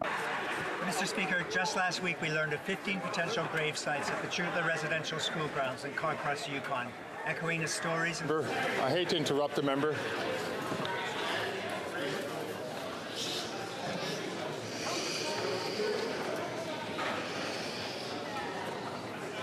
If I could ask members, please, to call them to order so we could have this last declaration. The Honourable Member from Yukon from the top. Mr. Speaker, just last week we learned of 15 potential grave sites at the Chutla Residential School grounds in Carcross, Yukon, echoing the stories and whispers of children who never came home. Last Friday, I attended a potlatch to honour Kaska missing and murdered women, the people of Liard First Nation and Watson Lake gathering in a ceremony that included an achingly beautiful fashion show of young women in red dresses, evoking the unspeakable loss of women and girls, daughters, aunties and mums to many of the people gathered. Saturday, I walked in Whitehorse with survivors and families and those who simply came to commemorate the lost children and lasting trauma that residential schools have left. Mr. Speaker, I'm proud to be part of a government that has put reconciliation into action, including the creation of this National Day of Remembrance and Reflection. Reconciliation is a long road marked by mileposts where we can, over time, witness the healing of generations. In this time of truth and reconciliation, let us continue to commit to the work that indeed every child matters.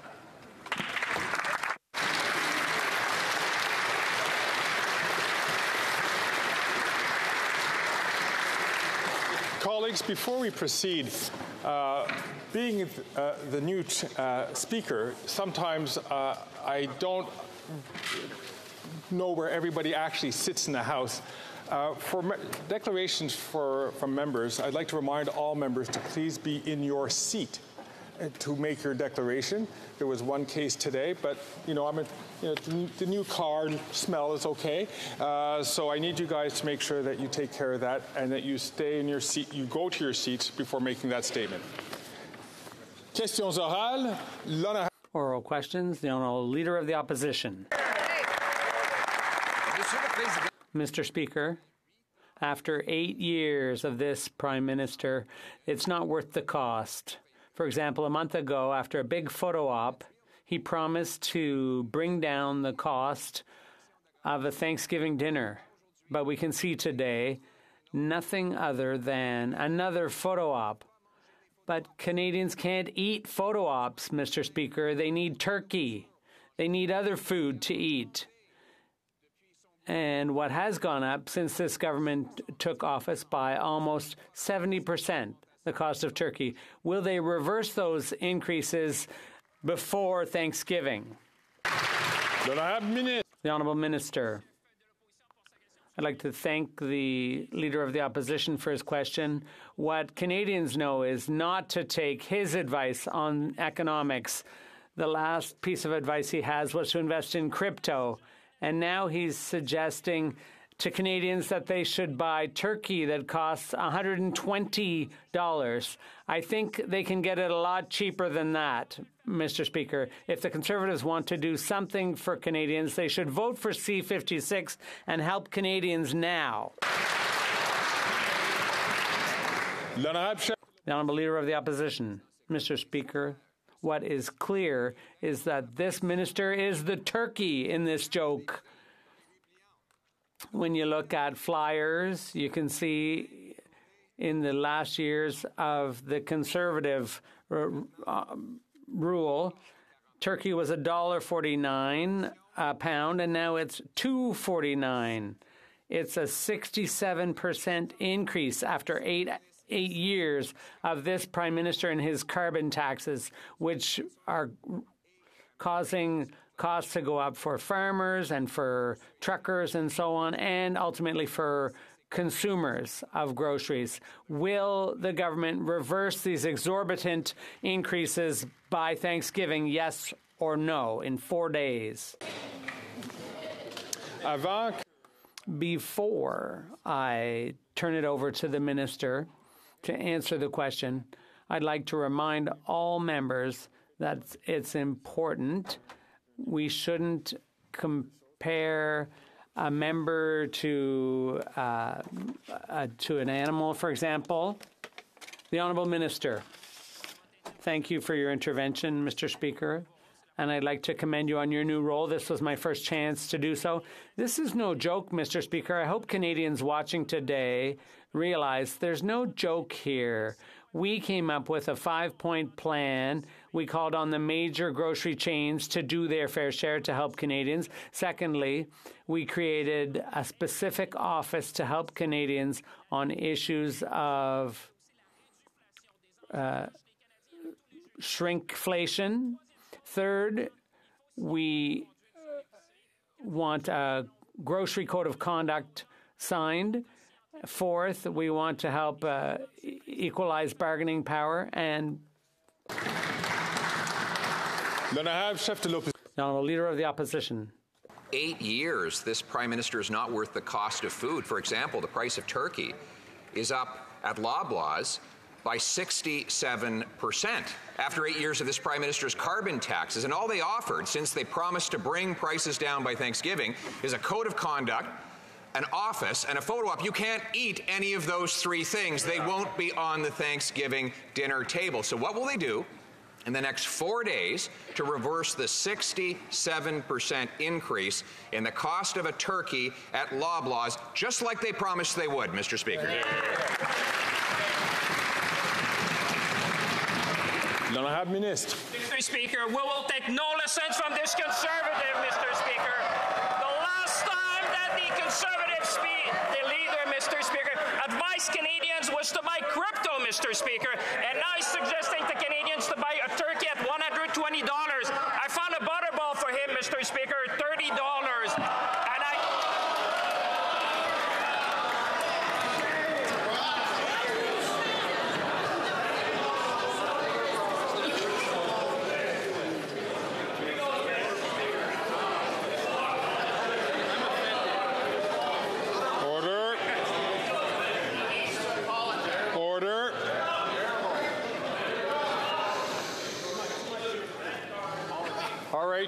We got the first scratch.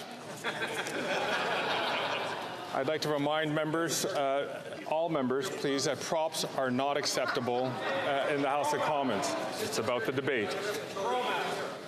L'honorable ministre, vous avez... The Honourable Minister. Shopping for the Leader of the Opposition to help him. But, Mr. Speaker, if they want to do something for Canadians, not just asking questions, but do something, vote for C-56, Mr. Speaker. It's going to help Canadians. It's going to stabilize price in Canada. And it's going to bring competition competition in this country. That's what we need. It's for them to act, Mr. Speaker.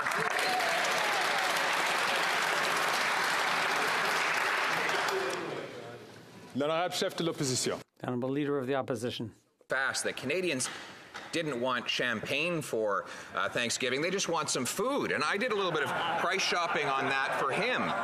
In the last days of the Conservative government, the price for a pound of turkey was $1.49. And the flyers today show it's $2.49, a 70% increase. And I might add that the picture of the turkey during the Conservative years was a big, plump, beautiful bird, whereas right now it's a skimpy, shrimpy little thing that looks like it's been taxed to death. Mr. Speaker, why won't they get off the back of the turkey so that we can have a nice dinner for Thanksgiving?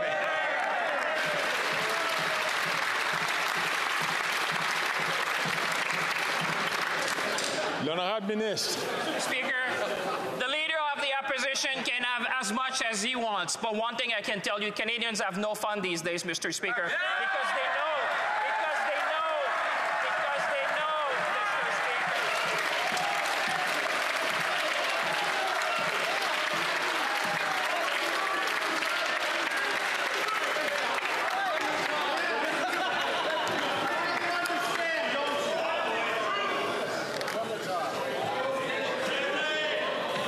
Settle down.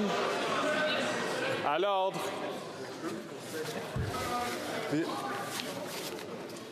L'honorable ministre. The Honourable Minister.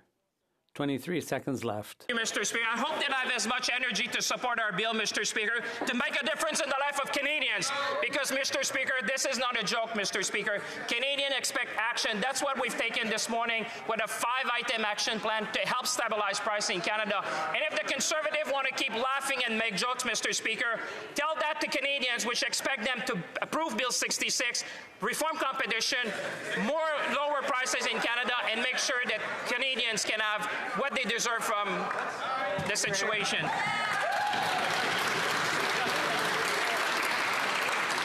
The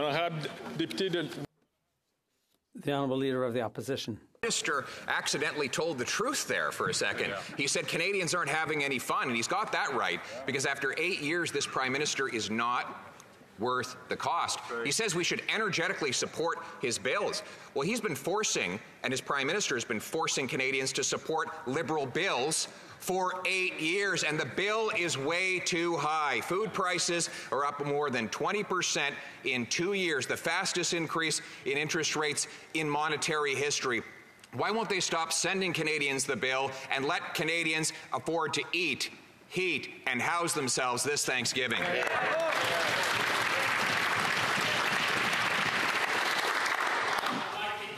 L'honorable ministre.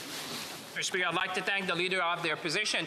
He's coming actually to some sense. He realized that the best way to help Canadians is to support the government, Mr. Speaker, because this is a time where all parliamentarians need to come together, Mr. Speaker. That's why we presented a plan that's going to help to stabilize prices in Canada, that's going to increase competition in this country, and it's going to take measures to help Canadians. Mr. Speaker, if he wants to give a gift to Canadians for Thanksgiving, why don't he support C-56 and show Canadians that he can do something for them?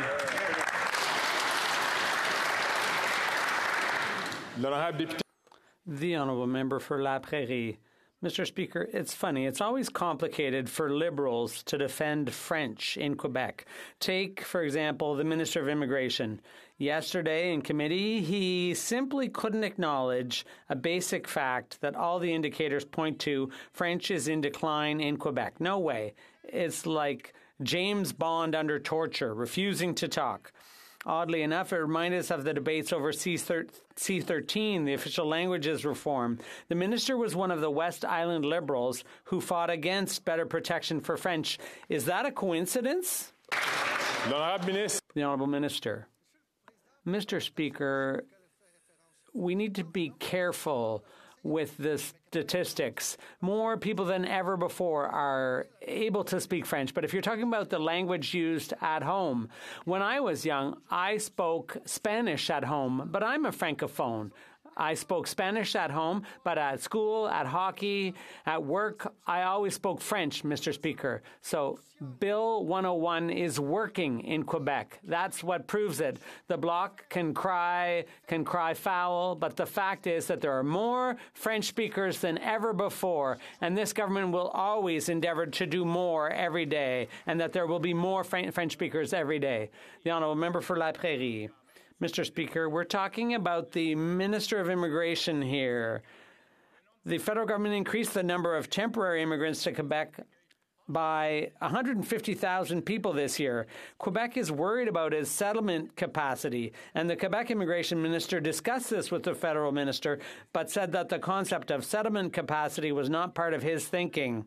The same minister who has all the trouble in the world admitting French is threatened, he doesn't recognize that settlement capacity has to be part of his thinking on immigration. Do we really have to explain that to him?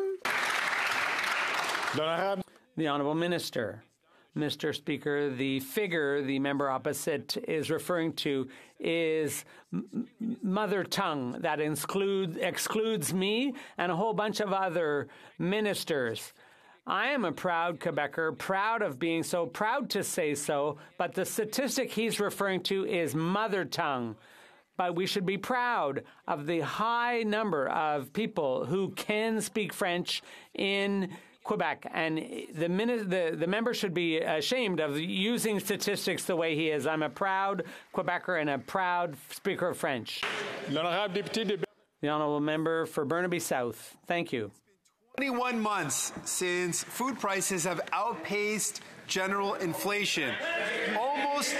And the Prime Minister wasn't willing to do anything until he started falling behind in the polls. That's 2 years that Canadians have been struggling because this government's unwilling to take on the real problem, which is corporate greed.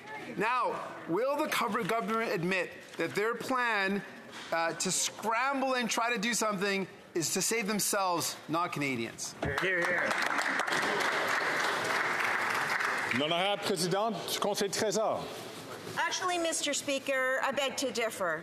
We actually have been putting in place programs to support Canadians, bill after bill, law after law. 11 million Canadians with the grocery rebate, Mr. Speaker. 4.2 million Canadians with the workers' benefit. 6 million Canadians in increasing old age security. Why, Mr. Speaker? Because our government believes in investing in Canadians time after time, and we will continue to do that to build a stronger Canada. Thank you. The Honourable Member for Burnaby South. Courage to take on corporate greed when it comes to the price of groceries, nor when it comes to the privatization of our healthcare system. Shoppers Drug Mart, owned by Galen Weston, is rapidly expanding an American-style, for-profit healthcare delivery in our country. And the government's nowhere to be seen. Last election, the Prime Minister said he would defend public universal healthcare, and now he calls privatization innovation. So what's the plan? Wait another 2 years and then ask Galen Weston nicely to stop?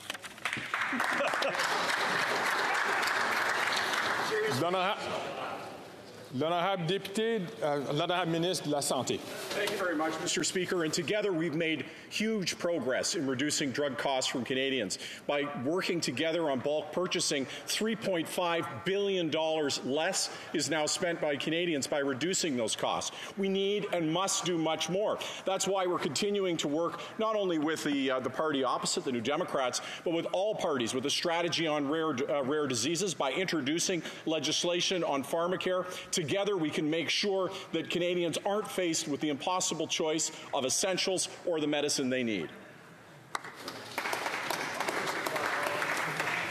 L'honorable député de Haldimand, Norfolk. After 8 years of this NDP Liberal government, even Thanksgiving dinner has become unaffordable. Food banks across the country are overwhelmed. With Thanksgiving approaching, some food banks have made the tough decision of cutting back on distributing food because they just don't have enough to go around. The Liberals' carbon taxes have driven up the cost of Thanksgiving staples like potatoes by 77%. Will this Prime Minister reverse this 77% hike on Thanksgiving food before Thanksgiving, as he promised? Yes or no? L'honorable secrétaire parlementaire. Mr. Speaker, if the Conservative member wants to see grocery prices lowered, I hope that she asks her leader why it is that the Conservatives continue to delay the legislation that is before this House. In fact, just this morning, I was so pleased to see the member for Mission Mesquite Fraser Canyon say that he supports Bill C-56. And I wonder if other Conservatives can convince their leader to support this bill, because Canadians are counting on all of us in this House to help stabilize grocery prices. L'honorable député de Haldeman Norfolk. Canadians are counting on immediate relief before Thanksgiving. People are rationing food across this country. According to Food Banks Canada, people are making impossible choices between paying their rent or putting food on the table for their families. This Liberal NDP government continues their inflationary spending, which has caused grocery prices to increase by 94%, as in the case with lettuce. Wow. Canadians are realizing that this Prime Minister just isn't worth the cost. That's right. Will this Prime Minister keep his promise and reverse his punishing food price hikes by Thanksgiving?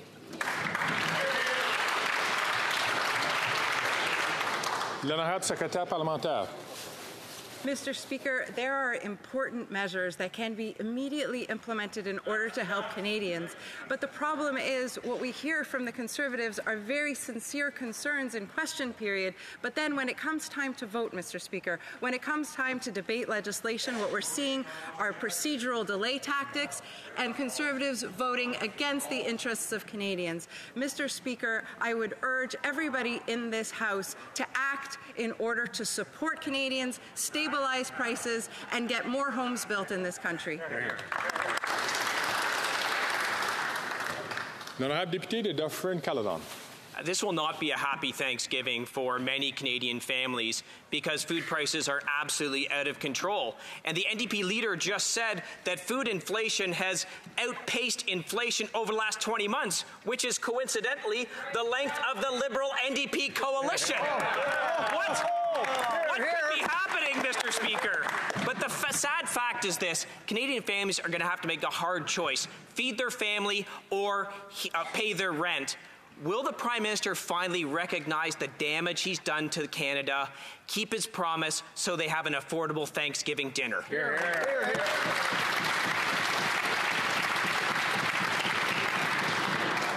L'honorable secrétaire parlementaire. Merci, Monsieur le Président. Et comme je dis... Thank you, Mr. Speaker.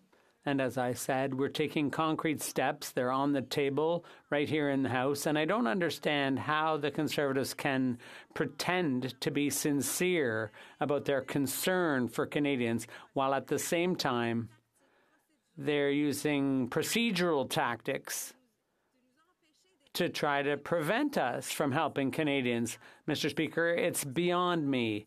If the Conservatives want to be there for Canadians, well, they should pull up their socks and get down to work and help us help Canadians. L'honorable député de Dufferin-Caledon. Mr. Speaker, only a party whose leader said, "I admire the basic dictatorship of China," would say legitimate debate about a government piece of legislation is so inconvenient and an obstruction. That is a disgraceful comment and an opinion. But it's not a surprise from these Liberals whose leader admires the basic dictatorship. Mr. Speaker, everything they've done has done nothing to improve food affordability. After 8 long years of this Liberal government, Canadians can't pay for food. Will the Prime Minister keep his promise so Canadians can have an affordable Thanksgiving dinner?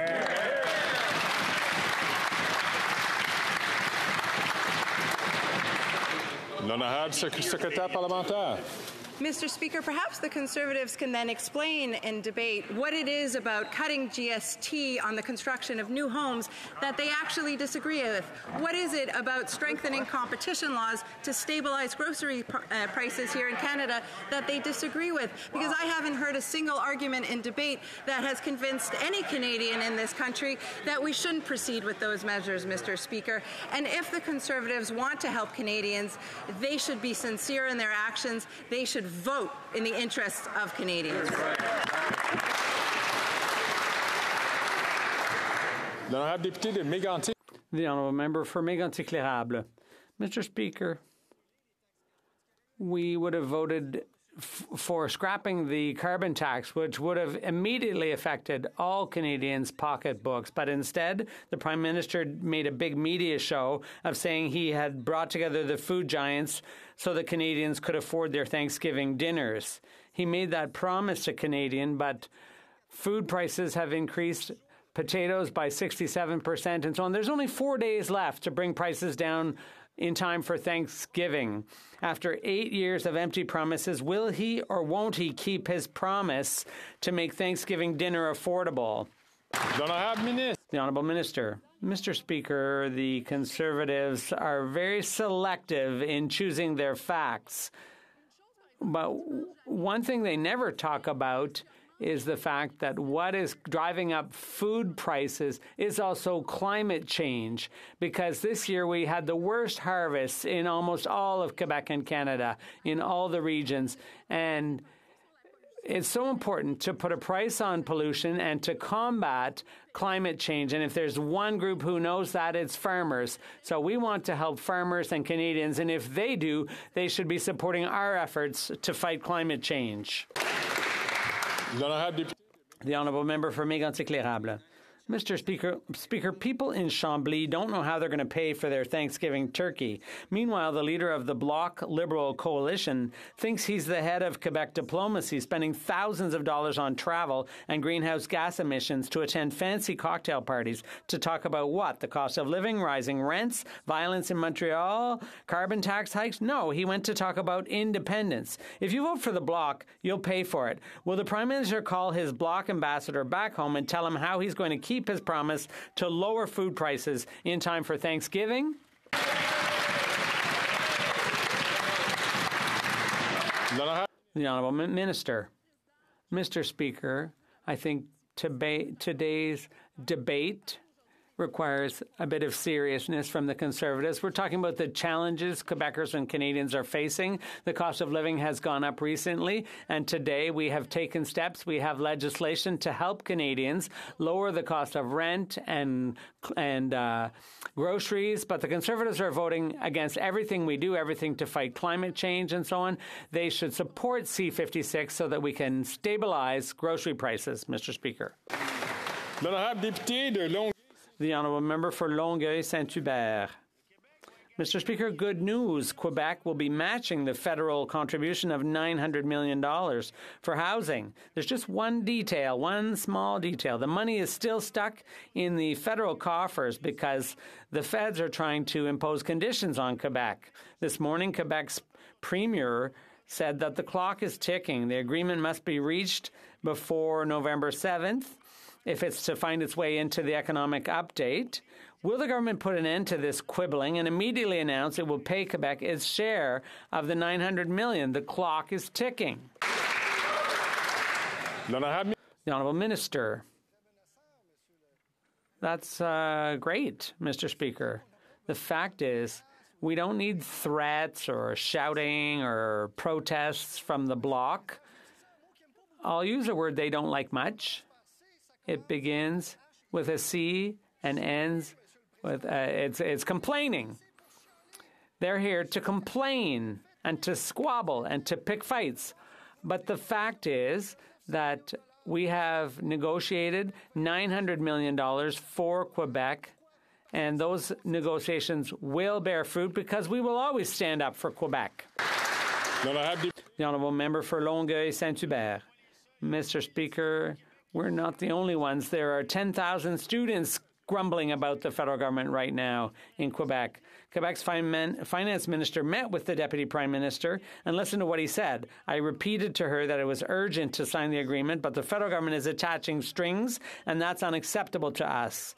Mr. Speaker, the announced that Quebec is doubling its contribution is supposed to be good news, but as long as the federal government is quibbling, that means it's not $900 million, but actually $1.8 billion lying dormant while we wait for Ottawa. When are they going to get down to work and announce that this money is coming? The Honourable Minister of Housing. Mr. Speaker, as the member knows full well, I've been in discussion with my Quebec counterpart with a view to reaching a deal to flow federal funds for housing construction. We understand the priority of Quebec City. Trusted with the responsibility of investing hundreds of millions of dollars. We do it sincerely, working alongside our provincial partners and ensure that Canadians receive the results of that funding. The Honourable Member for Longueuil-Saint-Hubert. Mr. Speaker, do you know why Quebec's the only province matching Ottawa's $900 million investment in housing?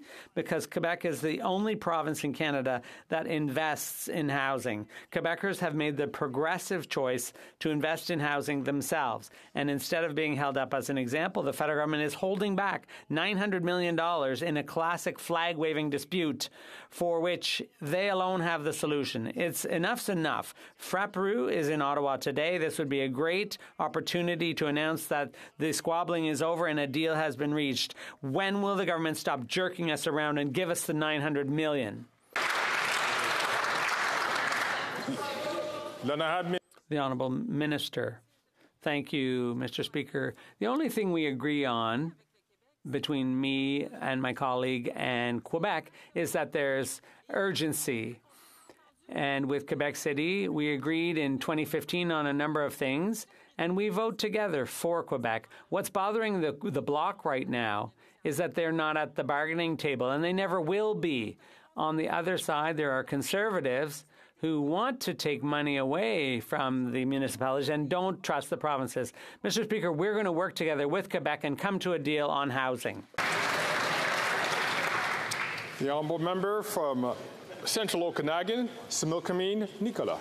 Mr. Speaker, after 8 years of this Prime Minister, it is clear that he is not worth the cost. He promised Canadians an affordable Thanksgiving, but all they are seeing are longer lines at the food bank. This NDP Liberal government is throwing off more crumbs than a stale loaf of bread.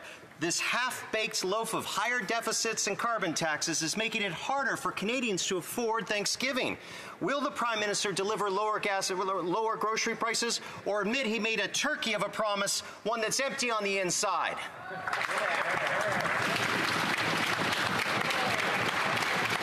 L'honorable Ministre de la Santé. Mr. Speaker, we can cast our mind back 8 years ago when 2.4 million more Canadians were in poverty, and we can ask what the government of Stephen Harper and the official opposition leader did at that point in time. They didn't do anything. And right now, as the global challenge, and yes, Canada has one of the lowest rates of food inflation in the world, but it's hitting us hard. And their solution, stop taking action on climate change, which is the very thing that is driving that problem, Mr. Speaker. The reality is they would cancel the rebate people would get, and yes, they would attack, as an example, 3.5 million seniors who are going to get dental care. They want to take that away. That's what they're really about. L'honorable député de Elgin, London. Thank you very much. I'm hoping we can get the minister back to the conversation. Thanksgiving is normally a joyous celebration for families. However, this year, 7 million Canadians are struggling to put food on their table. After 8 years of this NDP Liberal government and across Canada, food bank visits are skyrocketing, with our highest level in Canadian history, according to the CEO of the Canadian Food Banks. This Prime Minister is worth not the cost. Will the Prime Minister lower prices, or will he break his promise to all Canadians? L'honorable secrétaire parlementaire. Thank you, Mr. Speaker. And our government is focused on lowering grocery prices, and we have legislation on the table that will do that. But what are the Conservatives focused on? Well, in Alberta, they're trying to pull out of the Canada Pension Plan, Mr. Speaker. Canadians who have contributed their whole lives to the CPP. Seniors who have contributed their whole lives to their pensions are having the rug pulled out from under them. Mr. Speaker, will the Conservative leader stand up in this House and tell his colleagues to keep their hands off of Canadians' pensions?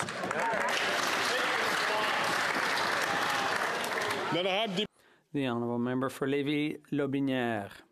Mr. Speaker, after 8 years of this Liberal government, after 8 long years of disastrous management, the government introduces Carbon Tax 2.0 with the help of the Bloc, who want to radically increase the carbon tax by voting for it twice. Mr. Speaker, if you vote for the Bloc, you'll pay for it. You'll pay for it when you get your groceries, when you get gas, and so on. Why doesn't the Liberal government cancel its second Quebec carbon tax supported by the Bloc twice? The Honourable Parliamentary Secretary. Thank you, Mr. Speaker. First of all, there is no federal carbon tax in Quebec because Quebec is a leader in combating climate change. Canadians are concerned about the cost of living and by climate change at the same time, and by the impact of natural disasters on our health and our economy.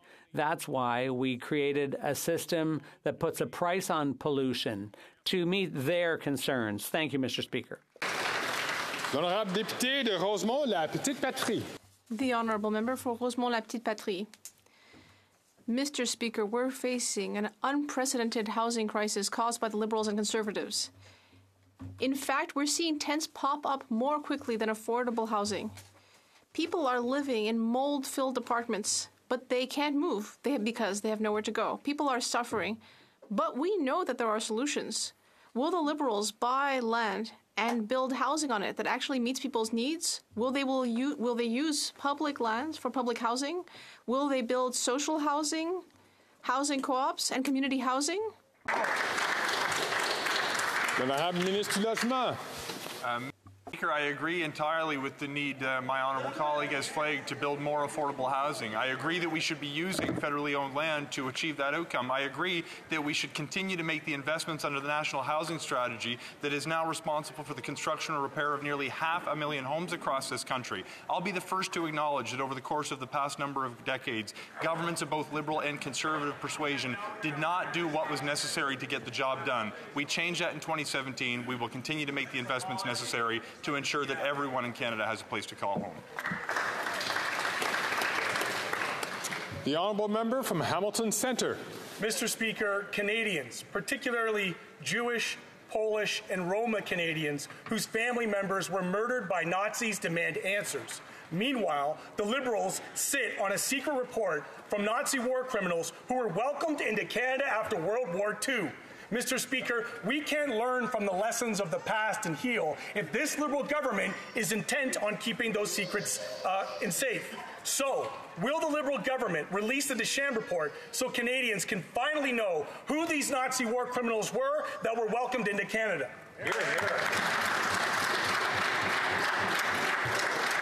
L'honorable ministre de la Justice. Merci, Monsieur le Président. What happened over the past 10 days in the House of Commons was completely unacceptable and embarrassing for all of us. The former Speaker of the House accepted full responsibility and resigned, which was the honourable thing to do. The Prime Minister apologized in this House. Our country has a dark history with respect to Nazis in this country, which is particularly hurtful to all Holocaust survivors, particularly the Jewish community in this country. Senior officials and civil servants are looking carefully at the Deschamps Commission report and will be making recommendations soon on the options that are available. Merci.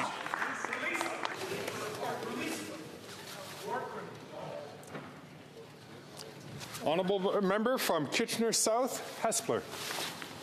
Mr. Speaker, we know that Canadians are feeling the high cost of inflation. No family should have difficulty making ends meet and putting food on the table. Since 2015, our government has made significant investments to support Canadians and make life more affordable. Can the President of the Treasury Board share what our government is doing to ensure that Canadians are getting the support they need while supporting a strong economy? Honourable President of the Treasury Board. Mr. Speaker, félicitations. I'd like to thank my honourable colleague for her question today. Our government has always been there to support Canadians, whether it's through the CEBA loan, Mr. Speaker, the grocery rebate, Mr. Speaker, the Canada Child Benefit, and the Canada Dental Benefit. The fact of the matter is we'll continue to invest in Canadians while prudently managing the fiscal purse. And we will make sure that we are creating jobs and building a strong economy for this country, Mr. Speaker. That's our goal, and we'll continue to work hard for Canadians. Thank you. The honourable member from South Shore, St. Margaret's. After 8 years of this NDP Liberal government, the price of everything is skyrocketing. Dalhousie University's food price report states that 64% of Canadians are altering their food buying habits, moving to dollar stores for groceries and buying less nutritious food. 20% or 3% are eating less. The report blames energy and input costs for this food crisis. The Prime Minister is not worth the cost. Will the Prime Minister lower food prices by Thanksgiving, or will he break his promise to Canadians?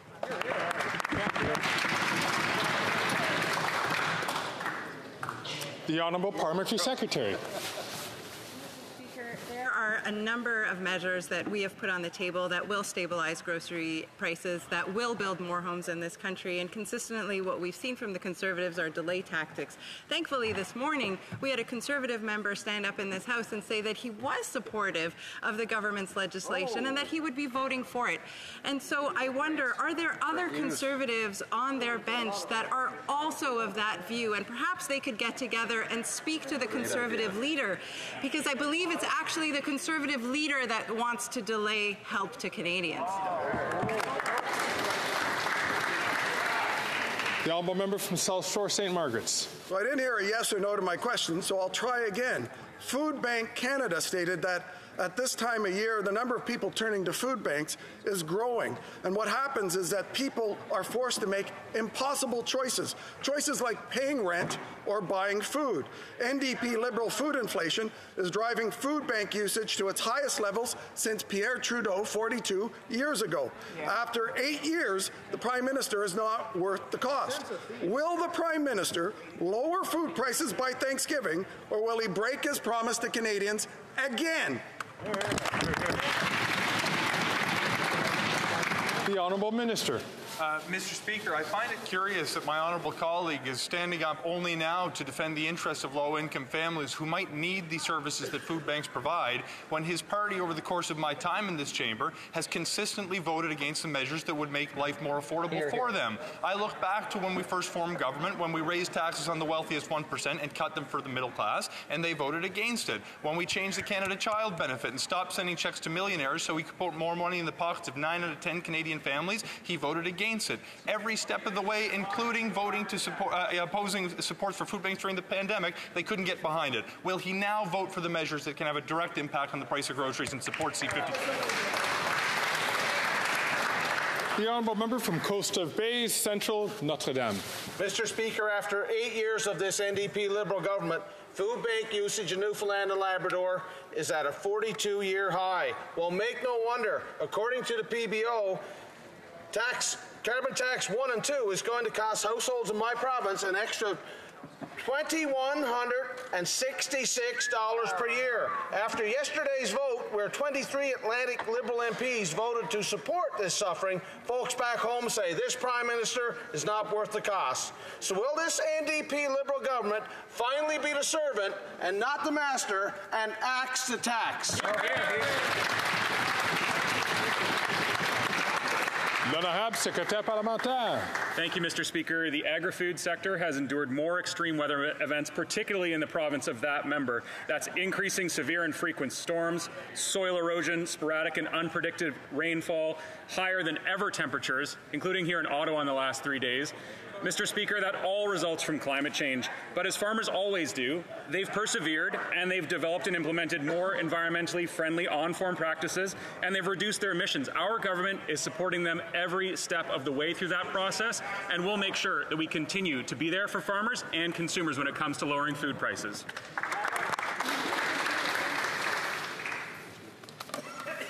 Honourable member from Coastal Bay, Central Notre Dame.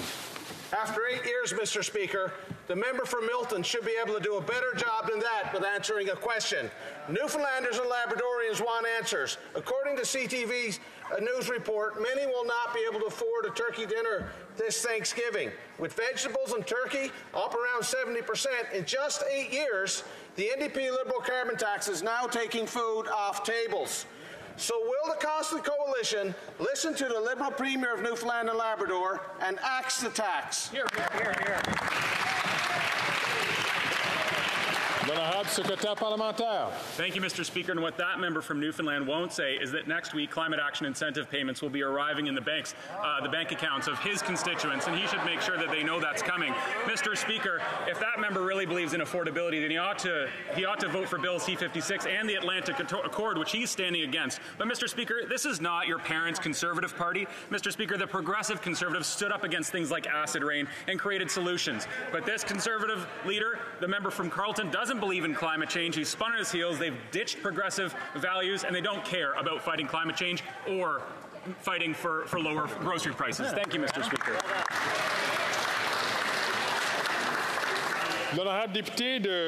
The Honourable Member for Avignon, Lamitis, Matane, Matapédia. Mr. Speaker, September 2023 was the hottest month ever recorded. The water temperatures in the Gulf of St. Lawrence reached record levels. These are unprecedented ocean heat waves.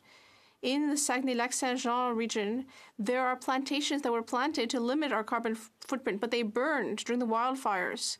And meanwhile, a report tells us that the federal government will increase oil production to record levels in the next 2 years. It will open the floodgates of its Trans Mountain pipeline in January. It's very discouraging. How is it that the Minister of the Environment doesn't realize this? L'honorable secrétaire parlementaire. Merci, Monsieur le Président. The Honourable Parliamentary Secretary. Thank you, Mr. Speaker. I agree with my colleague that it's very important to reduce our impact on the environment. That is why our government has set a threshold for oil and gas sector emissions. And we have continued with our plan for emissions reduction. Oil and gas companies, Mr. Speaker, have proved on numerous occasions that they are capable of innovating and implementing new competitive technology. Thank you. The Honourable Member for Repentigny. Mr. Speaker, it's 30 degrees in October. Something is not right, Mr. Speaker. More and more experts believe that the 1.5 degree increase that we wanted to avoid even by the end of the century will actually be passed by 2030. But, as the Minister of the Environment likes to point out, Canada is an oil-producing country, and instead of reducing our production, we will be increasing it and breaking all of our previous records within 2 years. Canada is throwing fuel on the fire. The Minister of the Environment used to be a green activist. Is this really the legacy that he wants to leave? L'honorable secrétaire parlementaire. The Honourable Parliamentary Secretary. Mr. Speaker, we take climate change and the fight against it very seriously.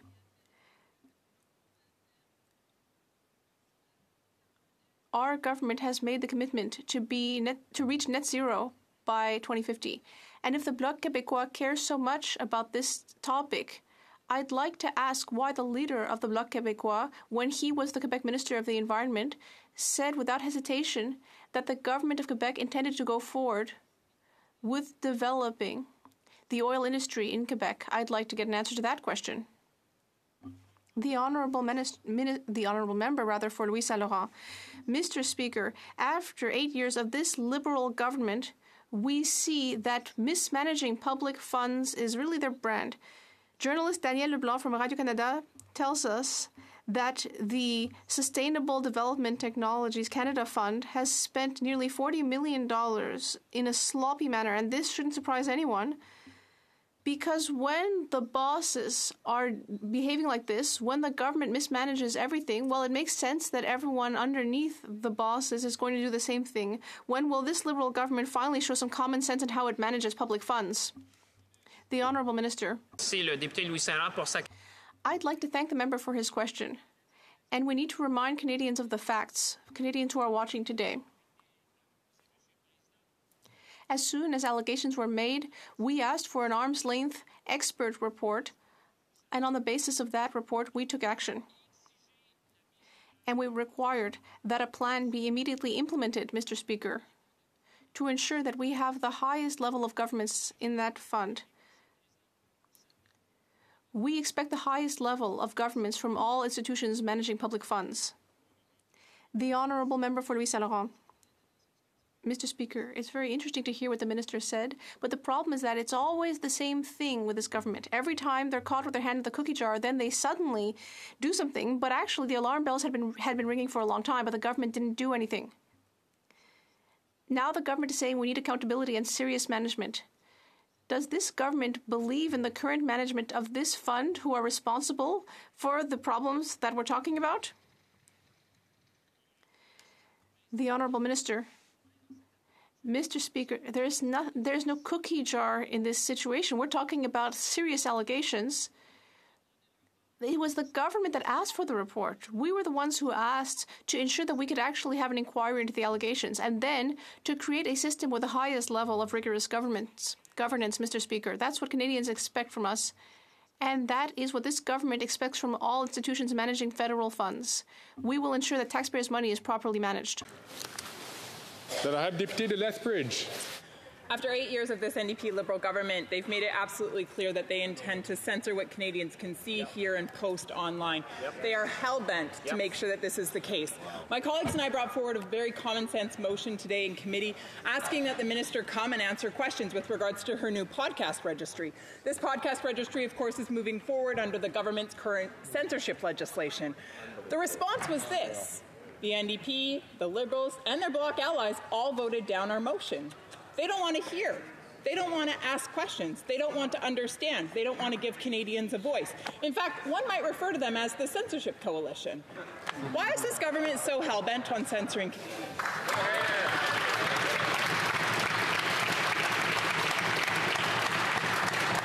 L'honorable Ministre. Mr. Speaker, let's hear what experts have to say about what the CRTC published. Mr. Professor Pierre Trudel calls the Conservative argument a complete disconnect with reality.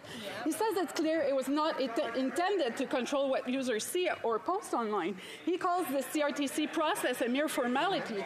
He said, as a teacher, if a student wrote this in an exam, I'd put a big 0 on his exam. You really don't have to be able to read to say something as pathetic as that. Thank you, Mr. Speaker.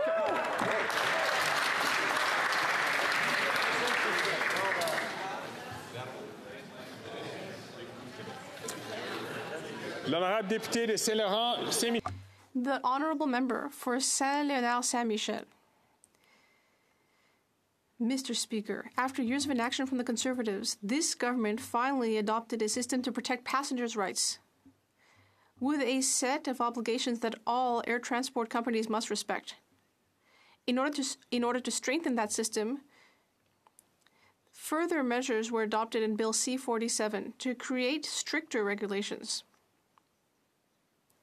Stricter regulations on air transport companies to ensure that passengers will always be protected. Can the minister tell us about this? L'honorable Ministre. Monsieur le Président, je remercie Mr. Speaker, I'd like to thank my friend and colleague for her question.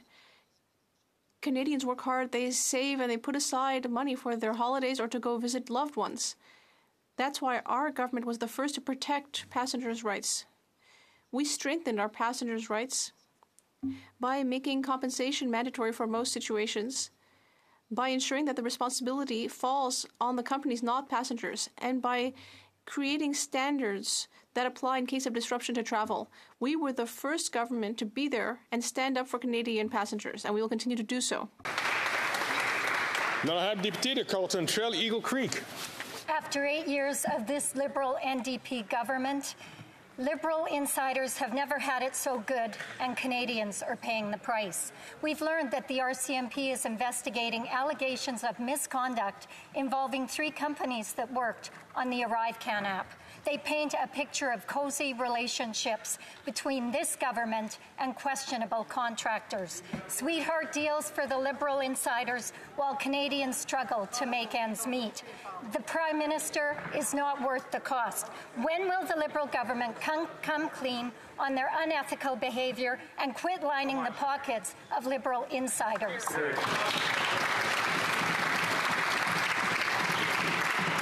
L'honorable Ministre de la Justice. Mr. Speaker, this is also my first day rising in the chamber with you in the chair, and I want to congratulate you sincerely on your appointment. Mr. Speaker, misconduct of any kind in procurement processes is never acceptable. We're aware of the RCMP's ongoing investigation into these serious allegations. To protect the integrity of the investigation, we will not be providing any further comment at this time. L'honorable député de Mission-Matsqui, Fraser Canyon. Mr. Speaker, after 8 years, this NDP Liberal government isn't worth the cost. Statistics Canada reports the number of businesses closing shop in Canada is greater than the number of businesses opening. In August, there was a 37% increase in business insolvencies year over year. This is the highest it's been in recent history. Canadians are losing confidence at an alarming rate in their ability to do business in our country. So my question is this. Why has the government turned a blind eye to the looming crisis of declining entrepreneurship in our country?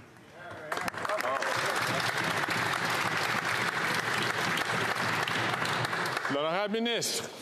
Mr. Speaker, I want the small business owners of Mission-Matsqui, Fraser Canyon to know that their Conservative Member of Parliament has voted against cutting taxes for growing small businesses, voted against lowering credit card transaction fees by up to a quarter, voted against supports for diverse and underrepresented entrepreneurs. Common sense does not mean voting against supports for small businesses, Mr. Speaker.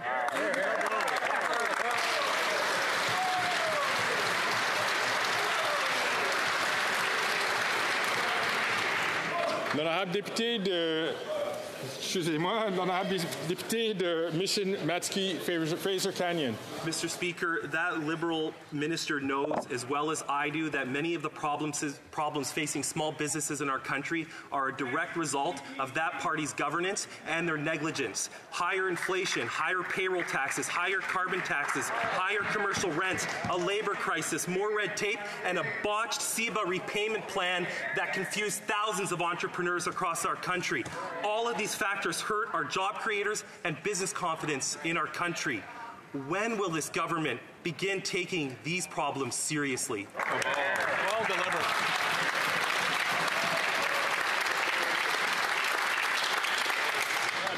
L'honorable Ministre. Mr. Speaker, the Leader of the Opposition called the supports we provided small businesses big, fat government supports. He's literally mocking the idea that we stood up for small businesses in the time of their need. In the middle of the pandemic, small businesses were worried about keeping their doors open, keeping the lights on, and keeping their teams employed. Thanks to our government, we stepped in their darkest hour and delivered supports like the Canada Emergency Rent and Wage Subsidy, hardest hit business, tourism, hospitality recovery programs, and the CEBA loans. I am proud of the fact that we are there for them, Mr. Speaker. So while the Leader of the Opposition mocks the support we provided small businesses, we will continue to have their backs.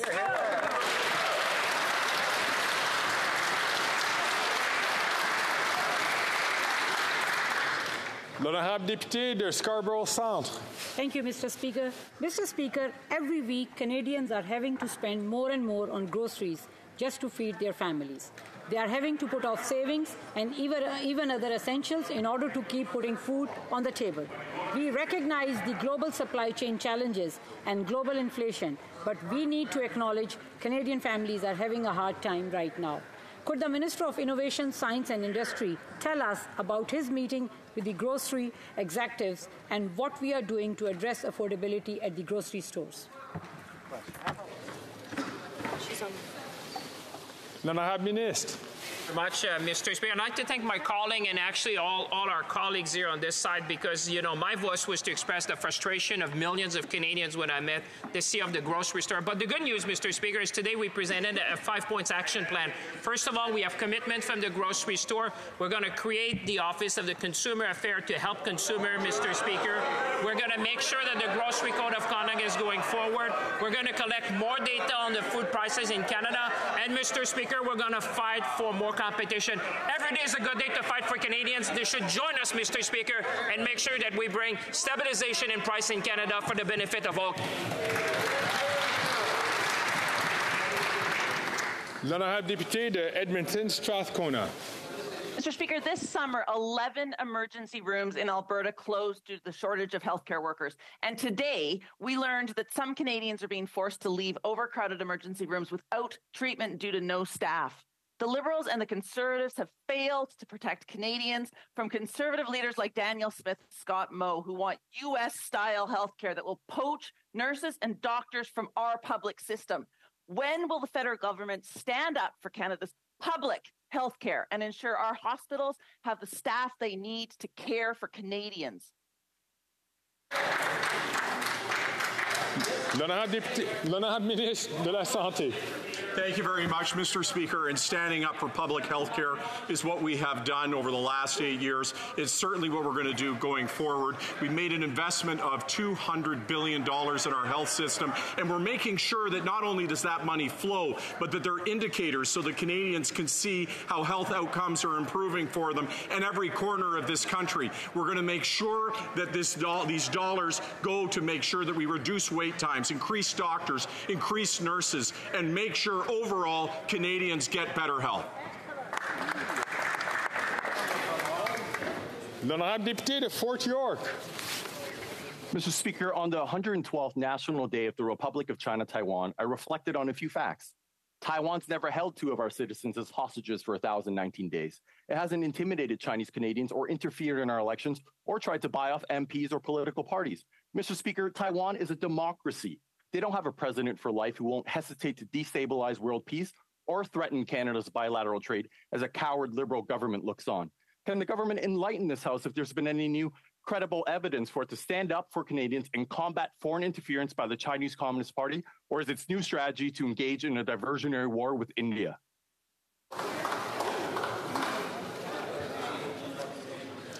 L'honorable ministre. Merci, Monsieur le Président. I would like to, of course, reassure all members in this House of the importance for us to counter any form of foreign interference. That is why the Minister of Public Safety and myself have been working on this over the past months. And of course, we all know that Justice Hug has been appointed to be in charge of the inquiry. That being said, I must also say that we'll continue to work with within our Indo-Pacific strategy, and we have our China framework part of it. Thank you. Cela nous amène à la fin de la période des questions orales. Cependant, collègues. However, colleagues, we do have a point of order. The honourable member for Thornhill. Mr. Speaker, during question period today, the member from Fleetwood Port Kells has used his platform, his public social media platform, to compare questions from this side of the House, from Conservatives, to one of the most prolific Nazis in the history of the world, one of the most virulent anti-Semites in the history of the world. I'm happy to provide you with screenshots of all of that, and I think the least the member can do, after the week that we have had in this House and the pain that has been caused to Canadians of every community right across the country, he can stand up right now in this House and apologize.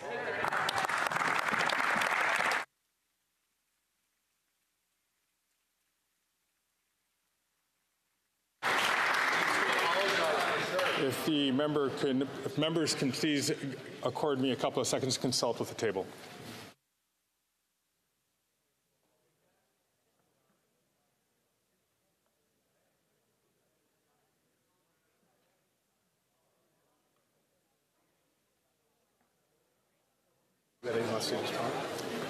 I see that the member has his hand up online. If the member would like to respond, I recognize the member from Port Kells, Fleetwood Port Kells. Yes, Mr. Speaker, I did go elbows up on Twitter, and I apologize for that.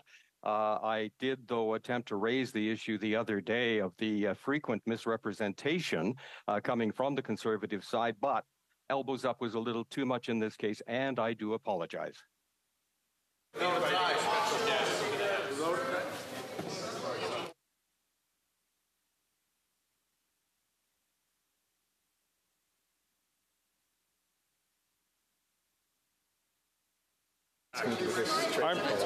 I'm going to ask the member from Fleetwood Port Kells to please provide a clearer apology to the House.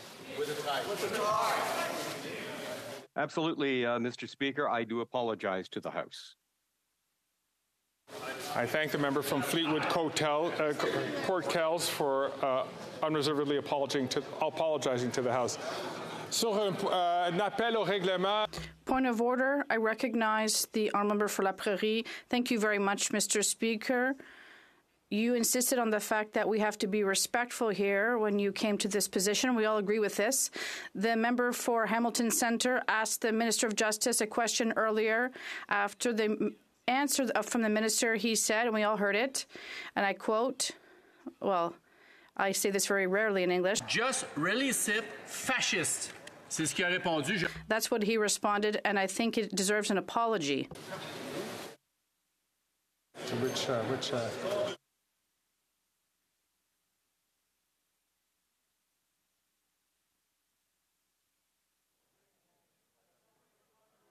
I recognize a member from Hamilton Centre.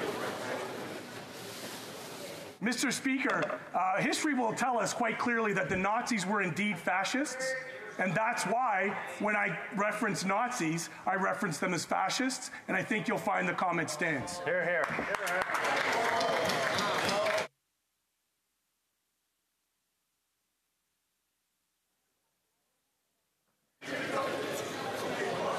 This issue is sounding closer to debate, but I will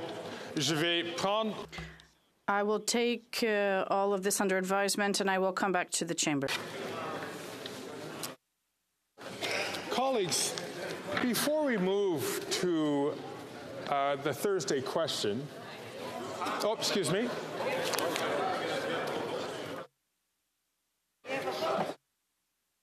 Before we move to the vote, I would like to recognize a special situation.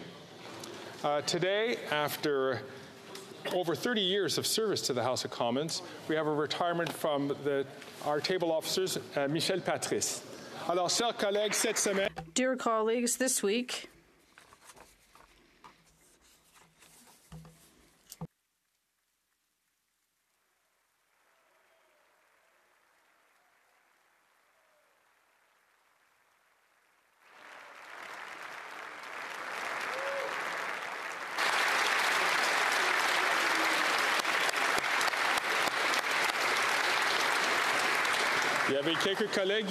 there were a few colleagues near me who asked me to do a speech, so I will oblige them.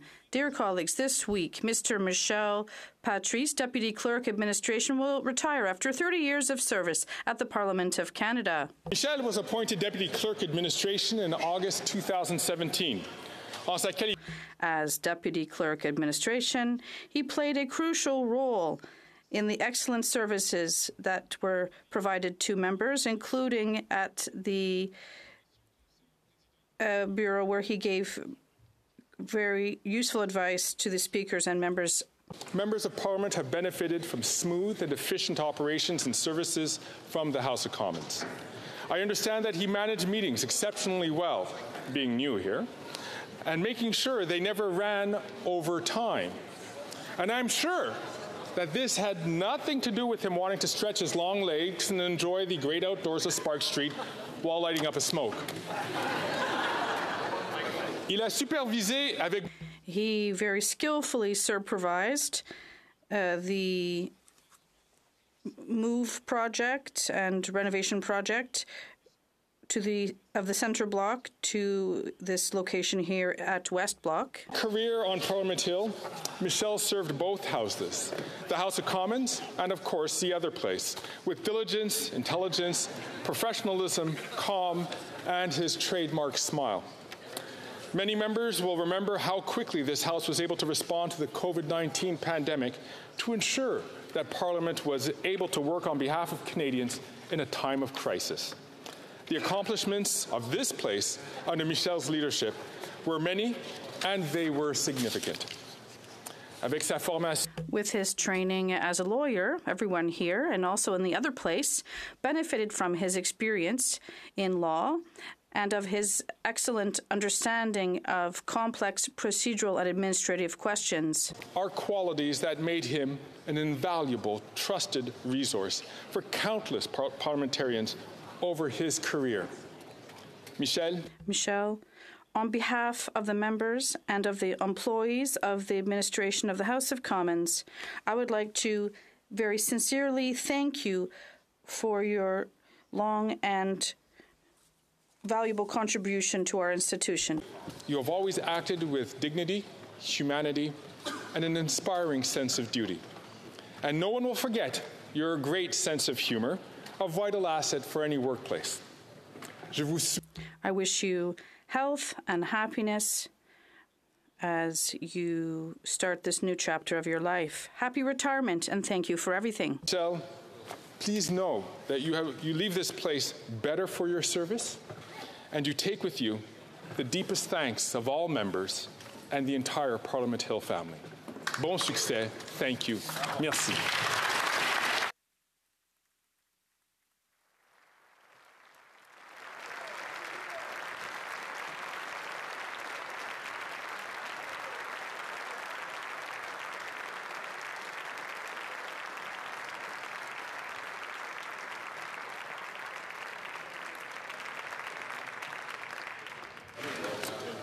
I now recognize the honourable. Je donne maintenant la parole. I now recognize the honourable member for Gatineau.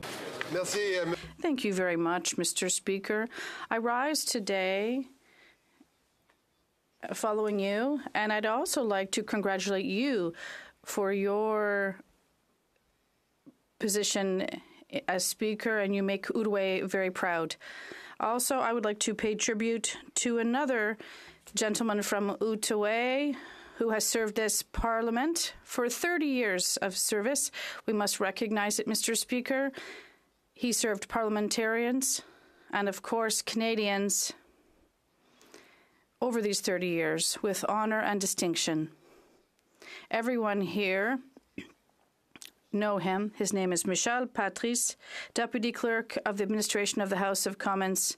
He is someone who we can all count on. He has undeniable skills, he provides wise advice, and he does very important work. Very often I was able to call on his experience and judgment, his analytical ability, and I can assure you, Mr. Speaker, he has never let me down. He's at the heart of everything that happens here in the parliamentary precinct, and as Deputy Clerk, he must ensure everything runs smoothly for members, for all the workers here, and for the tens of thousands of visitors who come here every year. This monumental task would intimidate many, but not Michel. Mr. Speaker, he's always successful to do the work that is given to him. He's a man of action. Recently, he told us he was going to retire this fall. And this is truly a remarkable career he had on the Hill, a 30-year career from 1994 until now. He served parliamentarians and the Senate as clerk and parliamentary advisor since he was appointed to the House in 2017. Michel has worked hard to bring parties together around the same objectives. And Mr. Speaker, this is no easy task, since we are humble to recognize that people don't always agree here. But Michel is beyond all of that. He also saw renovation at the Centre Block, digital services, HR, financial services, and institutional security services. A lot of things happened in all of these areas, and Michel has always conducted these services very professionally here in the parliamentary precinct at a time when change was essential and constant. And as I said, Michel managed to do his job. He pulled out all the stops. He's very determined. He achieved his goal, Mr. Speaker. Since he came here, he has conducted important initiatives for all members. And I'm also thinking about the long-term vision for the parliamentary precinct, as you mentioned, also for the moving from the Centre Block to the West Block, which was very successful. We've never done such a move before, and it could have had many issues, but Michel ensured everything went smoothly, and it was a success. He also supervised security, strengthened security on the Hill and outside of it. He contributed to improving reporting and financial disclosure processes, which were necessary. And over his years of service at the House, he also continually modernized administrative support to members. Therefore, we can say, Mr. Speaker, that the House administration improved significantly under his service. As Deputy Clerk, Michel had to face one of the biggest issues of our time, the COVID-19 pandemic. In cooperation with his colleagues, he ensured two things. First, to implement safety measures to protect everyone on the Hill, and secondly, to ensure the ongoing democratic work here at the House, which is so important. During a crisis, he worked with his colleagues to facilitate the creation of hybrid sessions at the House and leading to a stronger democracy, and debate was able to continue. All members and Canadians benefit from this hard work. They know that Parliament Hill was able to do the work to help our country. So therefore, I'd like to personally thank Michel for his many contributions to the House of Commons. Also, personally, I'd like to thank him for having taught me and helped me when I was a young whip at the government. He provided me a great deal of advice, and he always wanted to make the Parliament a better place to work and a wonderful, better symbol for all of Canada. I wish him the best luck with this new chapter of his life. He provided remarkable service to his country. He should be very proud of the work he has accomplished. Thanks to him, Parliament is stronger. Thank you, Mr. Speaker. Thank you, Michel.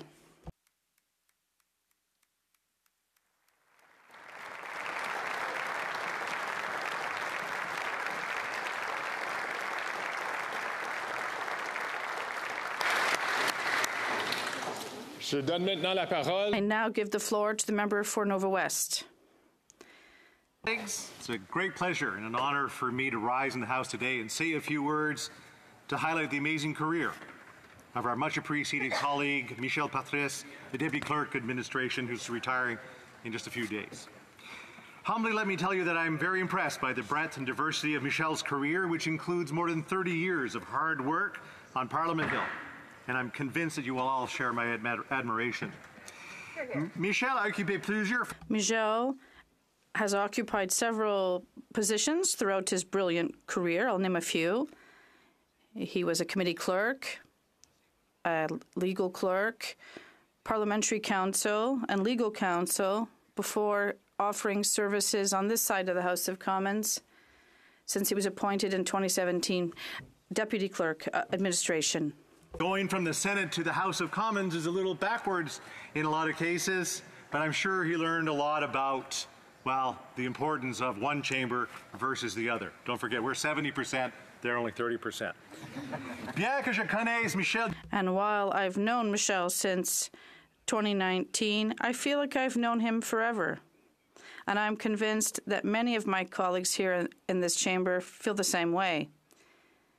In addition to his extraordinary professionalism, Michel has always been very humane and available to everyone, despite his very busy schedule. As Member of Parliament in 2019, my first exchanges with him were warm, courteous, and very reassuring. In 2021, when I became my duties as Deputy Speaker, which led me to chair the Long-Term Vision Working Group on the rehabilitation of Centre Block, Michel assured that I could pick up where my predecessor left off so that the important work of our committee could continue and that I'd be on the same page as my committee colleagues. Bien souvent, j'ai fait appel. I used his services very often, and sometimes he wasn't the person I should have turned to, but he did his job. Many times his interventions and advice were greatly appreciated. He was always very respectful to colleagues and staff and personnel and all services. Nothing was left to chance. He made sure that we had all the necessary tools to accomplish our work. He and I had for each other was also valuable. In our political arena, no matter the color of our team jersey, Michel was a part of it. And he always had our good at heart as parliamentarians and as individuals. And I'm sure many of my colleagues are like me and consider Michel a friend. His commitment, his attachment, and our respect for our institution is not only remarkable, but also an example for all of us. And thanks to the work of people like him as clerk, we become better parliamentarians, and I thank him for that. Over the past 30 years, Michel has seen different governments, different challenges, different crises, which has given him such strong experience in tough times. Thank you for having guided us when we needed your light. Je tiens à t'offrir en mon nom et aussi le nom de tous mes collègues du caucus conservateur. I would, on behalf of the Conservative Caucus and all colleagues, like to thank you for your loyal service, and we'd like to offer you our best wishes for your retirement. We'll miss you so much. And filled with beautiful projects that you may not have had the time to start yet, because this place never really stops. Good luck, Michel, and wish you all the best with your family and loved ones. Merci, Michel. Thank you, Michel. Happy retirement.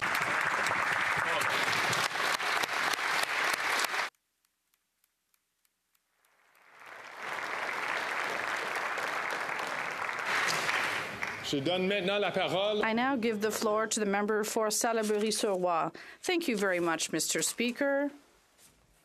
I have to say that I'm somewhat sad. Well, I was sad when I learned that Mr. Michel Patrice was retiring, because he's really amazing. Life is short, Mr. Speaker, and we have all sorts of professional and personal adventures that lead us to make decisions. But leaving us when we're at the best of our career is a big decision. He's had a very amazing career at the Senate, at the House of Commons. All my colleagues here in this House have seen this, and they've described his successes. I can't go into them all because it would take at least 20 minutes, but I'd like to say one thing that is very special. He has had an exceptional career since 2017, and I think this is quite an accomplishment that he's proud of. He supervised the largest organizational change in our parliamentary lives that had a very major impact for our teams and for all members. What organizational change? Why? Why did he decide to use all of his skills to conduct this change? Because Michel Patrice, well, for him, parliamentarians, members of parliament, deserve a great deal of respect. All of parliamentarians and our teams are at the very heart of his professional commitment, and that is why, over the past 5 years, he spent a lot of time and energy very sincerely. He mobilized all of his teams, stimulated them, asked them to think and to go beyond, think outside of the box, to offer members the best support and all the best support for their teams as well. And it takes an exceptional leader to do this, Madam Speaker. To lead a big team, one of the biggest teams in Parliament, going towards the same goal, supporting members in their work as parliamentarians so they feel good, supported by a strong administration, at the same time supporting their teams, because we know that a member who is a good member is well supported. People who work hard, who are trained, who are supported, they perform well. So, Mr. Patrice, you were steadfast in making changes at that level. It's always difficult, but you are tenacious. You've persevered, and you've done well, because today, Madam Speaker, what we see is that for a number of years, members have been supported by an administration that has better understood, that if there is strong support that reflects the reality of members, the Canadian Parliament, the institution, is stronger because members feel better supported. So it's a very personalized approach. That is one of Michel's qualities. He listens. He observes. He notices before many other people what is happening. He proposes solutions, ways of facilitating our work. We know we could have a long list of his accomplishments, but there are very special ones in setting up hybrid parliament with his teams. A good leader is always surrounded by good people, and he had the best people around him. So he set up hybrid parliament. He was a very important actor in setting up hybrid parliament and also in its operation during a difficult period for everyone. I have a little anecdote because I want to add a little something to the speech. I'm on the Board of Internal Economy. I've been there since I've been whip, since 2019. So I saw him a number of times to prepare our meetings at the Board of Internal Economy, and he'd understood my desire, my insistence, perhaps better than others, on the importance that members have access in both languages to interpretation service that is competent, and he's also understood. I've insisted at every meeting of the Board of Internal Economy, and with his smile, with his listening ability, he supported me so that I could highlight the whole issue of interpreters. So I wanted to thank him for his legendary patience and especially for his listening skills and his support. So as I've said, Madam Speaker, Michel Patrice is an exceptional leader, a senior public servant who's exceptional, and an exceptional person, I would say. It's extremely rare, I would say, Madam Speaker, to find in a high-level manager so much professional competence while he remained a simple person, a very human, accessible person who was there to listen. One of his greatest strengths, Madam Speaker, was to look for solutions. I never saw Mr. Patrice be thrown off by a problem because problems don't exist for him. What exists are just solutions. Solutions that reflect the needs being expressed. So for Michel, there are no problems, only solutions. And I'll tell you, Madam Speaker, the greatest retirement gift we could give him is for his legacy to continue, that his legacy continue to develop. It's a very special legacy for members and their teams.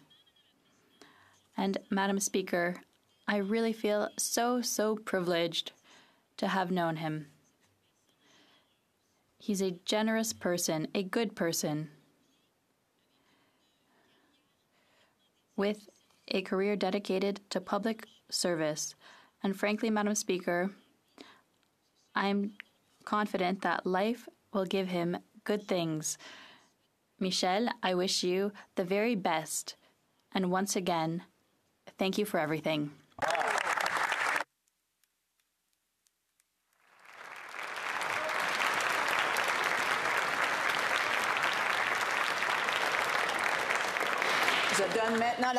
I now give the floor to the Honourable Member for New Westminster Burnaby. Merci beaucoup, Madame. Thank you, Madam Speaker. In this House, with an incredibly dedicated team that provides support for our democracy. We see some of them in the galleries. We know every day that it is because of them, because of their work and their dedication, that we're able to have the debates, sometimes intense, that we have in this place. We're able to pass legislation. We're able, hopefully working together, to build a better Canada, a Canada where nobody is left behind. And amongst those very dedicated servants of Parliament, servants of democracy, is one of the greatest and most dedicated of those servants, and that is Michel Patrice. Madame la Présidente, c'est... Madam Speaker, it's with profound gratitude that we've listened to all parties honor this exceptional man. Michel Patrice has given so much to our Parliament, to our democracy, for 30 years. As Supervisor of Parliament Hill operations, Mr. Patrice played a major role in moving the House of Commons from Centre Block to West Block. And under his leadership and his team, which was extraordinarily dedicated, this complex process was orchestrated remarkably well. His commitment to operational excellence ensured a seamless transition, allowing members to continue their important work for the public. That dedication to maintaining continuity in Parliament's operations shows Mr. Patrice's determination to serve democracy and its representatives. It was seamless, as you'll remember. We moved one day, we were in the Centre Block, the next day here in West Block, in this magnificent bastion of democracy. Madam Speaker, it was simple for members of Parliament, but the complexity of the millions of decisions that were needed to make to renovate this space, to build in this courtyard, and then to provide everything that members of Parliament were served with, it shows, Madam Speaker, the immense dedication, but also the incredible skill of Michel Patrice. To also mention the crucial role Mr. Patrice played during the COVID-19 pandemic. Once again, faced with an unprecedented challenge, he brilliantly coordinated the implementation of a hybrid parliament, guaranteeing that our democratic process could continue despite those exceptional circumstances that hadn't been experienced in a century. His vision allowed the implementation of innovative solutions, ensuring ongoing parliamentary participation, protecting everyone's health and safety. Michel showed exceptional and rapid leadership, ensuring institutional stability at a time when it was more crucial than ever. Hybrid Parliament, Madam Speaker, remains an important legacy. In the world's largest democracy, where tonight I'll be flying home 5,000 kilometers just to go back to my riding, and my riding is nowhere near as far as many of the members of Parliament who are part of this Parliament reside. Madam Speaker, for all of those members of Parliament, when there is a crucial issue of health, when there's a family emergency, or even the passing of a loved one, moving forward, members of Parliament will still be able to always serve their constituents. That is an important legacy of Michel Patrice. We have also benefited from his resilience and his leadership during the occupation of Ottawa's downtown in February 2022. In difficult circumstances, he ensured parliamentary operations continued despite the challenges, and that shows his unshakable determination. Madam Speaker, during this period, Michel Patrice worked 24/7. And I and other whips and other House leaders can testify to that, receiving calls sometimes at 4 or 4:30 in the morning when Michel Patrice was still at work as we sought to find solutions to this crisis. Nous vous souhaitons, Michel Patrice, Michel Patrice, we wish you a well-deserved retirement, and we express our profound gratitude for having been the vigilant guardian of our institution, Parliament. Hope that we are not embarrassing you with this outpouring of praise and affection, but it shows the difference that you have made in our Parliament in every day of your work and dedication to our democracy. Félicitations. Congratulations, Michel Patrice.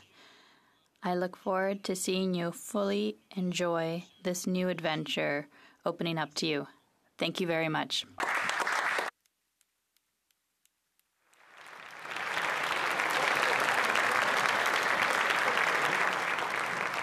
I now recognize the honourable member for Saanich Gulf Islands. Merci, Madame la Présidente. Thank you, Madam Speaker. Now, it's an emotional time for everyone. We know that Michel Patrice has worked hard for everyone, for the well-being of our Parliament. As leader of the Green Party, of course, as you know, we're not on the Board of Internal Economy, but Michel Patrice, the work is not unnoticed. We are all so grateful. Comme mes collègues a déjà dit. As my colleagues have already said, I only want to highlight the words of the member for Gatineau and West Nova, Salaberry-sur-Loire, and also the member for New Westminster Burnaby. It is clear that you've worked hard during a challenging period. Of course, the pandemic, and also moving Parliament. Centre Block to West Block, as my friend from New Westminster Burnaby recalls, these were not easy moves. These are massively challenging. Michel Patrice, Michel Patrice, you've worked with a generous spirit. That one wonders when you got some rest, given the challenges that were faced by the administration. Les services de la colline. Services on the Hill are incredible. All members of the team. Almost too much. It's almost invisible service, but it's not invisible to us as members of Parliament. By our table clerks, by the team that works on Parliament Hill at many functions, can be invisible to most Canadians, but you are not invisible to us. As members of Parliament, we owe you so much. 30 years of service, first in the Senate and now here with the House of Commons. You definitely, as all my colleagues have said, definitely deserve a very good retirement. So I won't take you away from, I hope, which will be a lovely party any minute now. Mais bonne retraite. Happy retirement, and thank you so much for your work, for your career, for your service to democracy, Canada's democracy. Thank you so much.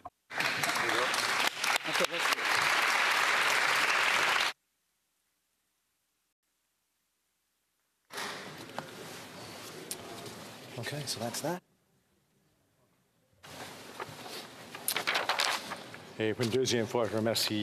For a second time, I'd like to thank Mr. Patrice for all of his service here in the House of Commons. Being 3:55, the House will now proceed to the taking of the deferred recorded division on the motion at second reading stage of Bill S-12. Call in the members.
The question is as follows.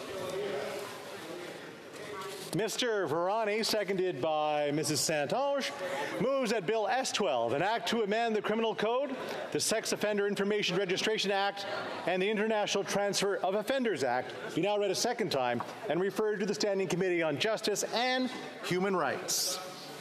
The 10-minute period for members voting electronically has started, and the House will now proceed to the vote for members participating in person.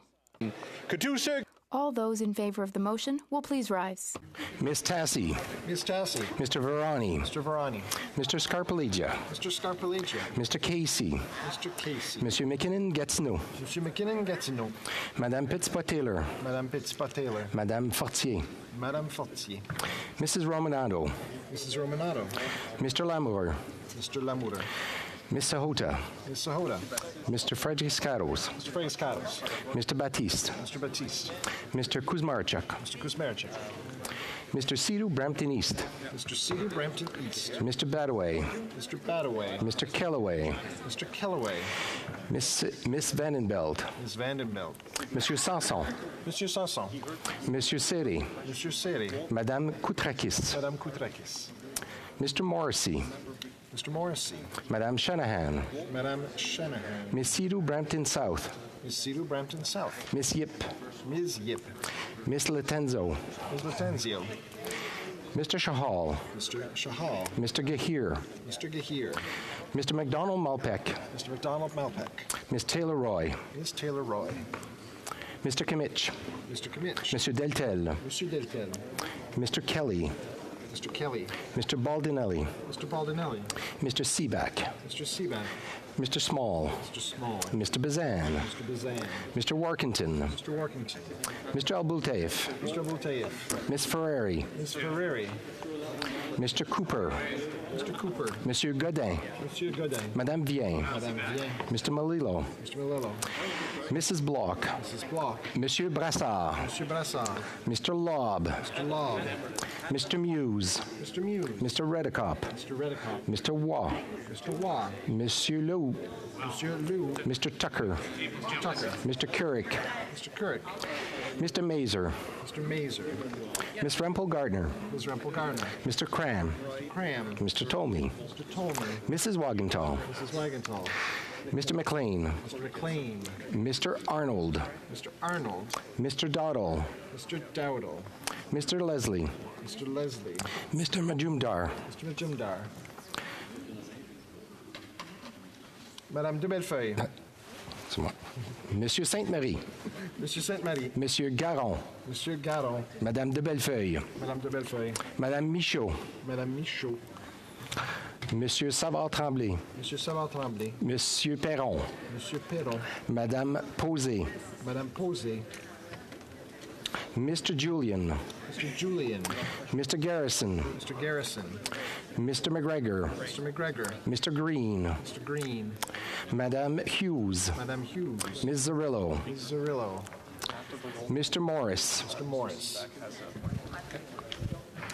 All those opposed to the motion will please rise.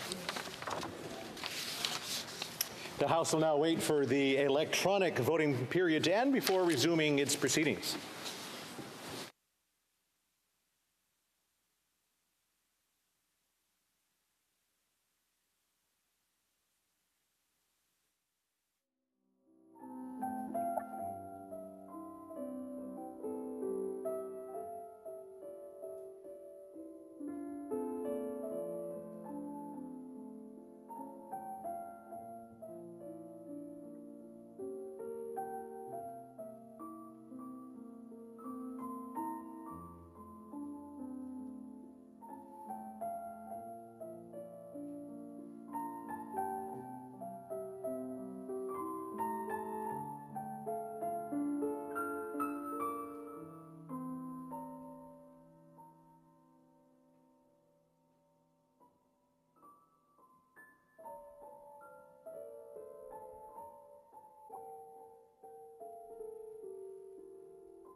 Okay. I would like to inform the House that the electronic voting period has ended. And we will start with the screen in the House and then the chamber. Due to technical difficulties, they may use the raise hand function and the chair will recognize them. Mr. McDonald. Yes, I'd like to vote yay. Did we see him? Okay. I haven't seen him to now. Can I keep talking there? Do you like to vote how?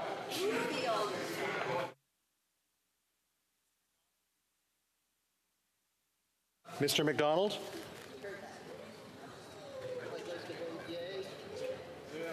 I just want to remember, is the camera on? Yes. Mr. McDonald, turn your camera on. All right, I'll go to the other ones and we'll go back to Mr. McDonald. Hopefully he'll have his camera on. Mr. Caputo. In favor, Mr. Speaker. Mr. Caputo, yay, pour. Monsieur Blanchette-Jonca. Le président, je suis en faveur. Blanchette-Jonca, pour, yay. Mr. Hardy. In favor, Mr. Speaker. Mr. Hardy, yay, pour. Mr. Van Bynen. Voting in favor, Mr. Speaker. Mr. Van Bynen, yay, pour. Mr. Blois.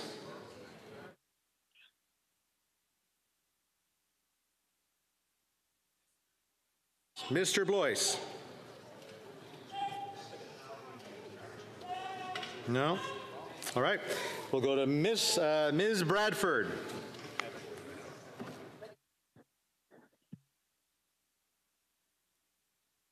Go. Ms. Bradford, yay, pour. Go. Mr. Patzer. Thank you very much, Mr. Speaker. I vote yay for the vote. Mr. Patzer, yay, pour. Mr. Perkins. En favor. We'll go back to Mr. McDonald. Vote yay. Mr. McDonald Avalon, yay, pour. And one more try for Mr. Blois. Yes, Mr. Speaker. Yes. Blois, yay, pour. All right. All right, in the chamber, the honourable member for Stormont, Dundas, South Glengarry. I'd like to vote yes, please, Mr. Speaker. Duncan, Stormont, Dundas, South Glengarry, yay, pour. Okay, the honourable member for Sydney Victoria. Speaker, I was having some technical difficulties as well, and I would like to vote yay. We have him already. Honourable Whip du Bloc. The Honourable Bloc Whip. Mr. Speaker, the member for King Vaughan and the member for Saint Laurent were not able to validate their identity when they voted. Could you please verify?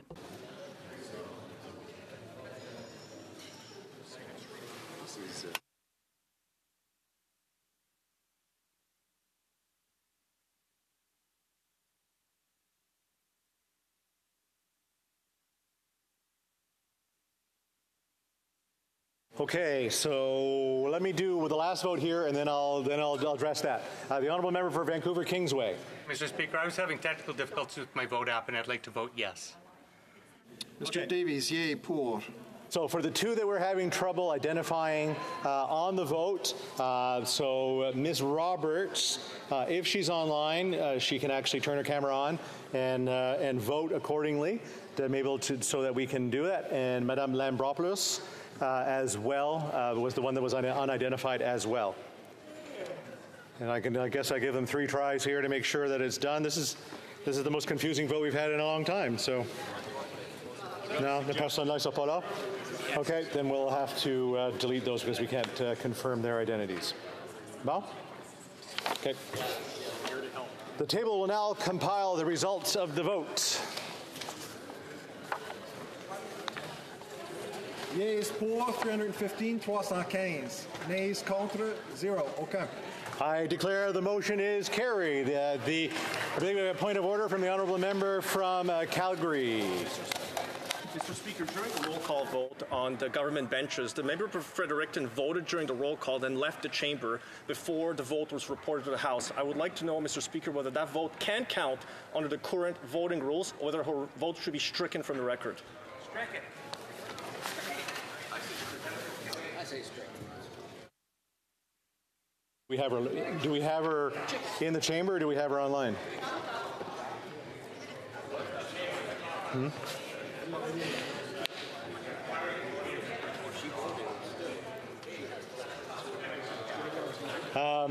I'm going to look over to the parliamentary secretary. So the member for Fredericton, I believe, left the chamber before the vote was complete. So the honourable parliamentary secretary to the government house leader. Yes, thank you, Mr. Speaker. And I guess it's just, given where we're at in the session, we're not going to argue the members' vote should be allowed to account unless there's unanimous leave to give it this time around, and we can ensure it doesn't happen in the future, I'm sure.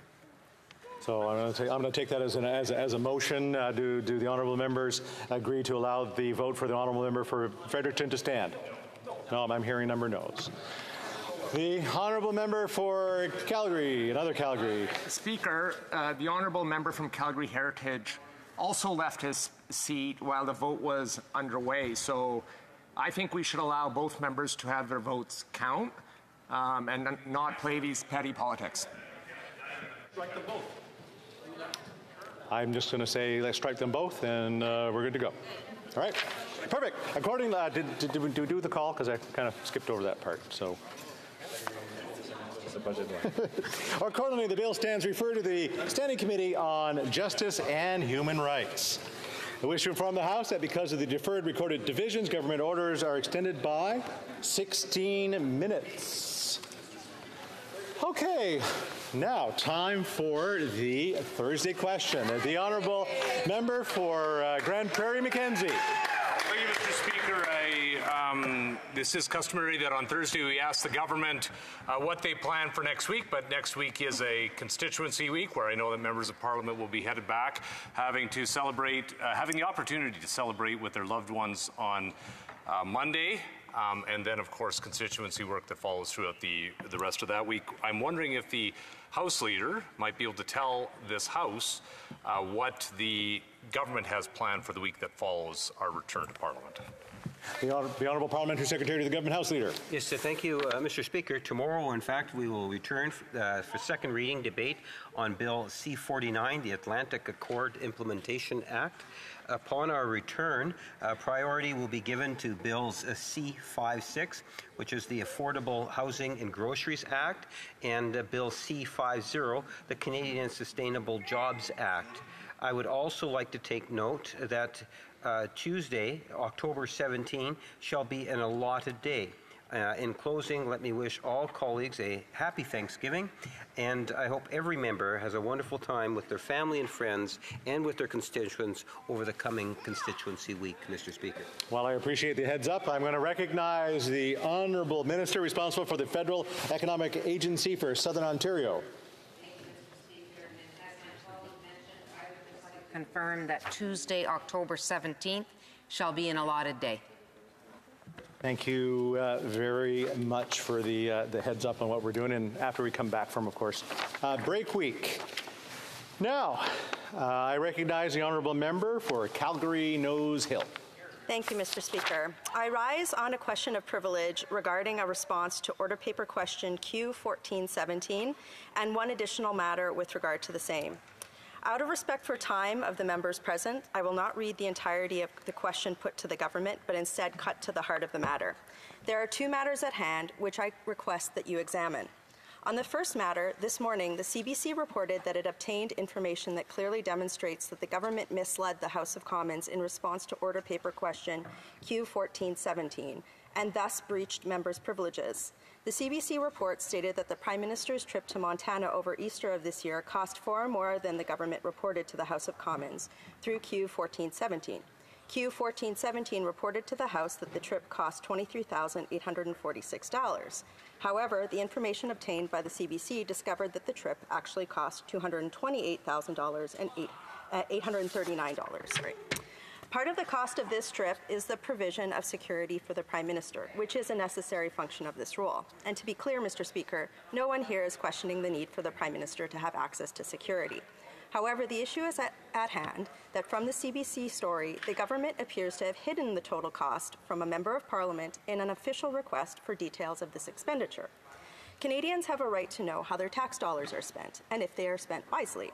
In the instance of the story at hand, this principle translates to the public having a right to know things like why the cost of the Prime Minister's trip was so high, and whether, as it was a personal trip, if he personally paid for the full value of his accommodations.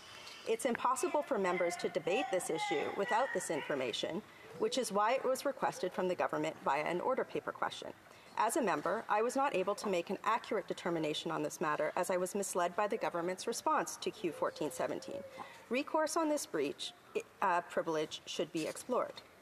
Recently, the government has been castigated by your immediate predecessor for its response to order paper question. On June 20th, your predecessor made a ruling on a question of privilege I received that I raised when I received an ATI showing how the Natural Resources Department sought not to fully respond to an order paper question I posed. When I rose in the House on June 15th, 2023, to explain this question of privilege, I noted, in the ATI, the Minister's Regional Advisor for Quebec asks in an email, what is the jurisprudence on those types of points of order? The Deputy Minister Chief of Staff, Kyle Horathia, responds, thanks, heard it after QB and did an inbox search of Q974. Already in touch with the Government House Leader's Office, I'm expecting the Speaker to tut-tut and then say it's not him for him to judge the quality of a response. In your predecessor's response to me on June 20th, 2023, he did not seem to take too kindly to the statement and he chastised the government. He said, however, the Chair would like to note that it finds the remarks of public servants reported by the member very troubling. I am especially troubled by the comments from public servants to the effect that the Chair could not intervene in the case of a point of order and that this could justify an incomplete response. Your predecessor went on to say, it is true that based on many precedents, the Chair does not judge the quality of responses, and the reasons for that fact are understandable. However, my predecessors and I have repeatedly emphasized the importance of providing members with the information they need to do their work properly. Your predecessor continued on and concluded by saying, in the meantime, the Chair encourages ministers to find the right words to inspire their officials to invest their time and energy in preparing high-quality responses rather than looking for reasons to avoid answering written questions. However, in the case of Q 1417, it appears the government not only didn't heed the advice from the Speaker, but went one step further and, per the information disclosed in the CBC article, misled the House. In doing so, they both violated members' privileges and demonstrated blatant disregard for the Speaker's words. There is precedent for this situation. On December 16, 1980, at page 5797 of the Hansard, the Speaker said, while it is correct to say that the government is not required by our rules to answer written or oral questions, it would be bold to suggest that no circumstance could ever exist for a prima facie question of privilege to be made where there is a deliberate attempt to deny the answers to an honourable member. Mr. Speaker, I would argue that this is one of those circumstances. However, Mr. Speaker, there is another problem on this matter that you must address. There is one more element to this question of privilege that is completely unprecedented, and I checked, in the history of our House of Commons. Typically, the task to examine evidence on this matter would fall to you. However, the problem now facing the House of Commons and your office is that the government representative who provided and signed off on the potentially misleading response was yourself in your former role as Parliamentary Secretary to the Prime Minister. Q 1417, the order paper question that is at the heart of the CBC story about the cost of the Montana trip, concerns the Privy Council office, which supports the Prime Minister's office and the Cabinet. The PCO was asked to disclose the cost of the trip, and per the CBC story, they did not. The Privy Council office would have responsibility for planning the logistics around travel and have oversight on budgetary matters.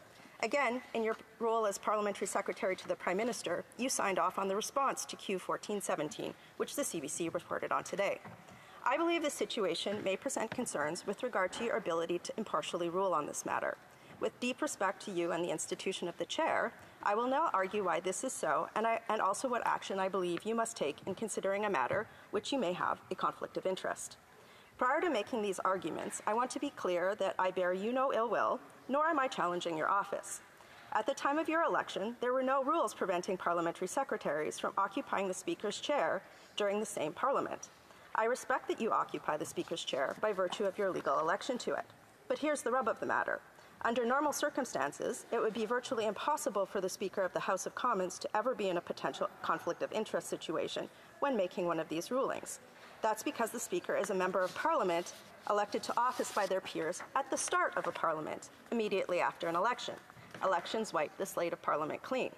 However, this week members had to elect a new Speaker in the middle of this parliamentary term. The problem in this instance, however, is that you, prior to your election of Speaker, held several official governmental roles. Up until September, you served as the Parliamentary Secretary to the Prime Minister and signed off on Question 1417. So now, you have to rule whether there's enough evidence for the House to consider if you, in your former role as Parliamentary Secretary to the Prime Minister, potentially breached members' privilege by misleading the House when signing off on Question 1417. Mr. Speaker, we both know that the occupant of the Speaker's chair must be viewed as an unimpeachable, neutral arbiter of House proceedings. A Speaker having to rule on a question of privilege on a matter caused by them during their former role in government is an incredible matter without precedent. To re-emphasize, I am honor-bound to afford you the respect you deserve in the role of Speaker, out of respect for the office of the Speaker and its essential functions within the institution of Parliament. However, out of that same responsibility, I believe you are also honor-bound to recuse yourself from ruling on this matter. This is a matter that affects the privilege of all members. The Speaker's ruling set precedent, and it could breach all members' privilege if you make one ruling, for you cannot conceivably be impartial due to the nature and actions of your previous government roles. Mr. Speaker, you have the ability to recuse yourself by allowing the House to consider the matter at hand. In this instance, the correct course of action should be to allow a motion to be moved on the matter and allow the House to determine the outcome. Then the outcome would be a decision of the House, not the Speaker, and a perception of loss of neutrality and potentially a further breach of privilege could perhaps potentially be avoided. And I think after the last couple of weeks, the Speaker of the Chair could use a bit of a boost. There is some relevant precedent on this matter. On December 12, 2021, during a question of privilege concerning allegations pertaining to the former clerk, the Speaker pointed out at the beginning of his ruling that the clerk himself recused himself from the matter and did not participate in the preparation of the ruling. This would be in keeping with the reference from Boss and Gagnon at page 323. When in the chair, the Speaker embodies the power and authority of the office strengthened by rule and precedent. He or she must at all times show or be seen to show the impartiality required to sustain the trust and goodwill of the House. Mr. Speaker, representative democracy only functions when ordinary people have confidence that the institutions that uphold their representatives' ability to make decisions on their behalf are working. Any issue that erodes that confidence should be immediately and forcefully addressed. Out of respect for Parliament, I ask that you recuse yourself from this matter and instead allow the House to debate it. Doing so would not be an admission of anything other than your deep respect for the necessity of perception of neutrality by the Chair. However, failure to do so could present problems in this regard at a time when all of us here need to do our utmost to respect the dignity of Parliament. In any event, should a case of privilege be found, I am prepared to move the appropriate motion. I thank the member for Calgary-Nose Hill for her presentation. I'm just wondering if there's anybody want to make comments on that, or maybe they'll get back to us at a later date, hopefully as quickly as possible on this particular affair. The Honourable Parliamentary Secretary of the Government House Leader. Yes, just to provide assurances, Mr. Speaker, we'll review what the member has said and report back at some point in regards to the statement. The Honourable House Leader for the New Democratic Party. Thank you very much, Mr. Speaker. We'd like to review the blues as well, and we may choose to come back to the House on this matter. Okay. And the Honourable Member for Sandwich Gulf Islands, I believe, has her hand up as well. Thank you, Mr. Speaker. And I don't need to review the blues. I listened carefully to what the Honourable Member for Calgary-Nose Hill had to say. I think she presented a cogent, thoughtful, and respectful argument, and I hope the Speaker will take it into consideration and decide that it is the wisest course to recuse Speaker's role from this particular point of privilege. Thank you, Mr. Speaker. It's one of those days where it's always good to be a deputy speaker. The Honourable Whip, Honourable Deputy Whip with the Liberal Party. Well, moving on from this topic, I just wanted to bring up a point of order on a technical issue earlier regarding the vote. Okay, sure. Just say pending the responses that we're going to be getting from the caucuses, we will get back to the House as soon as possible because the point of privilege is in order. Again, the Honourable Deputy Whip for the Liberal caucus.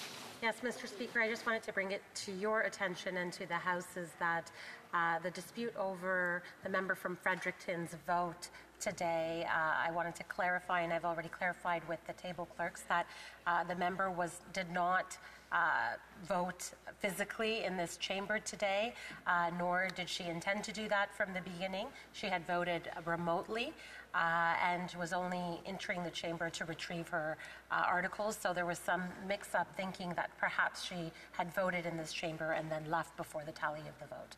And so I would hope that her vote stands as a remote vote.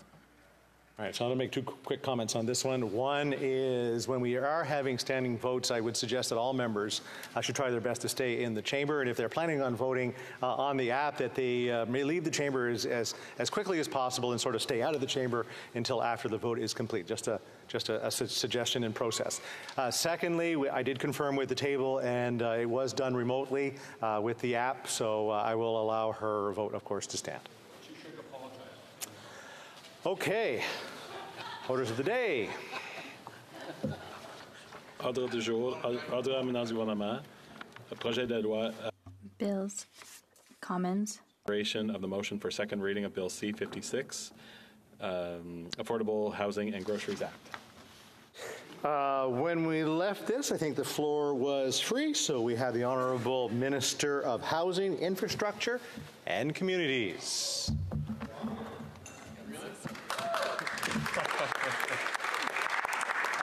Thank you, Mr.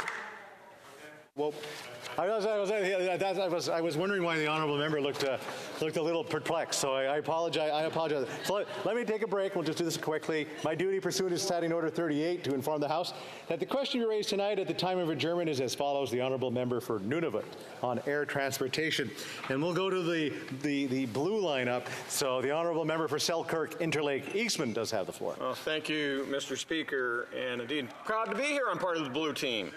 You know, it is always an honor to stand in this House and to debate some of the legislation that is before us. And today we're debating Bill C-56, the Affordable Housing and Groceries Act. And first of all, I have to congratulate the Leader of the Official Opposition, who tabled his bill, Building Homes Not Bureaucracy Act, which, of course, the Liberals went and lifted part of that legislation and implemented it here through Bill C-56. And I also have to congratulate the member for the Bay of Quinte, his private member's Bill C-339, which was to amend the Competition Act, which would take away the efficiencies defense within, or further define it underneath the Competition Act. And of course, that was also lifted by the Liberals and put into Bill C-56.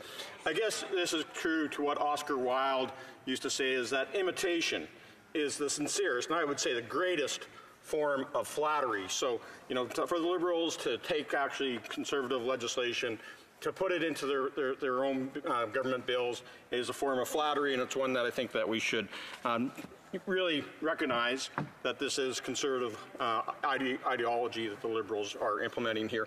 And I think it's also important to point out that this government, this Liberal government, is all out of ideas.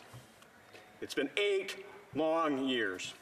They're tired, they're weary, and they don't have anything else to come forward. And so they're now going to be going through all the private members' bills that the Conservatives have laid before this House, and they're going to be lifting parts that they think, okay, we can use this. This is a great idea the Conservatives have, and we're going to put that into their own legislation going forward. So I'm looking forward to what else is going to be coming forward from the government, because definitely when it comes down to the issue of grocery prices, when it comes down to the issue of housing, they have no ideas. And the 8 years that we've been watching, things have gotten harder for Canadian families. It's gotten tougher for Canadians to live that major Canadian dream, which is to own their own home. But millennials and people, young Canadians, just don't have that opportunity. After 8 long years, we have mortgage rates that have now gone up to the highest levels in 30 years. We have seen mortgage rates increase 10 times. The base rate, the Bank of Canada preferred rate, has gone up 475 basis points. Rent in this country for a 2-bedroom home, to go out and rent one, is going to cost, on average, across this country, $2,339 as of last month. Canada now has the most expensive housing market in the world, with some communities like Vancouver and Toronto are by far the most expensive places to live. And of course, incomes have not kept up with the cost of living. It is said that societies often come to the brink of collapse when things like housing, groceries, putting food on the table and a roof over your head, when it exceeds 75% of your disposable income, society collapses. And that is what's happening under these Liberals and their mismanagement of our economy, of our government, and really making it impossible. We talk about the Canadian dream. Well, I can tell you that when I was 21 years old, I took out my first mortgage under a Pierre Elliott Trudeau government, a Liberal government, and paid 21% interest rate on that mortgage. And like father, like son, now we have, again, out of control interest rates, out of control inflation, and a government that is running up these massive deficits, contributing to inflationary spending, and we are in a situation where those millennials, where young Canadians, are now not just doing what we did and took out a mortgage and paid it off over 25 years. They're taking 25 years to save up for the down payment to go out and buy that new home. Edna in my riding, she's a senior, so we always talk about how this is impacting upon our young people, those millennials out there, the 30-somethings that are still living in their parents' basement. Well, it's also impacting seniors. And Edna in my writing wrote to me and she says, now everything costs so much more. Many seniors are suffering and don't have the means to get help. She was talking about her mortgage, the insurance on her house, the meager life insurance that she pays for, all the utility bills, plus her groceries. And she can't make ends meet. And this is in Manitoba where, comparatively to the rest of Canada, rental rates, mortgage rates, houses to buy are still relatively affordable compared to Ontario, BC, Atlantic Canada, Alberta, and yet she's struggling to get by. Well, so what the Liberals are planning here is to give a GST holiday to wealthy landlords who are going to go out and build more rental units. No classification on whether this is affordable housing. That they're going to make sure that these are actually homes that people with the incomes they have can afford to live in. It's just that it's going to be a GST holiday. But, they could have looked at what we were proposing. And I welcome the Liberals to plagiarize more of the Leader of the Opposition's bill, that Building Homes Not Bureaucracies Act.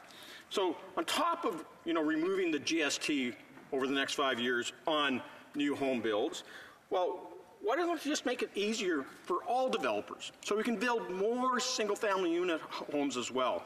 Make sure that we are out there to support those people that want to buy that first home. Not just rent a home, but buy a home, whether it's a condo, whether it's a multifamily unit, whether it is a single home in a new development. So let's make sure that all developers, not just those landlords out there, are going to be able to get the GST salary. Let's make sure that we are also taking away the bonuses that are paid to bureaucrats who are part of the problem right now that creating the red tape. And I'm talking specifically the bonuses that were paid out to both Bank of Canada executives and the CMHC executives. $26 billion was paid out to bonuses and CMHC executives who are part of the housing crisis in my mind and not addressing it well. And the Bank of Canada got $20 million for their executives that they paid out in bonuses. And again, this is the Bank of Canada that keeps upping the inflation, or upping the interest rates to try to balance off inflation, which is created because they printed more money for this bank to borrow, and this government continues to use the Bank of Canada money to run up these huge inflationary deficits. This Prime Minister has now ran up more national debt than all Prime Ministers before him, going right back to Confederation. That, to me, is a crisis. It's about passing on debt to our children, our grandchildren, our great-grandchildren. We're talking about intergenerational abuse because of the misappropriation of funds by this government, the lack of investing in the future of this country, and making it tougher for Canadians. Look, Madam Speaker, I have to say that, you know, if we want to talk about more what they could take and lift out of the the leader of the official opposition, Bill, let's make sure we talk about also getting rid of the gatekeepers, incentivizing municipalities to actually build more homes, to get away all the red tape that is stopping them. And, we want to make sure that we take all the excess land and buildings that the government can own and convert those into buildings. But, let's not stop there. If they want to take another conservative policy and plagiarize it, and I welcome them to, is let's axe the carbon tax. If you want to talk about groceries, which this bill has absolutely nothing to do with when he talks about groceries, let's talk about taking away the inflationary carbon tax, because it is making food more expensive. When you tax the farmer, I'm a farmer. My friend from Dobbin Swan River, Neepawa is a farmer. My friend from Portage Lisgar is a farmer. Everybody in here, we're a bunch of farm kids and growing up and proud of it. But when you tax the farmer that grows food, you tax the trucker that goes and transports that to the processor, and then you go and tax the processor that makes that food, and then you have to haul it again, but with the trucker that's getting taxed again to get it over to the grocery store. And then these guys want not just tax the carbon tax on the grocery store, but also let's penalize them and fine them and pass that on to the consumer as well. It means we all pay more for food. So, Madam Speaker, I just say, let's make sure that these Liberals continue to make use of good conservative policy on this side, get away with all their destructive, wasteful spending on their side of the aisle, and that the Liberals should do more of working with our side, following our lead, taking our examples, because then they will make a difference.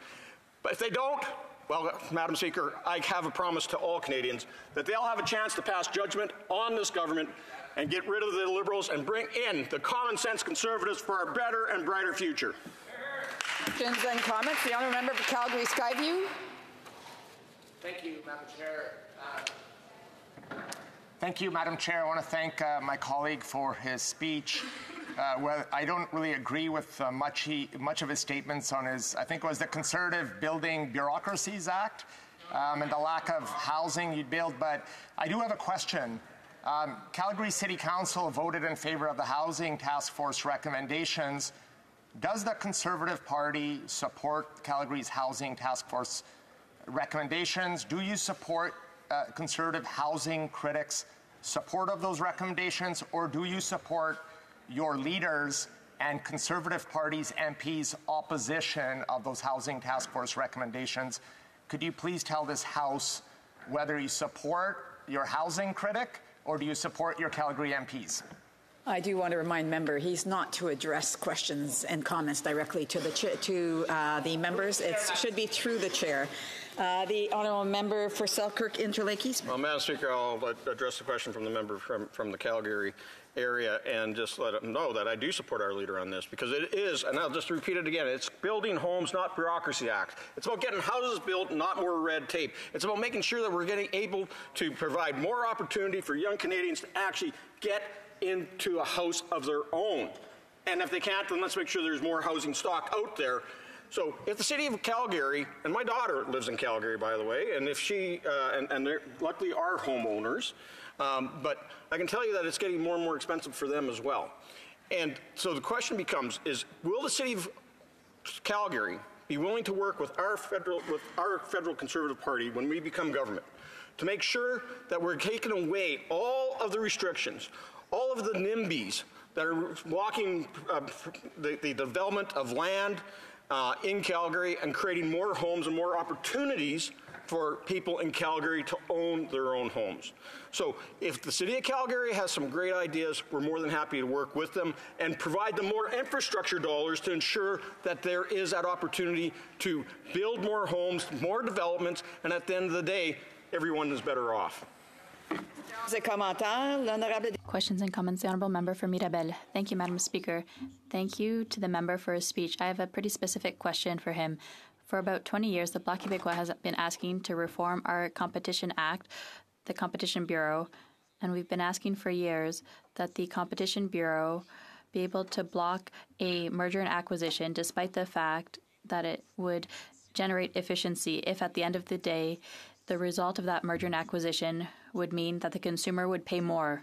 That was the case for groceries. There were mergers and acquisitions. They're more efficient, but they've been able to raise prices. We see that measure in the bill, C-56. So I'd like to know, yes or no, does the member think that that reform of the Competition Bureau is desirable for consumers? Member Selkirk Interlake Eastman. So every time that we can give, Madam Speaker, more power to the Competition Bureau to actually do their job and create more competition in the marketplace, consumers win.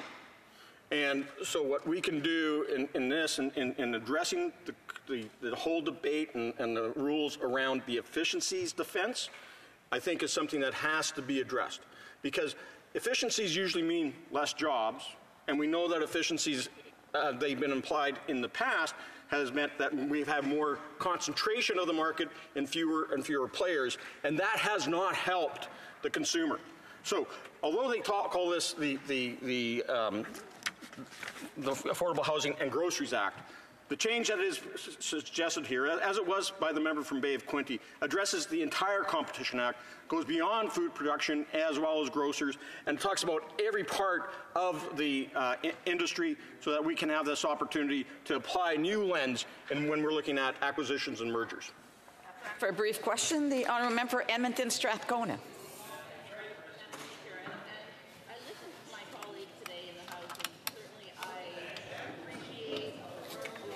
Just 1 second here. There seems to be a problem with the sound in here, so I just was wondering if the honourable member can just maybe do a quick test. Hi, I was speaking in question period, and it seemed to work then, so I hope it'll work now for us. No, it's just the volume here. Might be a technical issue from our individuals up there. Maybe the honourable member could try again. I'm happy to ask a question of my colleague who I work with on the Canada-Ukraine Friendship Group. Okay, apparently it's good on the earpiece. It's just not good in the chamber here, but I'll allow the honourable member to ask her question now. Perfect. So the member's intervention today, he spoke a lot about how seniors are impacted, and I 100% agree with him. You know, I spoke to one of my constituents, Laura, who really is struggling to make ends meet. But what I'm asking about is, wouldn't the member agree that increasing OAS for seniors across this country, making sure that seniors 65 to 75 get the same amount as those seniors over 75, making sure that, particularly in Alberta, that the CPP is protected for seniors, wouldn't those things be very important? And would he support our calls for increased OAS for 65-year-old seniors to get the same treatment as those that are older, and for CPP to remain in seniors' hands? A brief answer from the honourable member for Selkirk Interlake Eastman. Thank you, Madam Speaker, and I thank the honourable member for her question. And I can tell you that I too hear from my constituents all the time, from seniors, that there is a disparity that's been created by these Liberals between those of 65 to 75 and 75 and over in the amount of money that they receive through their pensions, and that does need to be rectified. And I forgot to mention, Madam Speaker, that one of the seniors that also wrote me from our Bill from Beausejour, he wrote about how the big bonuses that were given out by the Liberals to Bank of Canada executives and to CMHC executives appears to be very plainly a slap in the face of those Canadians struggling to house their families. Thank you, Madam Speaker. Resuming debate, the Honourable Minister of Housing, Infrastructure and Communities. Madam Speaker, it's a pleasure to rise in this House and debate on Bill C-56, and perhaps I'll start with my conclusion. I intend to support the bill, and I encourage all members in this House to do the same. Bill C-56 is about making life more affordable. It's the Affordable Housing and Groceries Act, and of course, given the nature of my position as the Minister of Housing, Infrastructure and Communities, I'll focus more on the aspect that will lead to more home construction across Canada and help address the supply gap that is contributing to the relative lack of inaffordability that we're dealing with. Madam Speaker, I think it's important that we acknowledge that Canada is experiencing a housing crisis. In order to restore affordability, we need to build homes, and we need to build them by the millions. This is going to require us to pull every lever at our disposal to get Canada building at a rate that it has never built before. But if we're actually going to succeed, we have to understand the nature of the obstacles that stand in our way and introduce specific policies that are designed to overcome those specific challenges. Over the course of my remarks, I hope to identify the scale of the challenge that we're facing, highlight the problems that we need to overcome, and demonstrate some of the solutions that are starting to have a positive impact today. And I don't mean to suggest that the job is done. We have a long way to go. But I'm very optimistic in light of the response to the from the home building sector to some of the policies that we've put forward, indicating that they are having the desired impact. Madam Speaker, there's currently about 16.5 million homes in this country. We're on pace to build a few million more over the next number of years, but we have to increase that pace of building significantly if we're actually going to restore the level of affordability that existed in Canada just 20 years ago. The reality, Madam Speaker, is that the impact can be felt not in the statistics that are outlined in CMHC's reporting, but in the lives of ordinary people who are struggling with the cost of living. The experiences that I hear about include too many young people who are trying to get ahead in life, trying to get their first job in a community that they want to live in, and nevertheless find themselves in a position where they simply can't afford a place to live. Too many people do not have that option. Even young professionals, sometimes in a two-income household, are unable to find a place to live in the community where they found meaningful work that they can afford given their rate of pay. Madam Speaker, when I talk to students from across the country, they tell me that it's very difficult to find a place to live in a college town that's both safe and affordable and near the places that they go to school. I've had too many conversations with young people who are studying on college and university campuses across this country who've told me that they are now sometimes living an hour commute away from their studies at a time in their life when they should be focusing on learning, on developing skills that will contribute to their well-being, to their knowledge base and their employability. They're focused on figuring out how they can get to class. There's an opportunity for us if we continue to engage with the people who are feeling the brunt of the housing crisis, if we can learn from them what the solutions may be to allow them to find the kind of place that they want to live. Madam Speaker, when I talk to seniors who live in communities who want nothing more as they downsize from the family home where they raise their kids, to find a place that is more manageable for them in the same community where their grandkids are being raised. I don't think that's too much to ask, and we need to realize the importance to a person's life. It cannot be overstated when we're dealing with the place that they call home. I talk to people who've got a job that helps them get by in this country, Madam Speaker, who tell me despite the fact that they have a respectable income, they can't find a place to live anywhere close to the place where they work. We need to make sure that we're addressing the needs of workers in this country, not only by working to ensure that their wages go a little further, and not only working to make sure they have a home that they can afford, but have the kind of home that they can raise their family in, with access to the services that their family relies upon and employment opportunities in their community. And of course, Madam Speaker, I'd be remiss if I didn't also draw attention to the serious challenges facing Canadians who do not have a place to live at all.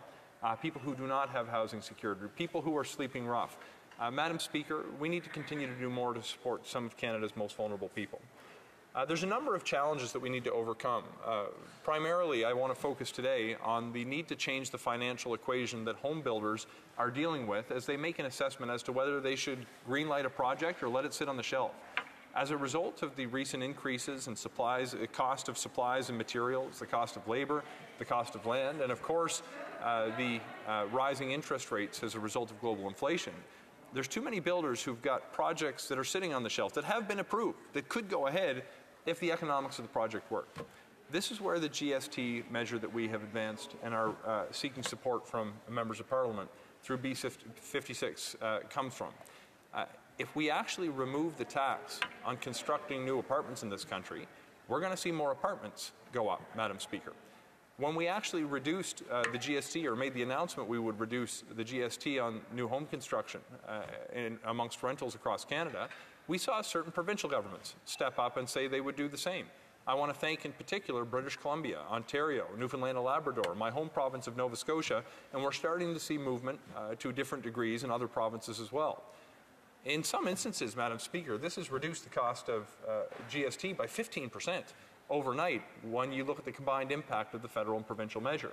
What we've seen as a result is developers are publicly stating that they're moving forward with projects that are going to provide homes for thousands of Canadians that otherwise would not have gone ahead. In particular, Madam Speaker, I'd point to Dream Corporation's plans to advance several different projects in Ottawa, Saskatoon, Toronto, that's going to lead to 5,000 homes being built.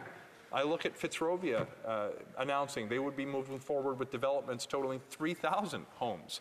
I look at Tricon's announcement after the GST measures were revealed, announcing they would move forward with 1,000 new homes. The reality is there are many examples I've heard from different colleagues, I've heard from the home building sector in every part of this country that are now going to go ahead that otherwise would have just stayed on the shelf. Madam Speaker, this policy is having the desired impact, and I'm looking forward to seeing many, many thousands of homes be constructed as a result. Madam Speaker, that's why I'm supporting Bill C-56. It's going to allow the private sector to justify going ahead with the construction of thousands of homes. But we know that there are many other areas that we need to continue to advance policies if we're going to overcome the challenges that are facing home builders, communities, and people who have housing needs. We need to change the way fundamentally that cities allow homes to be built, or sometimes don't allow homes to be built in this country. We need to encourage cities to legalize housing. In too many communities across this country, it is literally illegal, as a result of municipal bylaws, to build the kinds of homes that people need if they're going to continue to live and thrive in our communities. You may have seen, Madam Speaker, over the course of the last few months, I've been engaging directly with municipal councils and mayors, encouraging them to change their laws so they can permit more housing to be built, so they can speed up the process of permitting those homes, and so they can make the kinds of investments that will lead to more density in downtown cores, more homes near transit stations so people can access the services or employment opportunities that they need, and more homes near college and university campuses so students have a place to live as they undertake their studies. Madam Speaker, I can't tell you how excited I am about the early signs of success with the Housing Accelerator Fund. We've seen a positive announcement in the City of London, who's going to be increasing their ambition as a result of their access to the fund. We've seen today the City of Vaughan announce that as a result of a $59 million investment, they're going to be able over the next 10 years to be adding 44,000 homes to their city. Madam Speaker, we're going to continue to do more to get low-cost financing on the table by increasing the valuation of the Canada Mortgage Bond Program, which is going to add 30,000 homes a year. Madam Speaker, there's a number of other measures we need to address, but if we change the equation for builders, if we actually change the way that cities build homes, and we continue to make the kinds of investments we've been making since 2017 under the National Housing Strategy, we have an opportunity to make massive progress in the attempt to address Canada's national housing crisis. I see that I'm running short on time, Madam Speaker. I'd be happy to address any further issues members in this House wish to. But let me conclude with a final thought. It's not enough for different parties in this House to throw ideas at the wall, as some have. We need to address the very specific problems that have given rise to Canada's national housing crisis, and by having a thoughtful policy approach, by advancing measures like the removal of GST on new rental construction across Canada, we can actually change the way that homes are built in this country, increase the pace at which they are built, and put an end to Canada's national housing crisis by having the private sector and governments cooperate to build homes that Canadians can actually afford. Thank you. Questions et commentaires. The honourable member for Dauphin Swan River Nipawin. Thank you, Madam Speaker, and thank you for the Minister for the great speech there. You touched on a lot of important subjects there for being in power for the last 8 years. I just want to go over these different subjects. So you talked about students.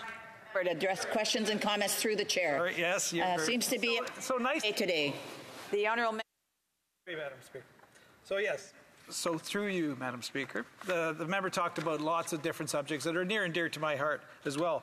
So he talked about students, sleeping They don't have anywhere to go when they go to school now. They have to transfer over for an hour. I heard at Science Committee some science students sleeping in bus shelters just to be able to go to school during the week and then going back home and trying to get some sleep. So that's one thing. They've had 8 years to fix that. Also, the seniors. I've heard many seniors not able to afford a place to go to move to. Sure, they can go ahead and sell their home, but they can't even downsize because there is no supply. There is absolutely no supply. So good, you're at least talking about, the minister's at least talking about seniors and does recognize there is a problem. It's very critical though. These seniors are in their senior years and time is ticking. And this government doesn't have time to address these things. Addressing young workers, young families. They have these kids. He's talking about a 10-year horizon here. These children will be off to university by then, and then they'll be still sleeping in shelters by then. They've had 8 years to fix this. Madam Speaker, they have not done a thing. He's still talking about another 8 years. And then, of course, I guess my biggest question is, he talked about the GST and how it's going to be exempt. How are builders going to be passing on the savings from the GST costs that they're getting? Sorry, the honourable member's taken quite a bit of time here, and so I just want to remind members to try to keep their question within 1 minute when they're first being recognized. The honourable minister. Thank you very much, and I thank the honourable member for the series of questions he's put to me. With regards to the concern around students who have inadequate or no housing options, I think we have to recognize that everyone should be advocating for more support for people who have inadequate housing options, students or otherwise. I, in fact, am very proud that our government has doubled the investments in the Reaching Home program to address homelessness, and that we're going to continue to do more, as I outlined in my remarks, to build more stock that will help address the student housing challenges more broadly. When it comes to seniors, I think we're aligned that in our identification of the problem. Where we have a difference is the policies that we've advanced will actually yield a higher number of homes than the plan that Conservatives have put forward. With respect to the GST, one of the things, the most important point in my remarks is that we have to address very specific problems. The GST measure we put in place is designed to build more supply, not only pass on savings to renters, but also build more supply, which over time will bring the rate down as more stock becomes available. I'm happy to elaborate in future questions, given that I've run out of time. The Honourable Member for Joliette. Thank you, Madam Speaker. I thank my honourable colleague for his speech. The Bloc Québécois will support C-56, but as my colleague said, we need to go further. On that note, currently, when the CMHC manages a lot, it has to sell it at market price. But in my understanding, the minister has the authority to direct the CMHC to sell the lot or the land at a lower cost. Can the minister confirm that this is the case? Because currently we have this situation in Joliette, Madam Speaker, with social housing. There is a landlocked lot, and the market assessment is $1 billion, so it's blocked currently. So can the minister authorize the CMHC to sell it at a lower cost? Because that would help move things along faster for social housing in Quebec. Thank you, Madam Speaker. The Honourable Minister. Well, before I start, I would like to thank my colleague for this opportunity to discuss a very important issue. And also I thank him for giving me this occasion to practice my French. I didn't always speak French. He has always helped me with my French and with my efforts. So, Madam Speaker, I'm not aware of the specific details of the situation in Joliette. We can work together, though, to identify possible solutions for his community. But in general, though, there needs to be flexibility with the CMHC programs. I work with my colleague. I also wish to thank my colleague for the Bloc's support for C-56. Thank you. The Honourable Member Portage-Lisgar. Thank you, Madam Speaker. It is an incredible honour to rise for the first time in debate in the House of Commons since being elected this summer. And while I will certainly get to the substance of Bill C-56, I would first like to take a few moments to express my appreciation to the residents of Portage-Lisgar for placing your trust in me to be your representative in Ottawa. It is a great responsibility to be your voice, and I am humbled by the support that you have shown me. And I, of course, have some very big shoes to fill in succeeding the Honourable Candice Bergen. I appreciate her friendship and her mentorship over the years, and I will do my best to follow in her footsteps in fighting for our riding and our rural way of life. And I need to thank my wife, Kaylee, for her unwavering support, her patience, and her love. The life we have entered together is not an easy one, as all of my colleagues know, but I am lucky to have her by my side. And I would also like to thank my parents, Jim and Shauna Lee Leslie, for their guidance, their encouragement, and their unconditional love. Bravo. And I need to thank many friends and neighbors that supported me in the nomination and in the by-election. I wish I could name all of you, but I only have 10 minutes here today. So to all of those that have played a role, big or small, in helping me over the past 6 months and throughout my entire life, please know how much I appreciate your help in becoming our Member of Parliament. Together we have proven that when individuals come together with a shared vision, unwavering determination, and a commitment to change, we can achieve the seemingly impossible. Now, this chamber is made up of people from diverse regions, experiences, and backgrounds, each working to represent their communities and our country. And as I said many times during the campaign, I'm just a farm kid from Portage. And I say just, because far too often, that's what I would hear folks say, folks like my dad and many others when asked what they do. I'm just a farmer. Farmers are so much more than that and should give themselves credit, as should all Canadians. You produce the high-quality, nutritious food that feeds Canadians and people all around the world. You quite literally bet the farm every single year while facing countless factors outside of your control and currently a government that is making your job harder. You provide for your families, you help your neighbors, and you support your communities. But it's not just farmers that fall into this just trap. It's not just a plumber. I'm not just a construction worker or just a welder or just a teacher. You are more than just that. You're the foundation of our country and you are our future. You work hard, you play by the rules, you give back to your communities and you support your families, and you should be proud of it. And in the case of my riding, Madam Speaker, these families choose to live a rural way of life. We live with and appreciate nature. We hunt, we fish, we sled, we quad. We know our neighbors, because during a Manitoba blizzard, even a truck can get stuck in the middle of a gravel road on a windy night and you might need a helping hand. But also because we want to know our neighbors. We support our churches, our local businesses, our sports teams, and our charities. And I am proud, Madam Speaker, of my family, my community, and my country. And I will be a steadfast advocate for our riding, our province, and our way of life. Well said. And today that starts with speaking to Bill C-56. Now, this bill claims to address two very pressing issues: affordable housing and access to affordable groceries. And I can tell you that after knocking on thousands of doors throughout the campaign this summer, these are two issues that were front and center at the doorsteps. In the first 6 years of this Liberal government, housing prices went up 43% in Manitoba, and it has only gotten worse in the last 2. And I can't tell you, Madam Speaker, how heartbreaking it is when you walk up to knock on a door and you see a family loading up their half-ton. They got a couch in the back. Or you just open the door and there's some boxes behind them. These people are moving out of their homes because they can no longer afford their mortgage. And worse, they're moving in, paying almost as much in rent for a much smaller accommodation elsewhere. Or the countless people, moms and dads, that told me they were being forced to stop buying healthy food for their kids because they just couldn't afford it, because Kraft Dinner was cheaper. That's not the Canada that I want to be fighting for. People expect government to improve their lives, or at least just stay out of it. Instead, after 8 years of this Liberal government, they can barely afford to live anymore. And it's hard to express just how fed up and frustrated people are at the doorsteps. And I found it funny. Yesterday during question period, the Prime Minister confidently stated that he had been speaking with rural Canadians this past summer and that they supported his carbon tax. Really? It was just such an absurd statement, and I could only laugh and shake my head in disbelief, because I can confidently say that my constituents want to scrap the carbon tax, and if the Prime Minister had spent time talking to any everyday people in my riding during the by-election, he would have heard that message loud and clear.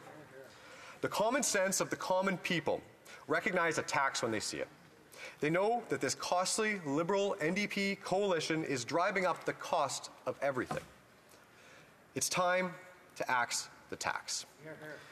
Recently, the Liberals did begin recognizing that reducing taxes does spur economic growth, and Bill C-56 seeks to remove the GST on new rental housing construction across the country. And I'm glad to see that the Liberals are starting to come around to conservative ideas.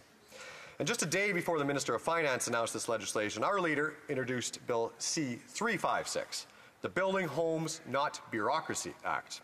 Its goal is simple, Madam Speaker, to make life more affordable for Canadians. Bill C-356 would provide a 100% GST rebate on new residential rental property for which the average rent payable is below market rate. Talk about actually trying to accomplish affordable housing. But I do suppose that imitation is the highest form of flattery. But our leader's legislation would do much more. It would eliminate CMHC executive bonuses if housing targets are not met and reduce their compensation if funding for new construction are not completed within 60 days. It would create a home completion target and give bonuses to cities that increase the number of new builds completed. It will utilize incentives, Madam Speaker, to build things again in this country and not build bureaucracy. It has to be about results. It's about putting forward policies that get homes built in this country, and it's high time that we had a government that focused on outcomes, not process. Speaking of that, Madam Speaker, the second component of Bill C-56 is a prime example of process. The Prime Minister promised Canadians that he would somehow magically lower grocery prices by Thanksgiving. And I guess we can chalk that up as another broken promise on the long tally. And Canadians are not holding out hope that by allowing his bloated bureaucracy to conduct another lengthy study, will their grocery bills start going down anytime soon. Because, Mr. Speaker, when you tax the farmer who produces the food, the manufacturer who processes the food, the trucker who ships the food, and the grocer who sells the food, how on earth can you honestly expect prices not to go up? But there is an easy solution, Mr. Speaker. We can axe the tax. Hear, hear. Instead, we have a tired Liberal government touting this legislation as the saving grace for Canadians who can't afford to live anymore. Copying ideas from our Conservative leader is a good start, but the reality is there is still much more to do. The Liberal government's inflationary spending has driven up prices. It's driven up inflation and it's driven up interest rates, and it has worsened the lives of so many families, seniors, and small business owners. And while the Liberals will blame international factors for the current mess we find ourselves in, they cannot bring themselves to take any responsibility for their inflationary deficits that have only poured more fuel on the fire. Yep. Even Bill Morneau, the former Liberal finance minister, has admitted to that fact. And the government has dramatically grown the bureaucracy and just created more red tape. It's abundantly clear, Mr. Speaker, that more process doesn't deliver better outcomes. Instead, the Liberals have frustrated business. They've added costs and headaches for municipalities and not-for-profits who are applying for funding. They've ignored the priorities of stakeholder groups and provided worse services to Canadians. After 8 long years, this Liberal government has run out of ideas. Mr. Speaker, everything in Canada feels broken, and we know exactly how we got here. It's time for a new Conservative government to come in and fix it. It's time to bring homes that people can afford. It's time to bring home powerful paychecks and lower prices for food, fuel, and home heating. It's time to bring home prosperity for Canadians. Mr. Speaker, let's bring it home. Hear, hear. Questions and comments? Question Kamal Tara, the Honourable Minister of Housing. Mr. Speaker, I congratulate sincerely the honourable member on his election to this House and on his speech given just moments ago. When I listened to his description of the Conservatives' housing plan, it's clear that he has been reading a different document than I had. When I reviewed their plan, it was the most bizarre series of suggestions that's literally going to raise taxes on home builders, is going to cut funding for home building, and if he's concerned about bureaucracy, they're proposing a Kafkaesque Byzantine process to identify which homes will qualify. They have cut out middle-class homes from their GST relief. chief, and they were talking about hiring bureaucrats to run a snitch line on people who have NIMBYist attitudes, which is not defined anywhere in their plan. Mr. Speaker, my question to the honourable member is why is he supporting a plan that will raise taxes on home building, cut funding for home building, and actually, as according to finance officials at committee the other day, result in fewer homes being constructed than we were already on pace to build? The honourable member for Portage-Lisgar.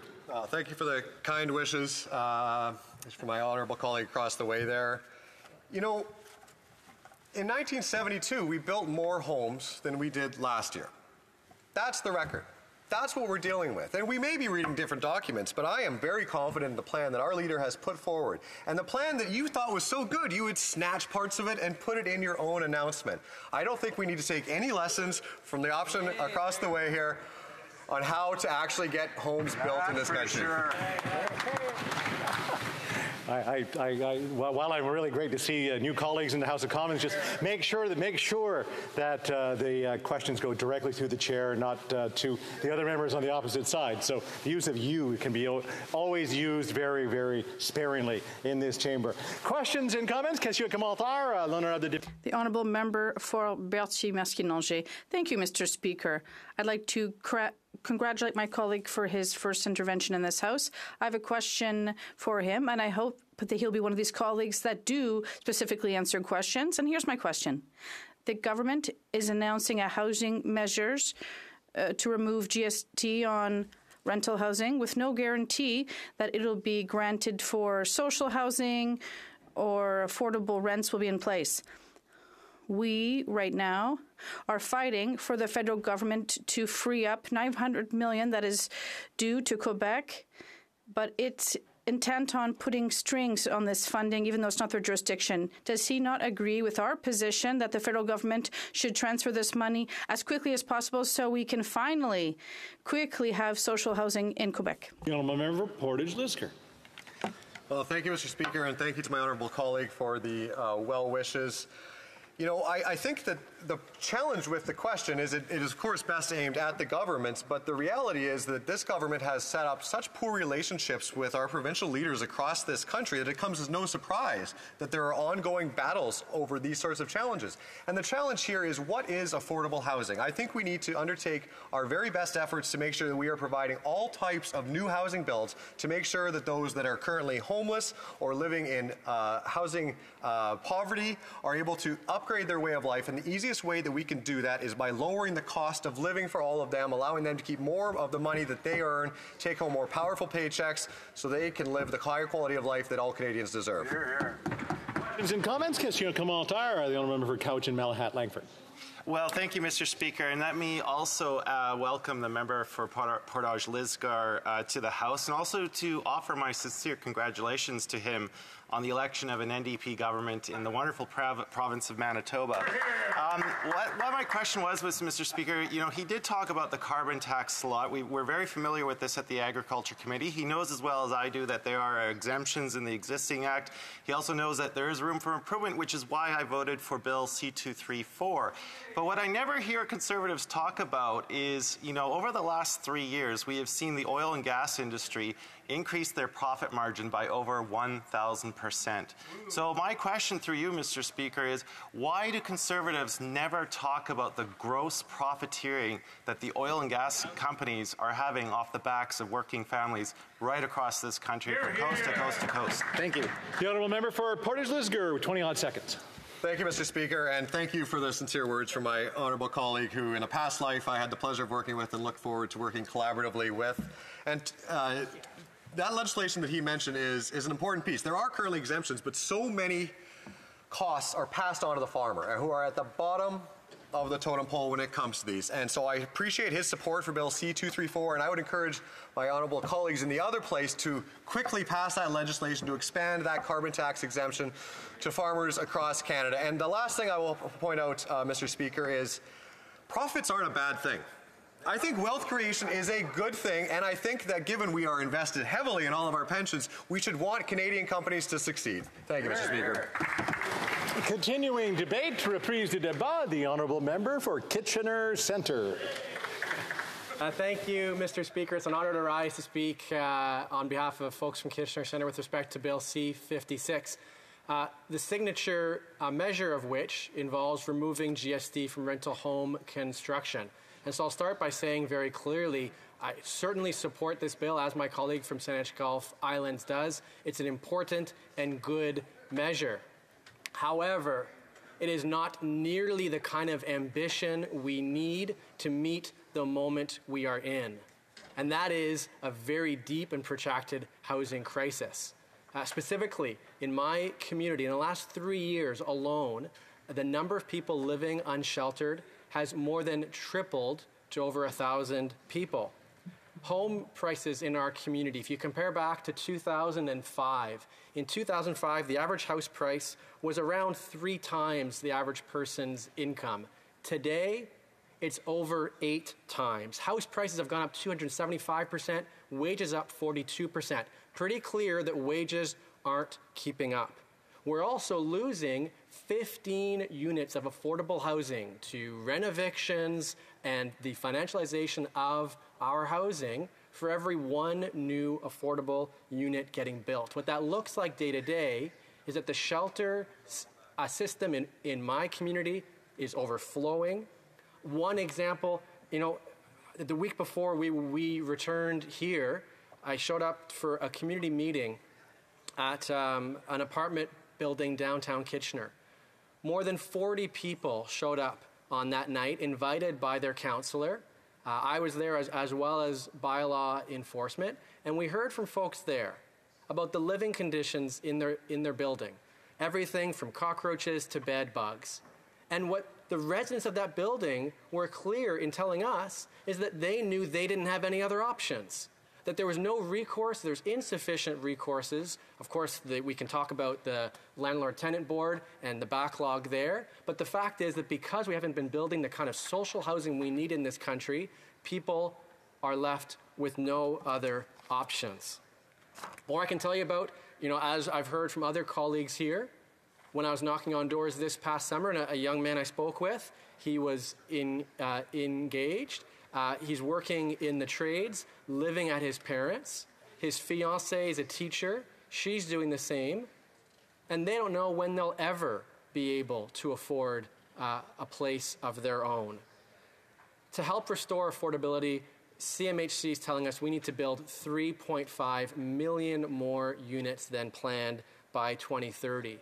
And if we're going to do that, we need to be looking at 2 sides of this. The first is significant transformational investments in housing.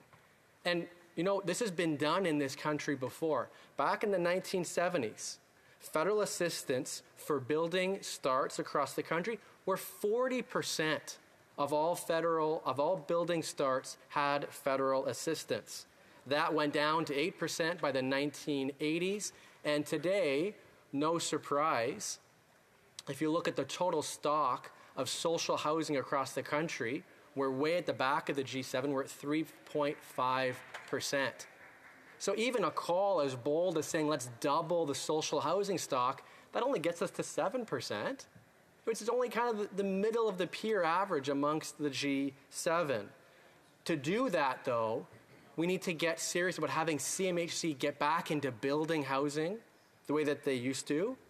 Many colleagues have been talking about an acquisition fund that nonprofits across the country have been calling for, a fund that would allow nonprofits across the country to preserve what are currently affordable units, to avoid losing them to the financialization of housing, and in so doing, ensure that those might remain affordable over the long term. In my community, for example, I spoke with a leader from a local nonprofit organization. She was able to share with me and sent me afterwards 12 different properties that they've already identified that should an acquisition fund like the one being called for by Acorn and many others, that they would be so keen to jump in and preserve those units. An organization that's operated in my community for decades, focused on ensuring that we preserve affordable housing, they are ready to go. but they're going to need the federal government to step in and ensure that the funds are there to help them to preserve those units. Or we can talk about investments, the Rapid Housing Initiative, for example. It's a fantastic program. It's not that the government isn't doing anything, but the issue is that it was in Budget 2022, and we haven't heard anything since about the next round of rapid housing. What we need to be seeing is sustained, permanent, ongoing funds that organizations across the country can count on. Same when it comes to co-op housing. I was one of the first to cheer when we saw $1.5 billion new dollars invested in co-op housing in Budget 2022. Now, unfortunately, none of those dollars have actually rolled out yet to build co-op housing with that money. We need to see that money getting spent, but we also need to see ongoing year-over-year investments so that we get back to where we used to be before the early 90s, when we saw federal and provincial governments pull out of the really critical role that they have to play in building affordable housing. This crisis didn't happen overnight. It's decades in the making. I appreciate the Minister of Housing for how clearly he has articulated that. He said very clearly multiple times, multiple parties at the federal level have led towards this housing crisis. Well, if that's his admission, we're going to need to see investments today reflect the reality of the crisis we are in. The second piece we need to get at is we need to be honest that homes should be places for people to live.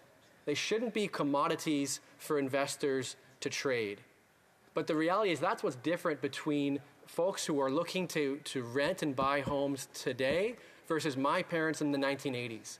When they were looking to buy a home, they were competing with other people. Today, people in my community are competing with massive corporations. And that's been incentivized. As you may know, Mr. Speaker, I've spoken many times in this place around one example. I see it as a bit of a litmus test. If we were honest about addressing the financialization of housing, we wouldn't have tax exemptions for one of the largest corporate landlords in the country. But that's exactly what we have.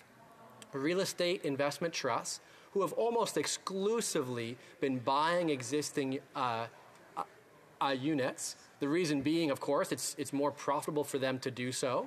And one of the CEOs of these real estate investment trusts was actually in the news this past summer for saying exactly that they primarily buy existing to get the best return possible. Well, why is it that they are tax exempt? What is the social value of that exemption? And if this government was serious about addressing the financialization of housing, why not take what the PBO has now told us, $300 million over the next 5 years? It's not going to solve the housing crisis, but pretty clear that if we're going to address financialization, we'd start by removing the incentives that corporate landlords are currently benefiting from to only accelerate their financialization of housing. We'd obviously move into things like ending the blind bidding process, increases to vacancy taxes. Right now, it's a 1% vacancy tax that likely isn't going to really influence the behavior of a large corporate investor in the housing market. If we were to increase that might change, as well as moving towards more meaningful protections for tenants. In closing, I'll share, of course, if we're going to build this volume of housing, we need to also be doing it with the climate in mind. And we'll continue to advocate to the federal government when they're looking at, as I know they are when it comes to the new building code in 2025, to be ensuring we accelerate that building code to ensure that provinces and territories can follow the federal government's lead to bring more resiliency into that code to ensure we're building the kind of housing that is resilient to the climate crisis that we're already in the midst of. And so as I shared earlier, certainly happy to support Bill C-256. Glad to see this measure being moved ahead. And I'm looking forward to seeing the federal government step up far more quickly when it comes to addressing the housing crisis that we're in. Thank you. Questions and comments? Question commentaire. The honourable member for Hamilton Centre. And actually, no, I can't because he's not sitting in the right spot. The Honourable Parliamentary Secretary to the Government House Leader. Yes, thank you, Mr. Speaker. And I know the member has emphasized a great deal of his comments in regards to housing. And as a government, for the first time in generations, virtually since 1993, when we had the constitutional changes of Charlottetown Accord, where all political parties, with the exception of the Greens, wanted to ultimately see the provinces play a role and marginalize Ottawa. But since then, as a government, this government, whether back in 2016 when we first came into office, have invested literally hundreds of millions flowing into billions of dollars, including housing strategy, including supporting nonprofits like Habitat for Humanity, including exporting housing co-ops and expansions, and local provincial governments that want to cooperate in investing in nonprofit housing. My question to the member is actually fairly straightforward, and that is, would he not acknowledge that Ottawa, yes, plays a very important role, but it's going to take a lot more than Ottawa alone to resolve the problem. We need municipalities, nonprofit groups, the many different stakeholders, the provinces, all to get on board so we can tackle this issue in Canada today. The Honourable Member for Kitchener Centre. I will agree with the member for Winnipeg North on this point any day of the week. We need all levels of government to step up. But we also need to be honest that the investment he mentioned for co-op housing, one that I mentioned in my speech, I'm really glad for. The fact is there was $0 for co-op housing in budget 2023. In fact, it wasn't just co-op housing. There was $0 new for housing at all in budget 2023, if not for one line item on Indigenous housing that's not going to be starting for a few years still. So no level of government can take a year off from funding housing. If the region of Waterloo did the same, they would have people lining up outside the doors. The federal government can't either. Questions and comments, the Honourable Member for Joliette. Thank you, Mr. Speaker. I thank my honourable colleague for his speech. A member of the government just said that the government reinvested in housing, but prefers the concept of affordable housing over social housing, which would include cooperatives. Affordable housing, to us, is a vague concept.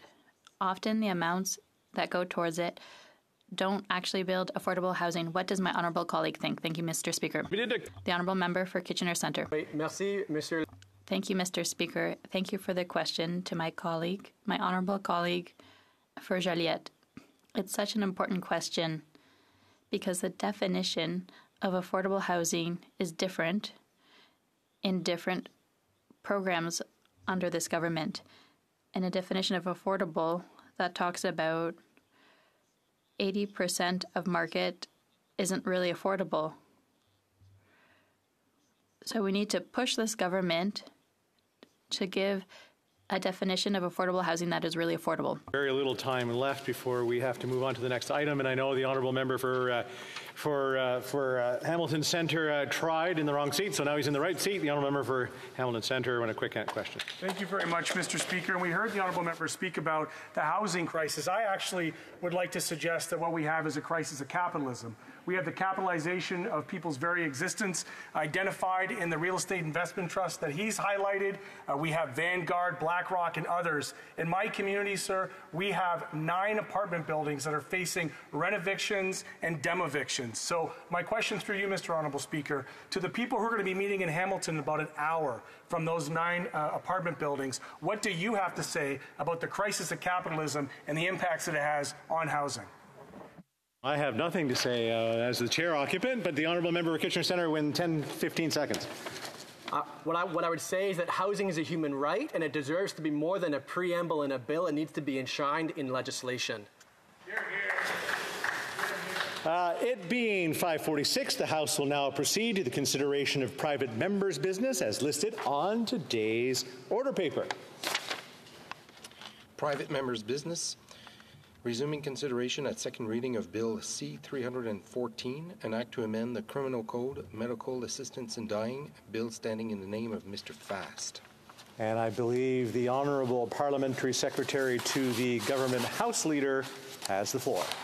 Thank you, Mr. Speaker, and it's a pleasure to be able to rise and speak on an issue that has really been fairly extensively debated over the last number of years, Mr. Speaker.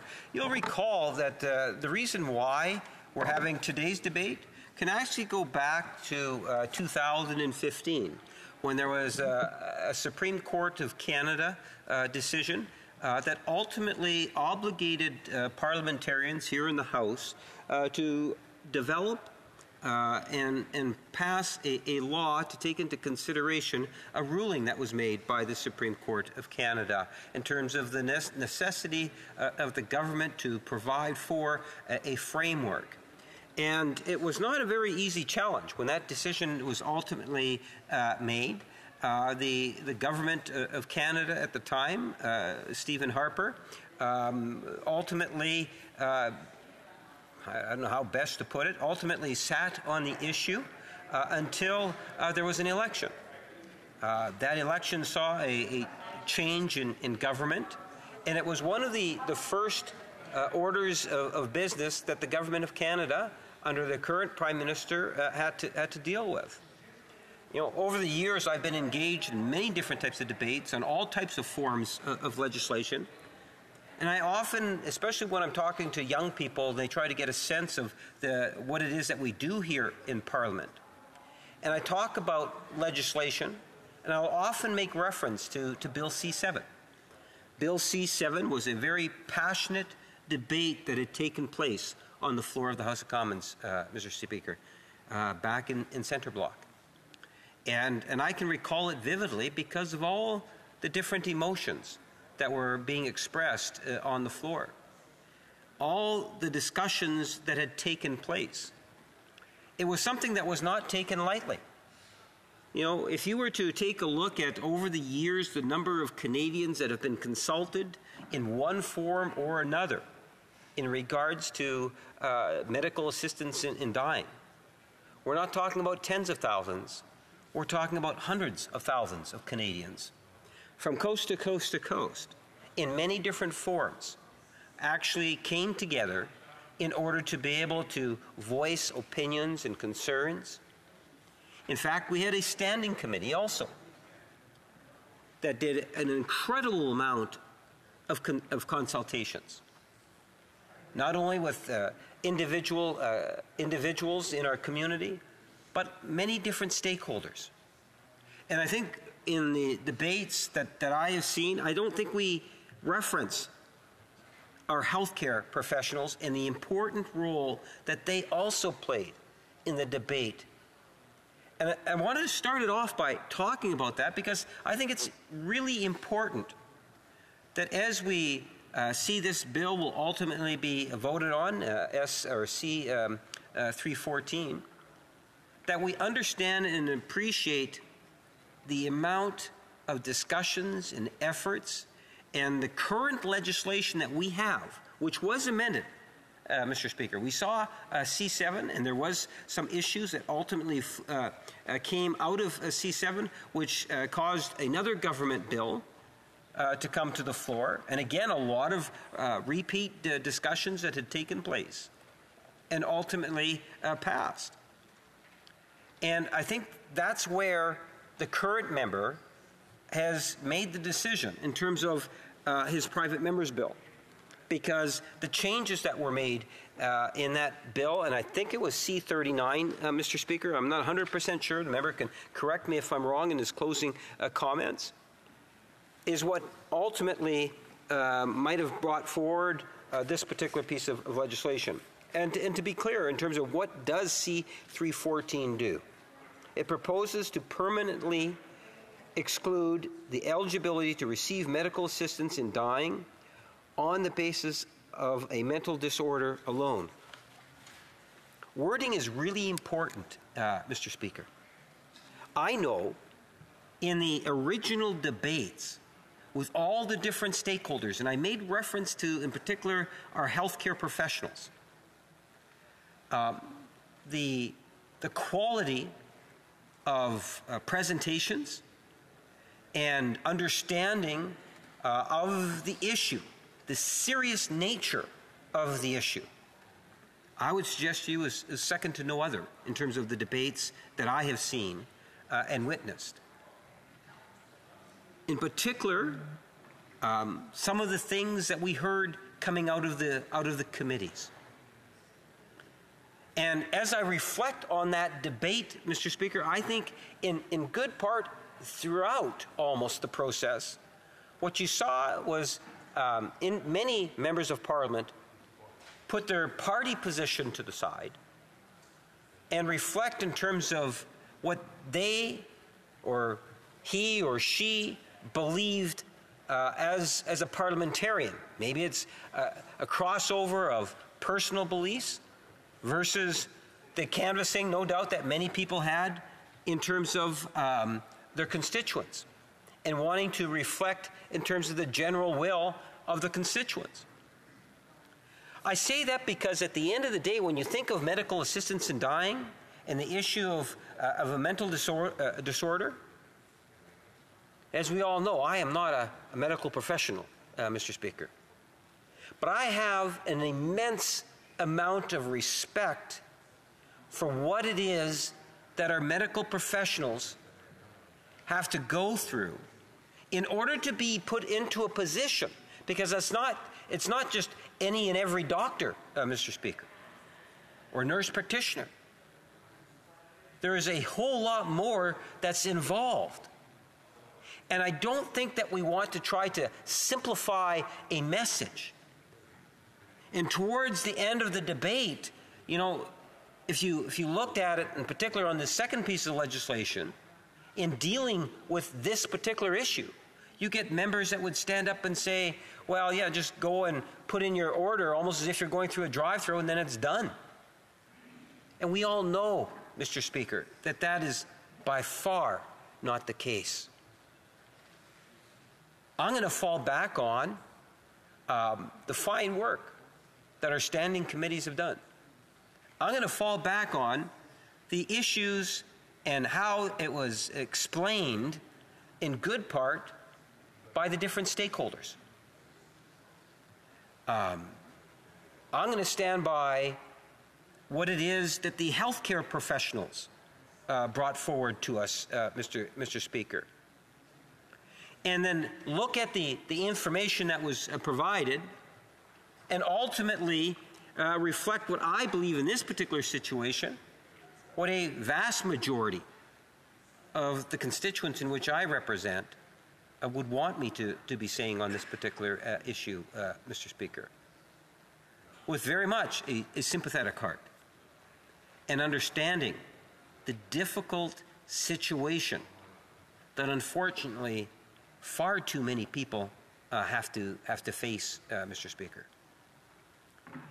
And we can have as much sympathy as we want for those individuals, Mr. Speaker, that are looking at the possibility of getting medical assistance in dying. It's one thing to sympathize, it's another thing to empathize.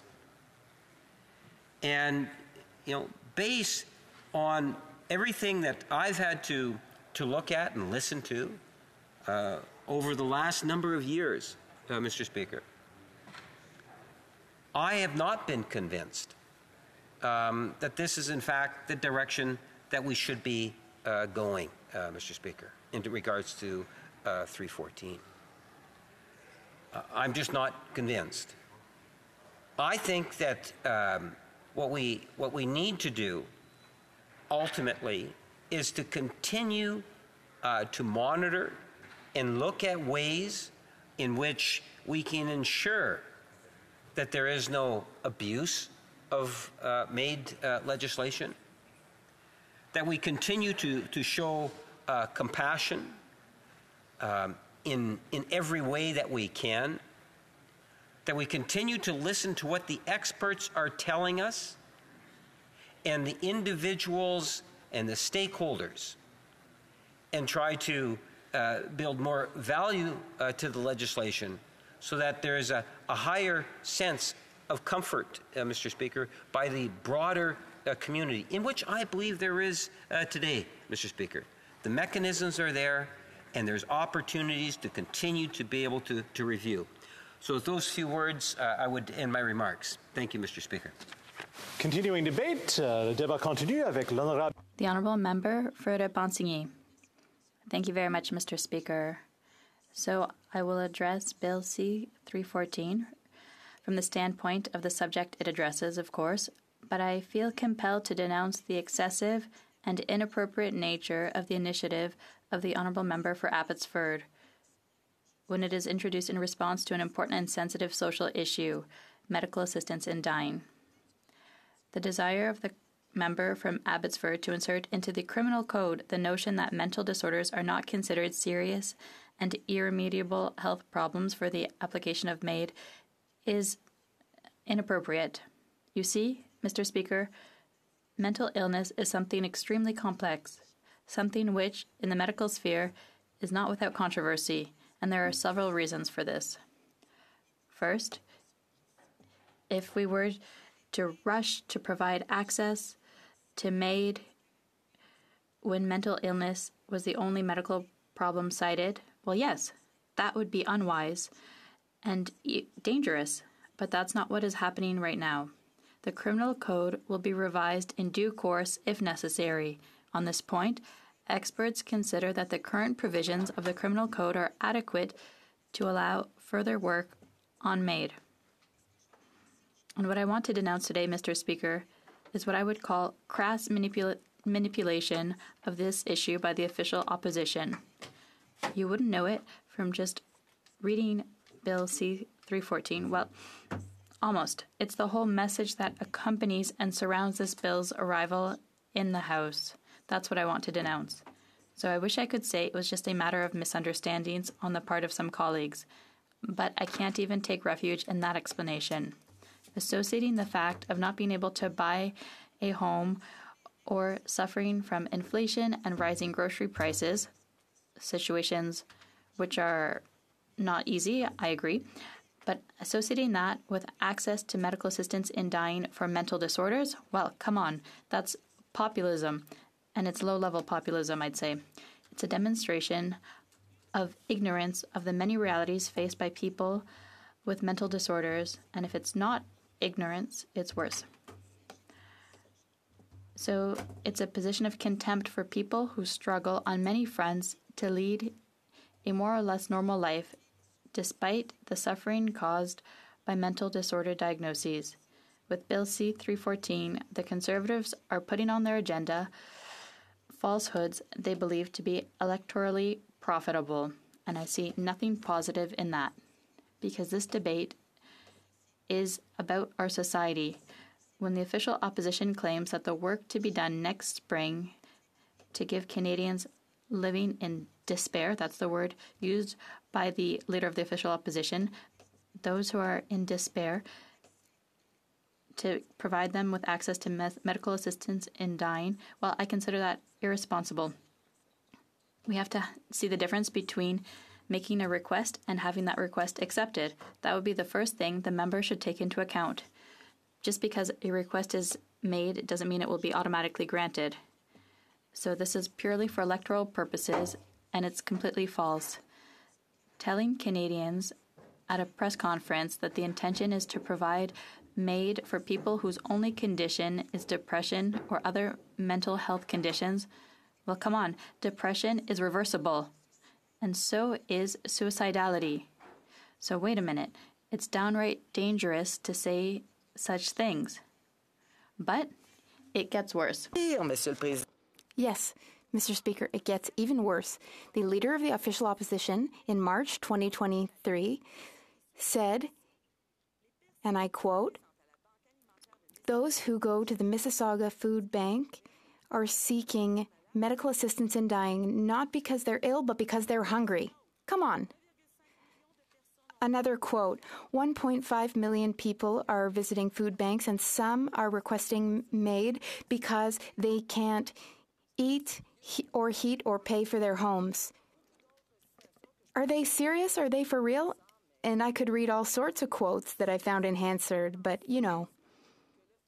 If the Conservatives seriously believe that not being able to afford a house or having to find housing while doing post-secondary studies.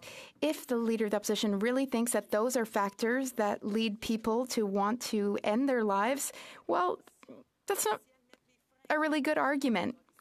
The opposition, the official opposition, it's demagoguery, it's populism. I'd like them to discuss things collegially so that we can have real discussions and express real opinions. This is a very sensitive issue. And given the sensitive nature of the issue, the Bloc Québécois feels that the official opposition's strategy is doing nothing to help us really truly work on this file.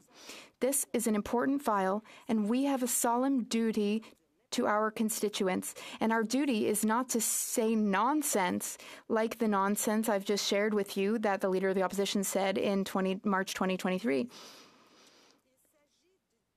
Medical aid, assistance in dying, is not a treatment for depression or suicidal ideation. It is a last resort when decades of therapy and treatment have not worked, when the disease is all-encompassing and incurable.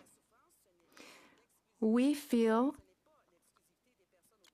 that suffering is not exclusive to those who are in the end-of-life stage or who have a degenerative disease. There are other types of suffering. Now, studies and work are ongoing on this matter. Unlike what conservatives are implying with all of their electoralist, populist strategies, the expert working group on mental illness and medical assistance in dying made 19 recommendations in their report. They made recommendations for stronger oversight. For example, recommendation number 10 would be that there's an assessment by an independent psychiatrist, independent from the regular care team. Recommendation number 16, prospective oversight. There are other great recommendations too. The Bloc Québécois would never support access to MAID in the current medical context without a strong analysis of all of the rules and framework, and there should also be excellent consultation with experts and all those involved in this matter. The Bloc Québécois feels that there should be clearly established criteria and definitions of incurability and durable lasting suffering. We need oversight measures and guidelines for consent and legal ability to consent. And the member for Montcalm, who is the Bloc's critic on this matter, will do thorough work on this. So all members of the official opposition who want to continue repeating their falsehoods, untruths, and dangerous amalgams, I invite them to read the expert group's recommendations about assessment, for example, or recommendations that the criminal code require consulting a specialist, such as a psychiatrist. There are recommendations I just mentioned. There are also recommendations for implementation with consultation, training, data gathering. So access to medical assistance in dying for mental disorders is only possible if someone has gone through a lot of therapy and treatment. So this is not being taken lightly. And we also, in conclusion, I'd like to say that we also need the ability to fund mental disorders, mental illnesses, and those who suffer from irreversible disorders. We are a compassionate society, and as such, we should take care of those who request medical assistance in dying. They deserve to die in dignity and painlessly. Let us proceed with truth and without disinformation. With the honourable member for Vancouver Kingsway. Thank you, Mr. Speaker. In March 2023, legislation to extend by 1 year the temporary exclusion of eligibility for MAID where a person's sole medical condition is a mental illness received royal assent and immediately came into force. This means that persons suffering solely from a mental illness will be eligible for MAID as of March 17, 2024. Now, Bill C-314, the bill before this House today, would remove this eligibility, at least until we have satisfactory answers and guardrails to ensure that we can extend this profoundly permanent step with confidence. In my view, We do not have that necessary confidence today, and I think that the majority of Canadians, health professionals, and the data concurs. Data released in September 2023 from the Angus Reid Institute found that a majority of Canadians, 52%, worry that treating mental health will not be a priority when MAID eligibility is expanded to include individuals whose sole condition is mental illness. A vast majority of Canadians, 80%, are concerned with the mental health care resources available in this country, namely that they are not sufficient. Overall, 1 in 5 Canadians say that they've looked for treatment for a mental health issue from a professional in the last 12 months. And in that group, 2 in 5 say that they've faced barriers to receive the treatment that they wanted. These obstacles appear to be more of an issue for women. 45% of those who sought treatment say it was difficult to receive, and young Canadian adults aged 18 to 34. A majority of Canadians support the previous rules governing MAID, first passed in 2016 and then updated in 2021, but there is more hesitation when it comes to this next step. 3 in 10 say they support allowing those whose sole condition is mental illness to seek MAID, while half, 50%, are opposed. Now, if I can turn to what some of the professionals are telling us. The Centre for Addiction and Mental Health. A survey recently of CAMH physicians found a lack of agreement on whether or not mental illness could be considered, quote, grievous and irremediable, end quote, for the purposes of MAID, and what criteria could be used to determine if a person is suffering from an irremediable mental illness. The survey also found significant disagreement amongst physicians on whether or not a request for MAID can be differentiated from suicidal intent. These physicians also highlighted the concerns they had about access to mental health care in the context of expanded eligibility for MAID. Canada's mental health care system has experienced chronic underfunding, leading to a significant shortage of community and hospital-based mental health care across the country. Between 1/3 to 1/2 of Canadians with mental illness were not getting the mental health needs met before the COVID-19 pandemic exacerbated the mental health crisis and increased the burden on our mental health system and therefore on Canadians. The results of that survey replicate the findings from the Canadian Psychiatric Association member consultations in 2020 and the conclusion of the Council of Canadian Academies expert working group report in 2018. Let me turn to the Canadian Mental Health Association, Canada's premier organization dealing with mental health. CMHA's position, first articulated in a national policy paper in 2017 and later in testimony to the Senate in 2020, is that until the healthcare system adequately responds to the mental health needs of Canadians, assisted dying should not be an option. First, they say it is not possible to determine whether any particular case of mental illness represents, quote, an advanced state of decline in capabilities that cannot be reversed, end quote. Second, cases of severe and persistent mental illness that are initially resistant to treatment, they say can show significant recovery over time. Mental illness is very often episodic. Death, on the other hand, is not reversible.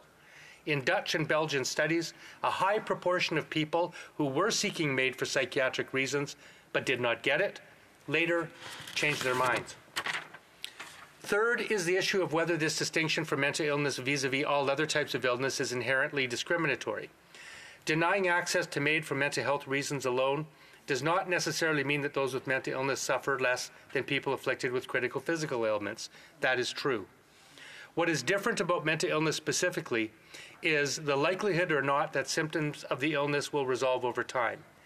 Now, because we do not have the benefit of an appropriate guidance from the Supreme Court of Canada on this issue, that, I think, is something that we need to take into account.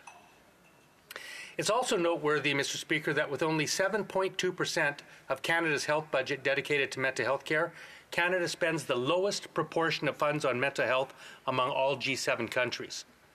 For example, in the UK, the National Health Service spends 13% of its budget on mental health care. And according to the OECD's recent analysis of spending on mental health worldwide, they concluded that even that is too low, given that mental illness represents as much as 23% of the disease burden.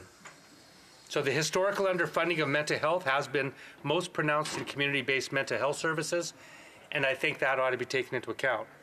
Now, according to Canada's Psychiatric Association, perhaps Canada's foremost experts on mental health diagnosis and treatments, they are profoundly split on this issue.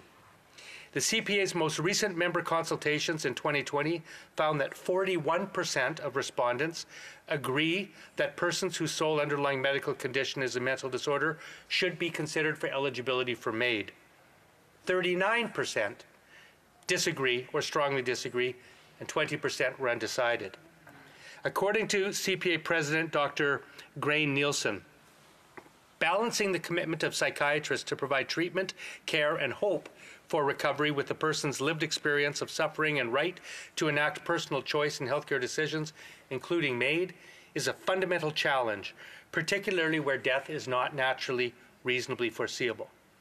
Equitable access to clinical services for all patients is an essential safeguard to ensure that people do not request MAID due to a lack of available treatments, supports, or services. Poor access to care is particularly relevant for people of low socioeconomic status, those in rural or remote areas, or members of racialized or marginalized communities. According to the Canadian Psychological Association, another very important group on this matter, they say that many mental disorders are managed, not cured, and that medications for mental disorders are largely palliative. While it is possible, in their view, that medications and psychotherapy may successfully treat an episode which then doesn't recur, it is often the case that mental disorders require management across a lifetime. They believe that in assessing whether a condition is incurable or irreversible, consideration must be given to equity of access to interventions. They note that wait lists for publicly funded services are long. Services like psychotherapy offered in communities by psychologists are not funded by our healthcare system. Needed services are not always available in rural or remote communities, and to fully address whether a condition is resistant to intervention, that intervention must be accessible, and it is not.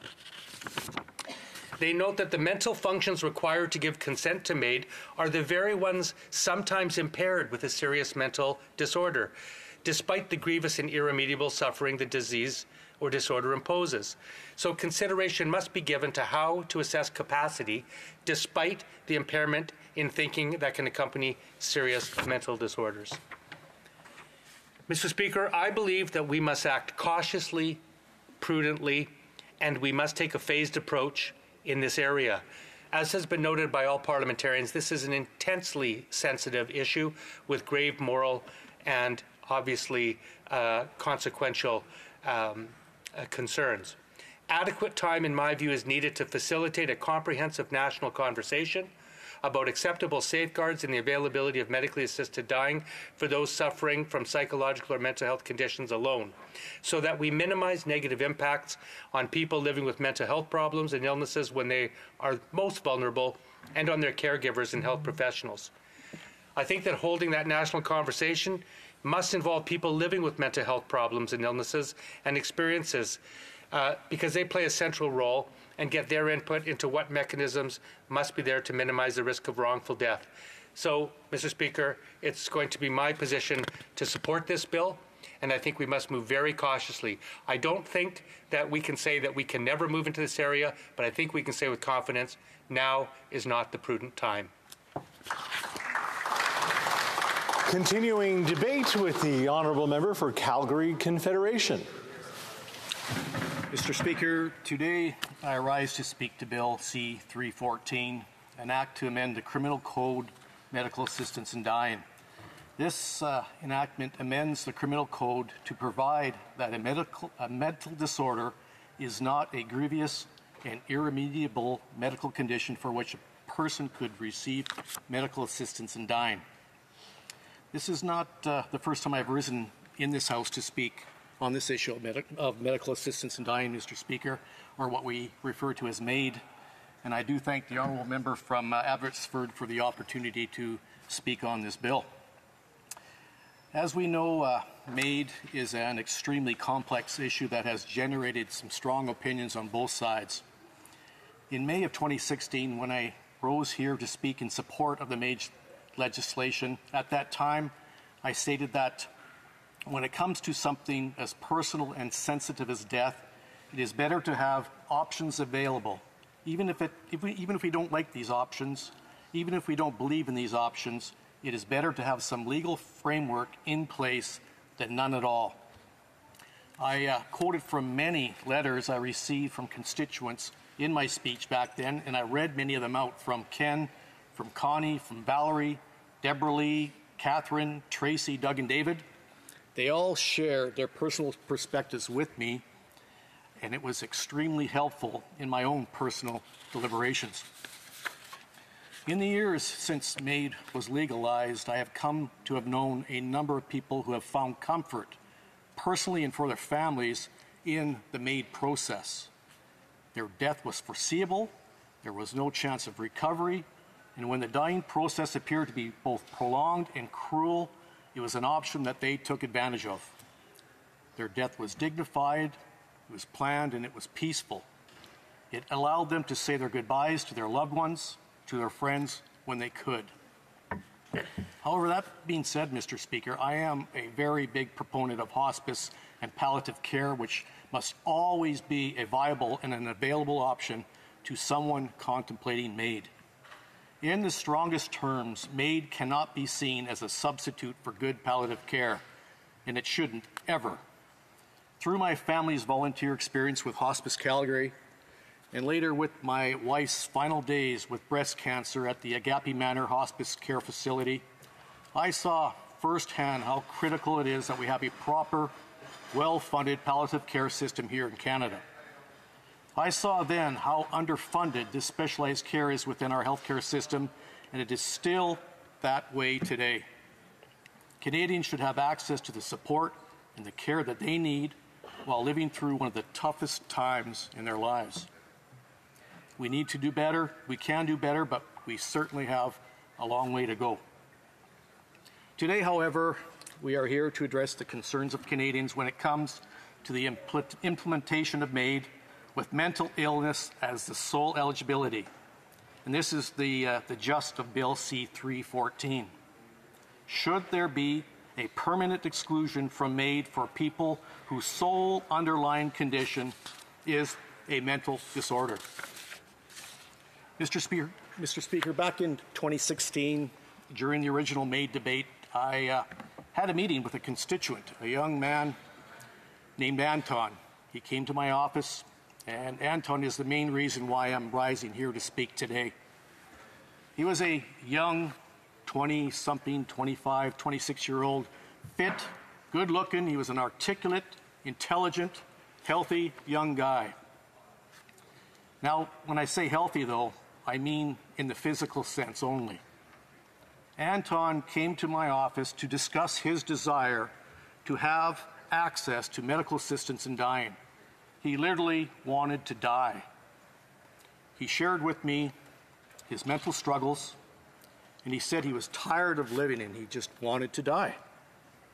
Something that I just couldn't comprehend, Mr. Speaker. This young guy seemed to have everything going for him, and he wanted to die. Anton felt that the requirement in MAID that one's death be foreseeable was unfair, it was a barrier, and it should not be in the legislation. He felt that if you wanted to die, you should be allowed through MAID, no questions asked. It should be easy as going to get a haircut, he said. I did ask him, I said, have you ever thought of just taking your own life? Why do you need MAID? He said he didn't want to put a bullet in his head. He didn't want to jump off a chair with a noose around him. He didn't want to cut his wrists. That seemed too fearful for him, too painful and unfair to whomever would find him. We talked for what seemed like hours in my office, Mr. Speaker, and I found it odd. He never once mentioned anything about a doctor or any treatments he was on or any medication, so I asked him, had he seen a doctor? He had not spoken to a single health professional about his desire to end his life. And I encouraged him. I said, you need to talk to somebody. I'm certainly not the guy to talk to with regard to suicidal tendencies. So he left the office. He said he would go seek some help. I gave him a hug. And I had many sleepless nights since, wondering if there was anything else that I could have done. About 3 months later, Mr. Speaker, Anton requested another meeting with me. And he told me that he had sought some help and he went to see a doctor, a psychiatrist, a psychologist, I don't know. But he did tell me of his horrific episode. The very doctor who Anton went to seek help called the police, saying Anton was a danger to himself, that he needed to be protected. So Anton was taken away by the police and locked in a padded room for 14 hours without any food or water. He told me that he had only got out because he finally convinced authorities that he was fine, that he was normal and that things were good. He basically had to lie his way out. He said it was the worst experience of his life. He had asked for help and he had gotten none. And that is the problem, Mr. Speaker. Many Canadians are just not getting the mental health that they need. Clearly, we need to put better supports into mental health and people's access to that help. We should be careful in asking our police to be mental health professionals. We need to make sure that we have the right people in the right place at the right time. And I am pleased to hear that some police forces are now using health professionals in the field, but we still have a long way to go.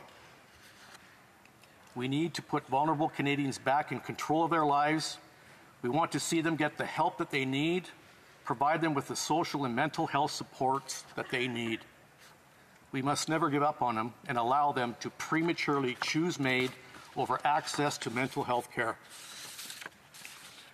Mr. Speaker, since 2016, I've heard nothing from Anton. I've often wondered whether he's still alive or is he dead. I had to, before the speech, try to seek him out. I went to social media. I had some assistance on that, and I did find some information on Anton, and I had discovered that he had found love abroad, and he is working to bring his new wife and his girlfriend to Canada and excited to start a new business. And I know that had MAID legislation in 2016 permitted mental health as the sole reason, it is quite possible that Anton would have ended his life without exploring all of his options. He would have never have found love and support that he has today. I am very grateful for the perspective that Anton has given me on this issue, as it has profoundly convinced me that those whose sole condition is a mental disorder should not have access to medical assistance in dying. And that is why I support the honourable member from Abbotsford's and his private member's bill, Bill C-314. Thank you. Le débat continue. Continuing debate, the honourable member for Joliette. Thank you, Mr. Speaker. First, I'd like to thank my colleague. His testimony was very touching, and my heart goes out to Anton's family. As you know, Mr. Speaker, C-314 amends the criminal code to provide that a mental disorder is not a serious and irremediable health problem for which a person may receive MAID. Mr. Speaker, the Bloc supports access to MAID when a mental disorder is the only medical problem invoked, and believes, as does the expert panel, that the current safeguards contained in the criminal code are sufficient. In order to allow the professions concerned to develop and become familiar with the standards of practice for cases of MAID related to mental illness, it is preferable to maintain the exclusion for another year. Note that the Bloc's position on MAID has always been to uphold the Quebec consensus that was the result of 5 years of consultations, namely that MAID is a right, the right to die with dignity, of one's own free will and with as little suffering as possible. The Bloc believes that we must not confuse the various problems facing society with the specific issue of access to MAID. For MAID, when a mental disorder is the only medical problem invoked.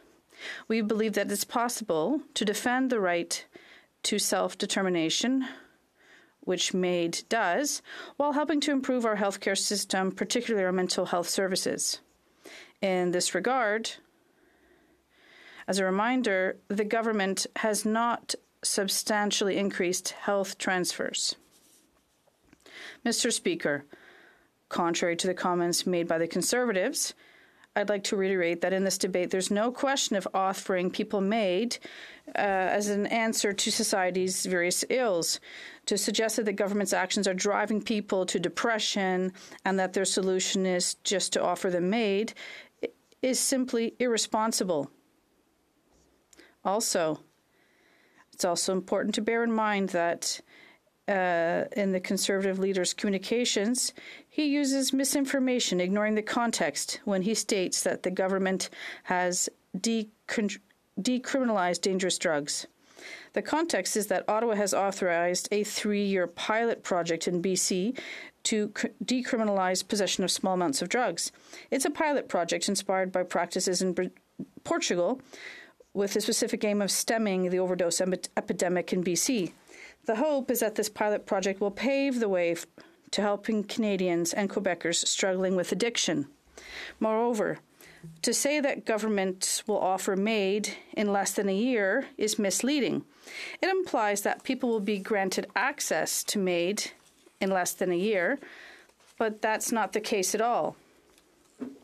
As the experts on the Joint Committee on MAID pointed out, it will take a decade, if not several decades, to obtain MAID for mental disorder reasons.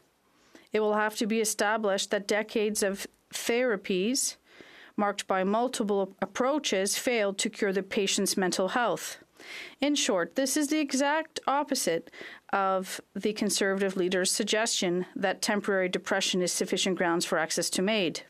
Mr. Speaker, in the Truchon and Gladue decision, the courts determined that the criteria were too restrictive, hence the current evolution of the law. At the end of his press conference, a journalist asked the Conservative leader if he was prepared to use the notwithstanding clause to maintain his ban on access to MAID. The Conservative leader cleverly sidestepped the question by saying that the matter was not currently before the courts. But the Bloc is curious to hear what his colleagues think. It also should be noted that the expert panel did not recommend postponing the exclusion. This was a request from the professional associations. Although the expert report is entitled Final Report of the Expert Panel on Physician-Assisted Dying and Mental Illness, they recommend changing the terminology for mental disorder as the term mental illness has no standard definition. The panel believes that its recommendation for safeguards, protocols, and guidelines should apply to all clinical situations in which several or all of these important concerns arise, namely incurability, irreversibility, and capacity. The panel considers that the safeguards currently contained in the Criminal Code are sufficient for cases of MAID where a mental disorder is the only medical condition invoked. As my colleague said, the panel proposes 19 recommendations for moving forward with requests for MAID when a mental disorder is the only medical condition invoked, which fall into 5 broad categories: the development of standards and practices for MAID, interpretation of the expression serious and irremediable health problems, vulnerabilities, evaluation processes, and implementation. Briefly, the group recommends the standards and practices be developed and transmitted to professional associations so they can be adapted and adopted. Note, the government has set up a working group on this issue, and these were published in early 2023. Concerning the interpretation of the expression serious and irremediable health problems, the criteria of incurability, irreversibility, and persistent and intolerable suffering currently contained in the Criminal Code need to be appropriately interpreted in certain cases. Even if the panel recognizes that it's not possible to establish fixed rules on treatments, their duration, number, and differences, they must be nonetheless part of the considerations for MAID. Simply to access MAID when a mental order is the only medical problem invoked, you must have a significant history of treatments and therapies to access it.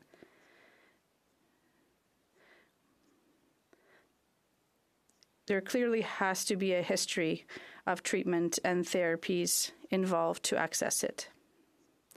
With respect to vulnerability, the aim is to ensure that applicants have access to sufficient resources, namely housing, reduction of suffering, community support, etc., so that their choice to take MAID does not depend on an unfavorable social situation. And therefore, the Bloc affirms that increasing health transfers and funding the construction of social housing must be permanent priorities for the federal government. And in terms of the recommendations with respect to the assessment process, the leading recommendation is that the criminal code requirement to consult a specialist, in this case a psychiatrist, be removed. Finally, Mr. Speaker, recommendations with respect to implementation fall into 3 areas: consultation with stakeholders, training, and data collection for monitoring purposes. So roughly, that's what my honourable colleague explained, the member for Repentigny. This is a serious topic. It should not be partisan, and we have to work with expert groups. And I'd like to thank you, Mr. Speaker. Debate. Seeing there's none, the honourable member for Abbotsford with his right of reply. Medical assistance in dying will soon be expanded to include those with mental illness, including depression. My Bill C-314 will reverse this terrible decision. Now, my bill is very narrow and does not repeal the other provisions of Canada's medical assistance in dying laws. Mr. Speaker, there's no national consensus on expanding MAID to include mental disorders. None. The most recent Angus Reid poll found that a very small number of Canadians actually favor expanding assisted suicide to the mentally ill, somewhere around 28%. And you know, the mental health community has raised significant concerns. A recent letter to government from the heads of 7 Canadian psychiatry schools implored decision makers to hold off on expanding assisted suicide to the mentally ill. Similarly, the Canadian Psychiatric Association doesn't support the expansion of MAID due to the many ethical and clinical concerns that have not been resolved. They argue that mental illness is often highly treatable and that patients should be provided with the treatment they need to manage their symptoms and lead fulfilling lives. Stakeholders have deplored the lack of social and economic supports for persons with mental illness and how this can lead people to consider MAID. They've pointed to the fact that the federal government has not fulfilled its promise to deliver dedicated mental health and palliative care funding to the provinces, leaving Canadians without access to the support that would lead them to choose life rather than death. Many others have joined the chorus. They note that the issues of suicidal ideation, irremediability, and competency have not been resolved, ensuring that Canadians will needlessly die because we've rushed ahead with expanding MAID. At greatest risk are those suffering from depression, veterans suffering from PTSD, the opioid addicted on our streets, our Indigenous communities, and those seeking to escape a life of poverty. The government has even signaled its openness to allowing children to access assisted suicide, presumably without the parents' consent. And last year in my hometown of Abbotsford, Donna Duncan was swiftly approved for assisted suicide after failing to receive proper treatment for chronic mental health issues. Her assisted death happened so quickly and so totally blindsided her daughters, Alicia and Christy, that they referred the case to the RCMP. Is this the dystopian world we're leaving behind? And has anyone consulted with our First Nations? Megan Walker-Williams of the Cowichan tribe recently wrote in the National Post, quote, "As a 60s scoop survivor, My lifelong personal journey back to my community of Cowichan has also been marked by the painful consequences of policies that didn't respect or understand Indigenous cultures. Another policy blind to my culture may soon join them: assisted suicide for mental illness, end quote. She concludes by saying, it's crucial that the narrative remains firmly rooted in upholding the sanctity of life, a cornerstone of Coast Salish teachings. Now, I note this government originally excluded the mentally ill from its MAID regime and went to great lengths to explain why that was necessary. It was only after the unelected Senate included the mentally ill in Bill C-7 that the government suddenly enthusiastically embraced the idea. So the question is this: should Canadians be able to trust their government to act in a way that values the life of every Canadian? Or do we give up on the most vulnerable among us? Someday, all of us will have to give account.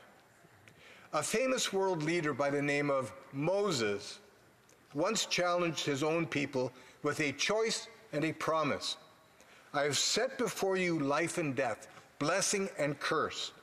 Therefore choose life, that you and your offspring may live. I want my descendants to live, to prosper, to thrive.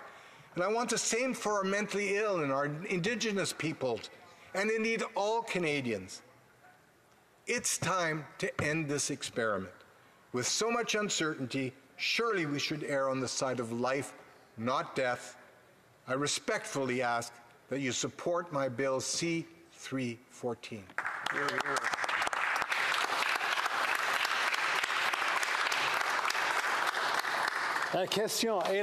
The question is as follows.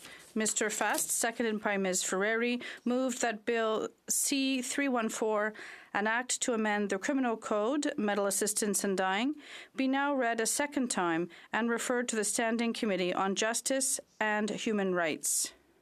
De la personne. If a member participating in person wishes that the motion be carried or carried on division, or if a member of a recognized party participating in person wishes to request a recorded division, I'd invite them to rise and indicate to the chair. The honourable member for Abbotsford. I would ask for a recorded division. Pursuant to Standing Order 93, the division stands deferred until Wednesday, October 18th, 2023, at the expiry of the time provided for oral questions. À ce moment-ci, now, pursuant to Standing Order 38, a motion to adjourn the House is deemed to have been made and seconded at this time. Therefore, the question is that this House do now adjourn. Member for Nunavut.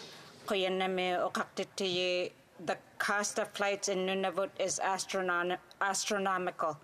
All of the 25 communities that I represent are all fly-in communities.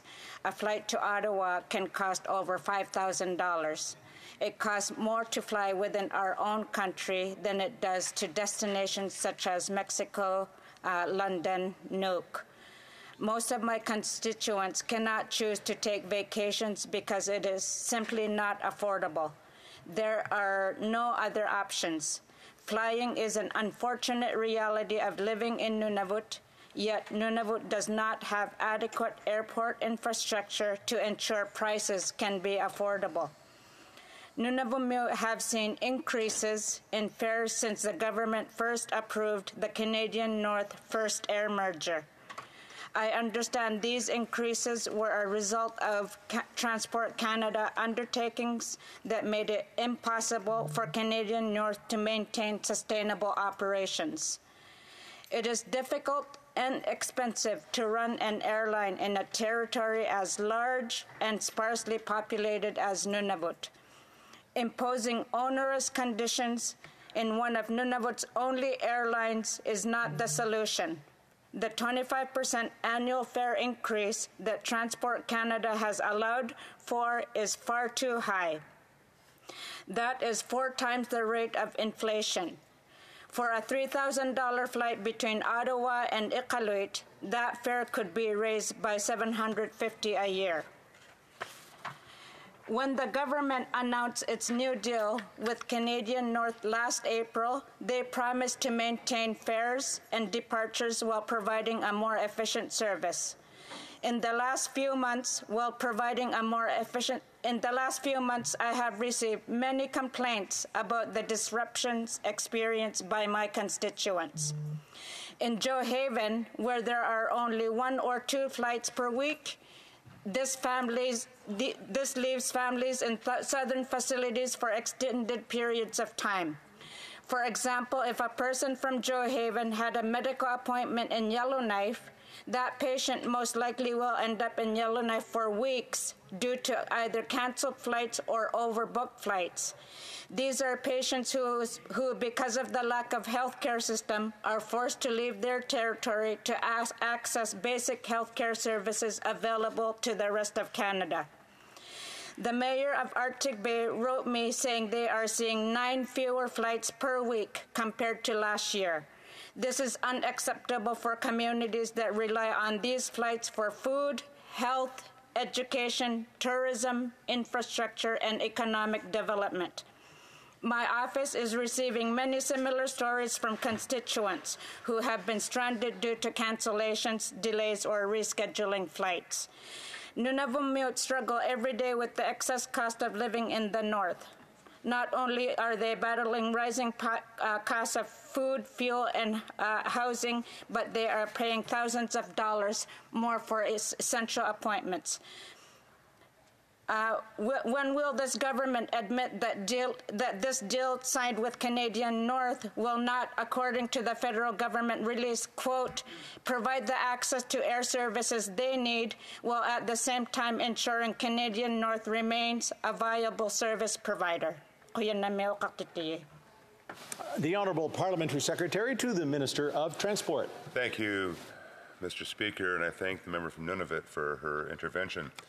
Mr. Speaker, the first Air Canadian North merger was approved, as was mentioned earlier, in 2019 with terms and conditions around pricing, scheduling, and employment, amongst other elements, that would be in place until mid-2026.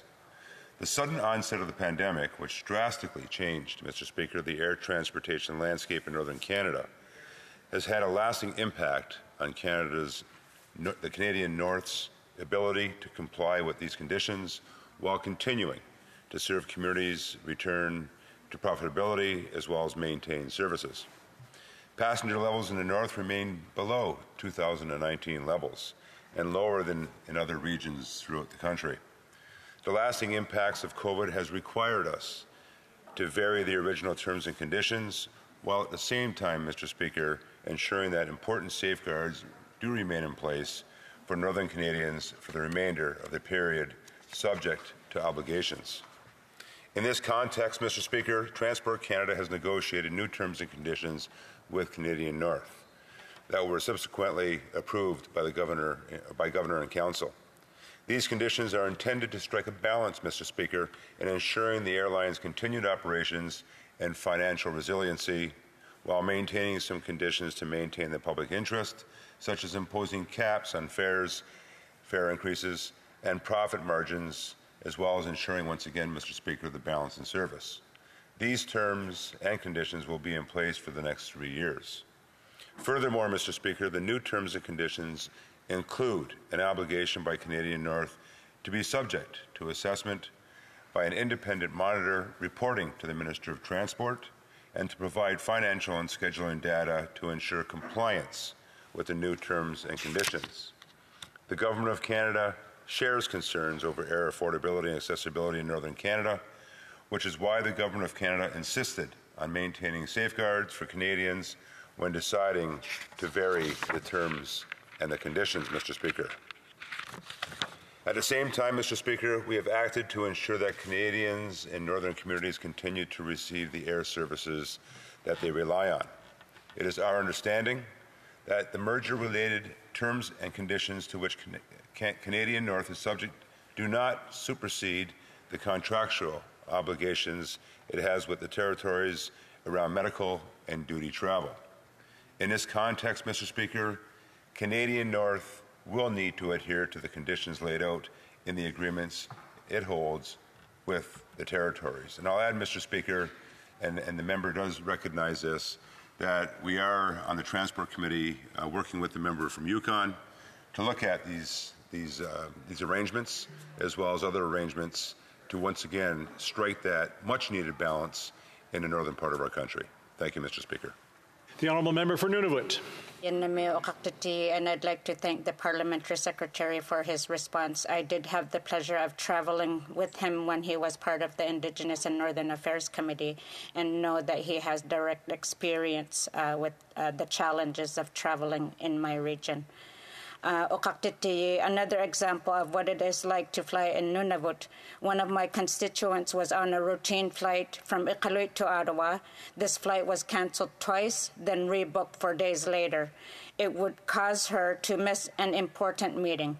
As a result, she had to take a much more expensive flight with Air Canada through Edmonton. She was told that she was not eligible for compensation and she would have to dispute her claim through the Canadian Transport Agency. She was also advised that this process would take up to 18 months.